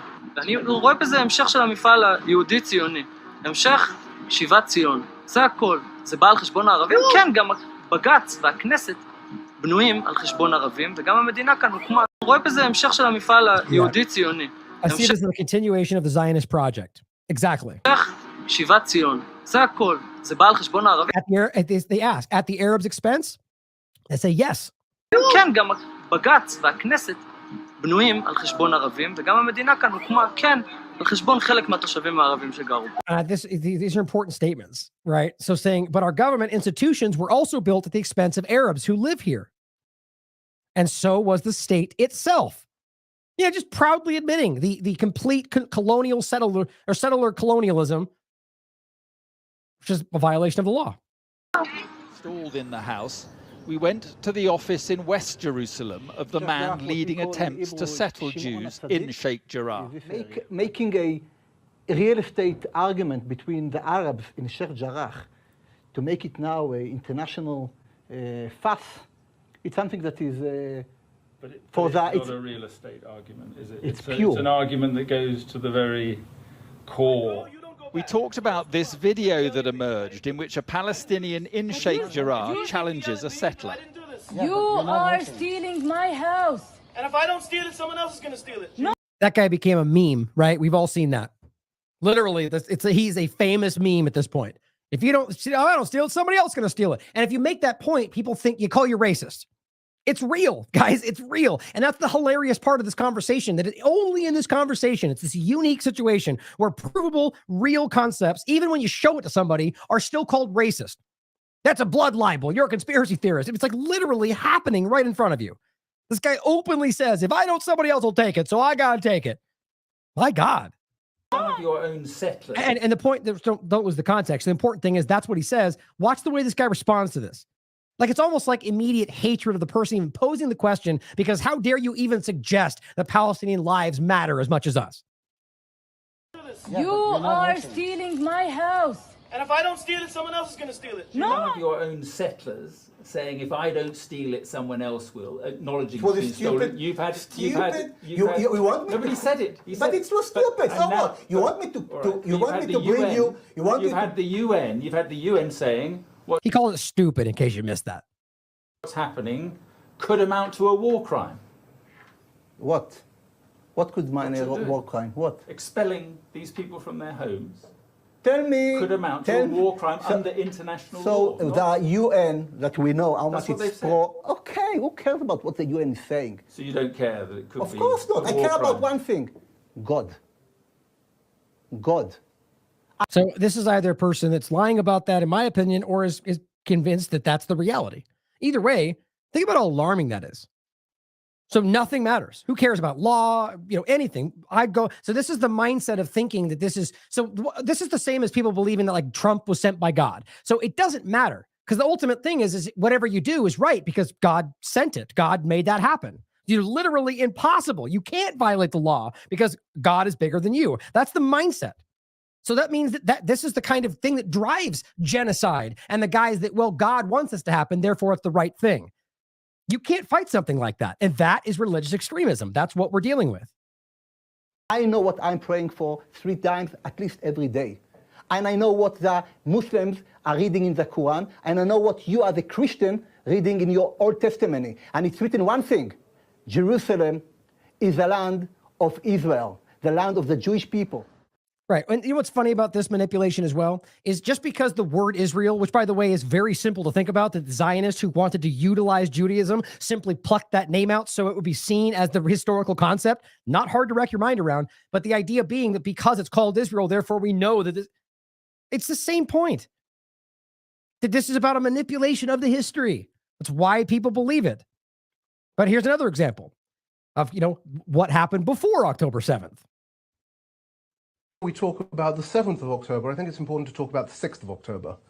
On the 6th of October, a charity called Defense of Children International Palestine announced that it had been the deadliest year so far for children in the West Bank. Over 42, I believe, at that point had been killed. Of course, it is way more now. That same day, settlers rioted in the town of Hawara, shooting a 19-year-old, killing him in the chest.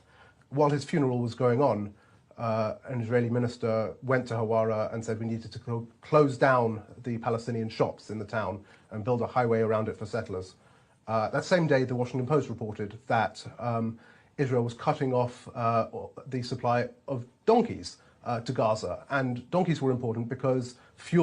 They must be Hamas donkeys, right? Only way that makes sense. Was in insufficient supply, and donkeys had become one of the main methods of moving supplies around. So I think, again, October 7th, as I've said, was an atrocity, was a lot of atrocity. October 6th was an atrocity too. And I think the really important thing we need to do is to not only say there can never be another October 7th, but also there can never be another October 6th. I mean, it's just such an obvious point.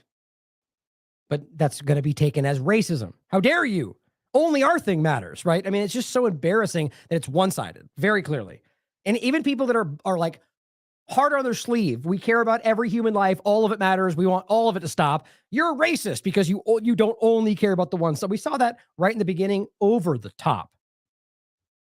Here's another example of, well, here's what I think I'm going to do, actually, guys, since we're basically at 4 hours, and there's quite a bit more I wanted to get to that I don't want to rush through.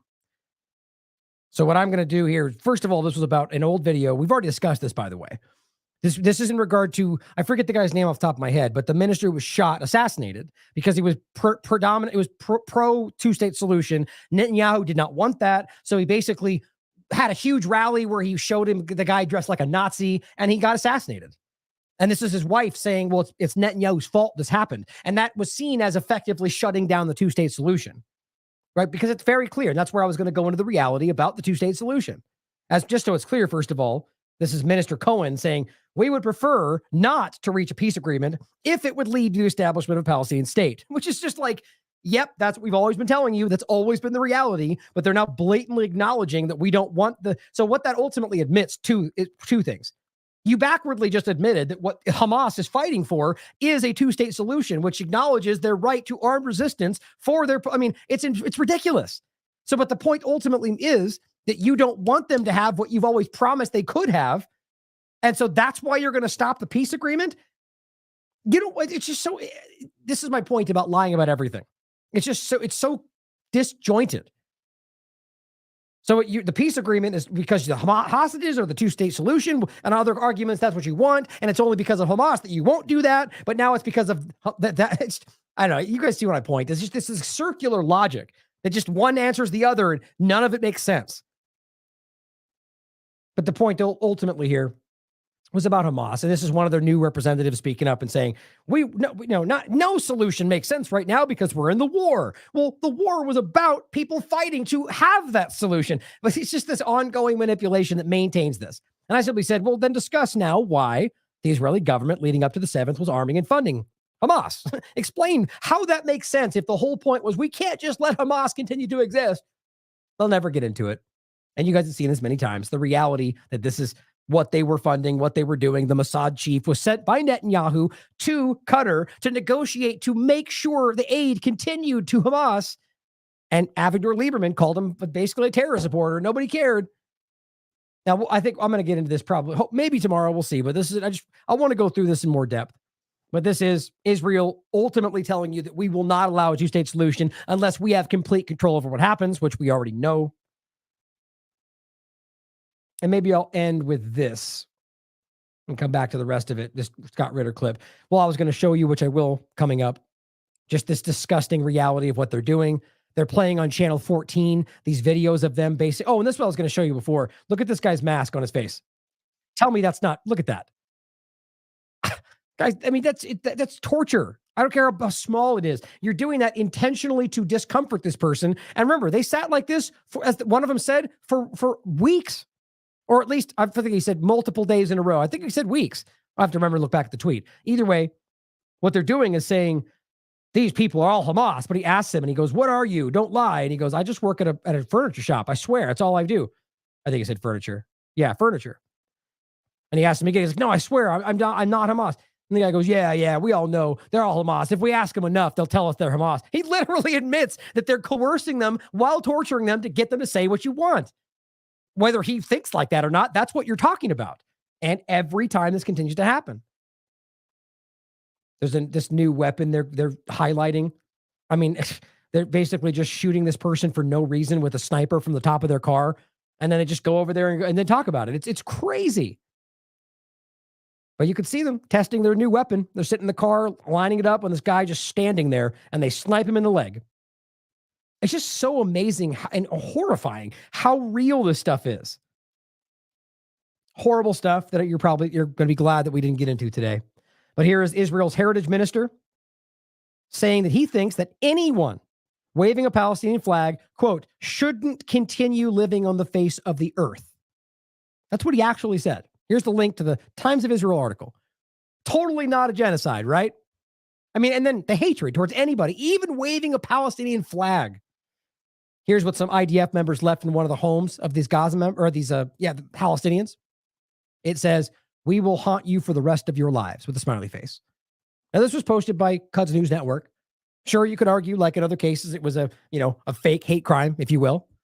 But I think based on all the evidence we have, it's very clear that they're doing this. That whether that's, that they are, playing with the lingerie, or in many cases, as we'll show you probably tomorrow, as they're starving to death, as children are literally provably starving in the streets right now. As Mohammed Safa points out, an 8-year-old girl died of starvation. That day he's covering it. An elderly person died in Jabalia. A child in multiple people dying, provably of starvation. Keep about how horrifying that is, how painful that is. And yet here they are literally posting videos with music of them eating in Gaza, having buffets and huge, feasts. And they're posting this as a joke to make fun of people that they're starving to death. I just don't know how you make sense of that. Egypt is provably telling you that they're stopping the aid. They're continuing to lie about this. bombing the location they're trying to cross from right up until today, or till recently. They're saying Israel's impeding the delivery of aid. They're lying about that.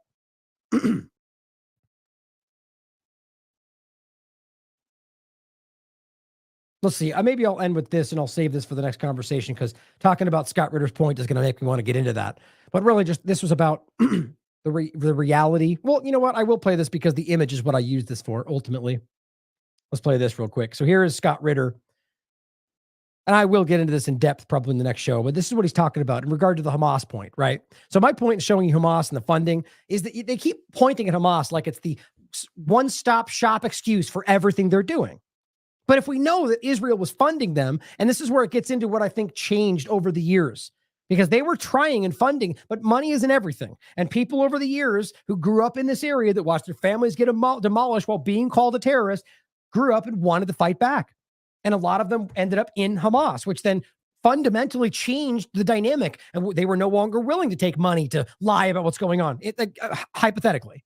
And that's why I think the leadership is sitting comfortably in offices in Qatar, because that's the effective control over the illusion of what they're controlling, when in reality, after a while, Hamas suddenly started being something different. That's just hypothetical. But I think you can see how that works. And that ultimately, they're desperately trying to hide what really it has become, while provably funding anything it can to make it look like it's something else. Now, these are just, you could decide for yourself what this means. But let's end with this clip of Scott Ritter pointing out that the reason this has changed is because these people have grown up. This is the third generation in refugee camps because they've never been given the right to return to their homes.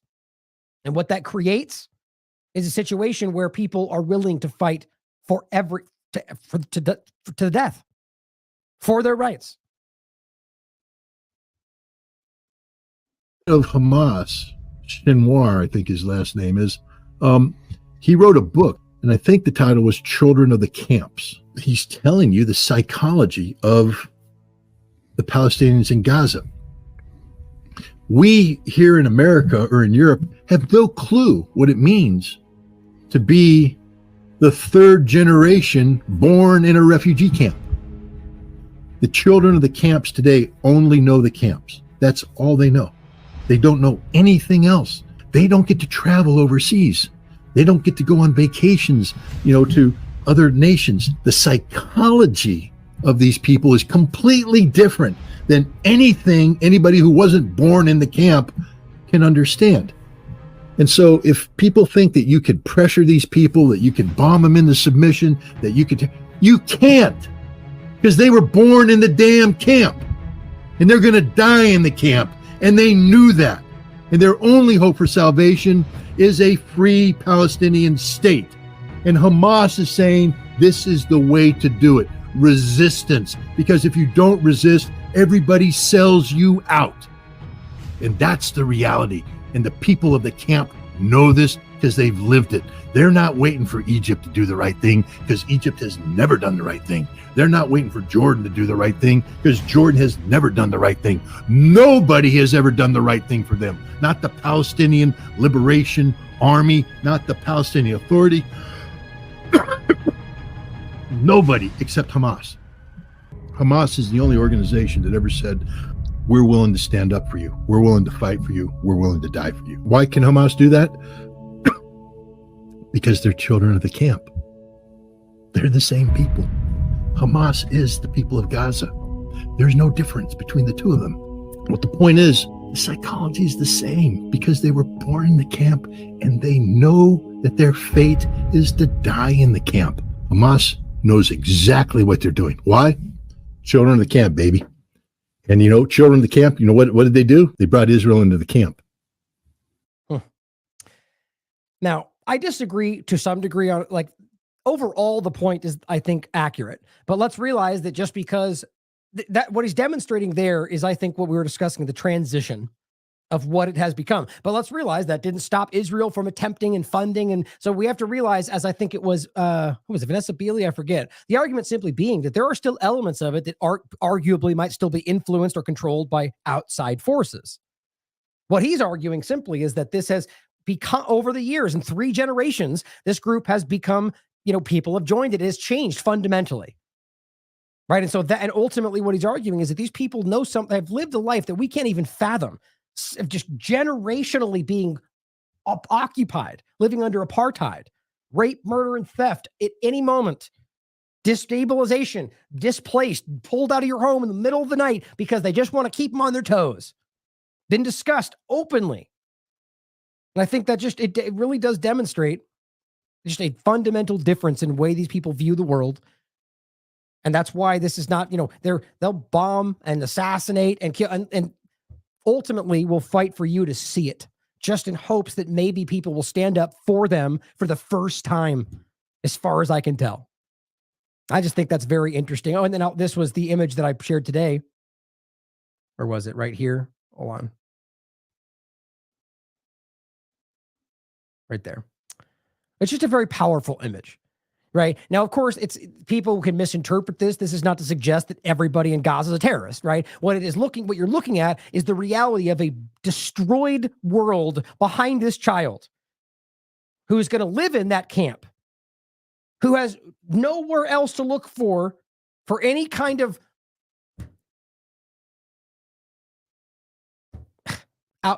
resolution, any kind of solution, anything outside of just tacitly accepting, or rather just passively accepting what is being done to you. The only action you could take is to join a group that is going to push back. And what it becomes is one of the few that's in front of them.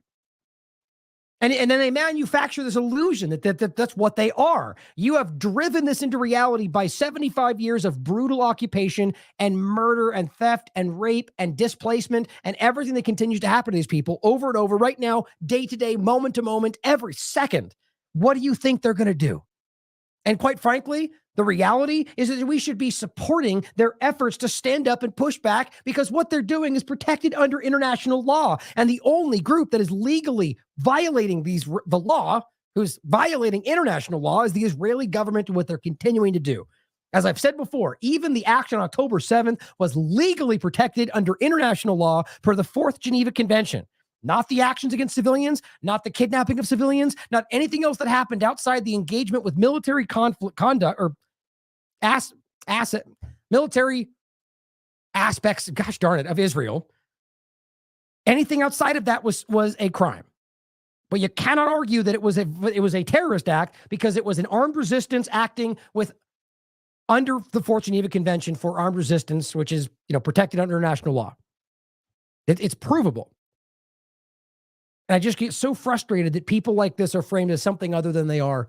And all these people are doing is fighting to be seen, for their lives to change, for you and anybody else watching to stand up and have the courage to be honest about this. You don't have to endorse everything that they've done while being pressured for 75 years to the most extreme situations, but you can at very least understand why they might have taken these actions. It's time to stop lying to ourselves. That child does not deserve what's happening to him. And it completely rationalizes, explains why they will step into a life of armed resistance. So thank you for tuning in. I think that the more we continue to highlight this stuff, the more we're watching this change. I feel it every day. And we can't do this without you and your support. So thank you for being here and a part of the TLAV family. You are the last American vagabond. You're the reason we exist. So thank you for that support. I love you all. As always, question everything. Come to your own conclusions. Stay vigilant. At all that there was about 20 million Muslims who protested and demonstrated against ISIS, and were making clear that ISIS has nothing to do with genuine Islam. We created that, and again I say that's not an accident. The creation of ISIS is not an accident. We know that Al-Qaeda is the CIA database. That was not an accident. These are the Frankensteins that Western intelligence agencies and Mossad create in order to justify our policies in the region, which are basically to destroy that entire region, to balkanize that region, so that ultimately Israel can expand. And the American government is bought and paid for by Israel. And it couldn't be more obvious. Netanyahu's 3 visits to the U.S. Congress, where these sycophants, traitors in the U.S. Congress, sit there and give him 29 standing ovations, tells you everything about who owns the U.S. Congress, which is nothing but a den of traitors.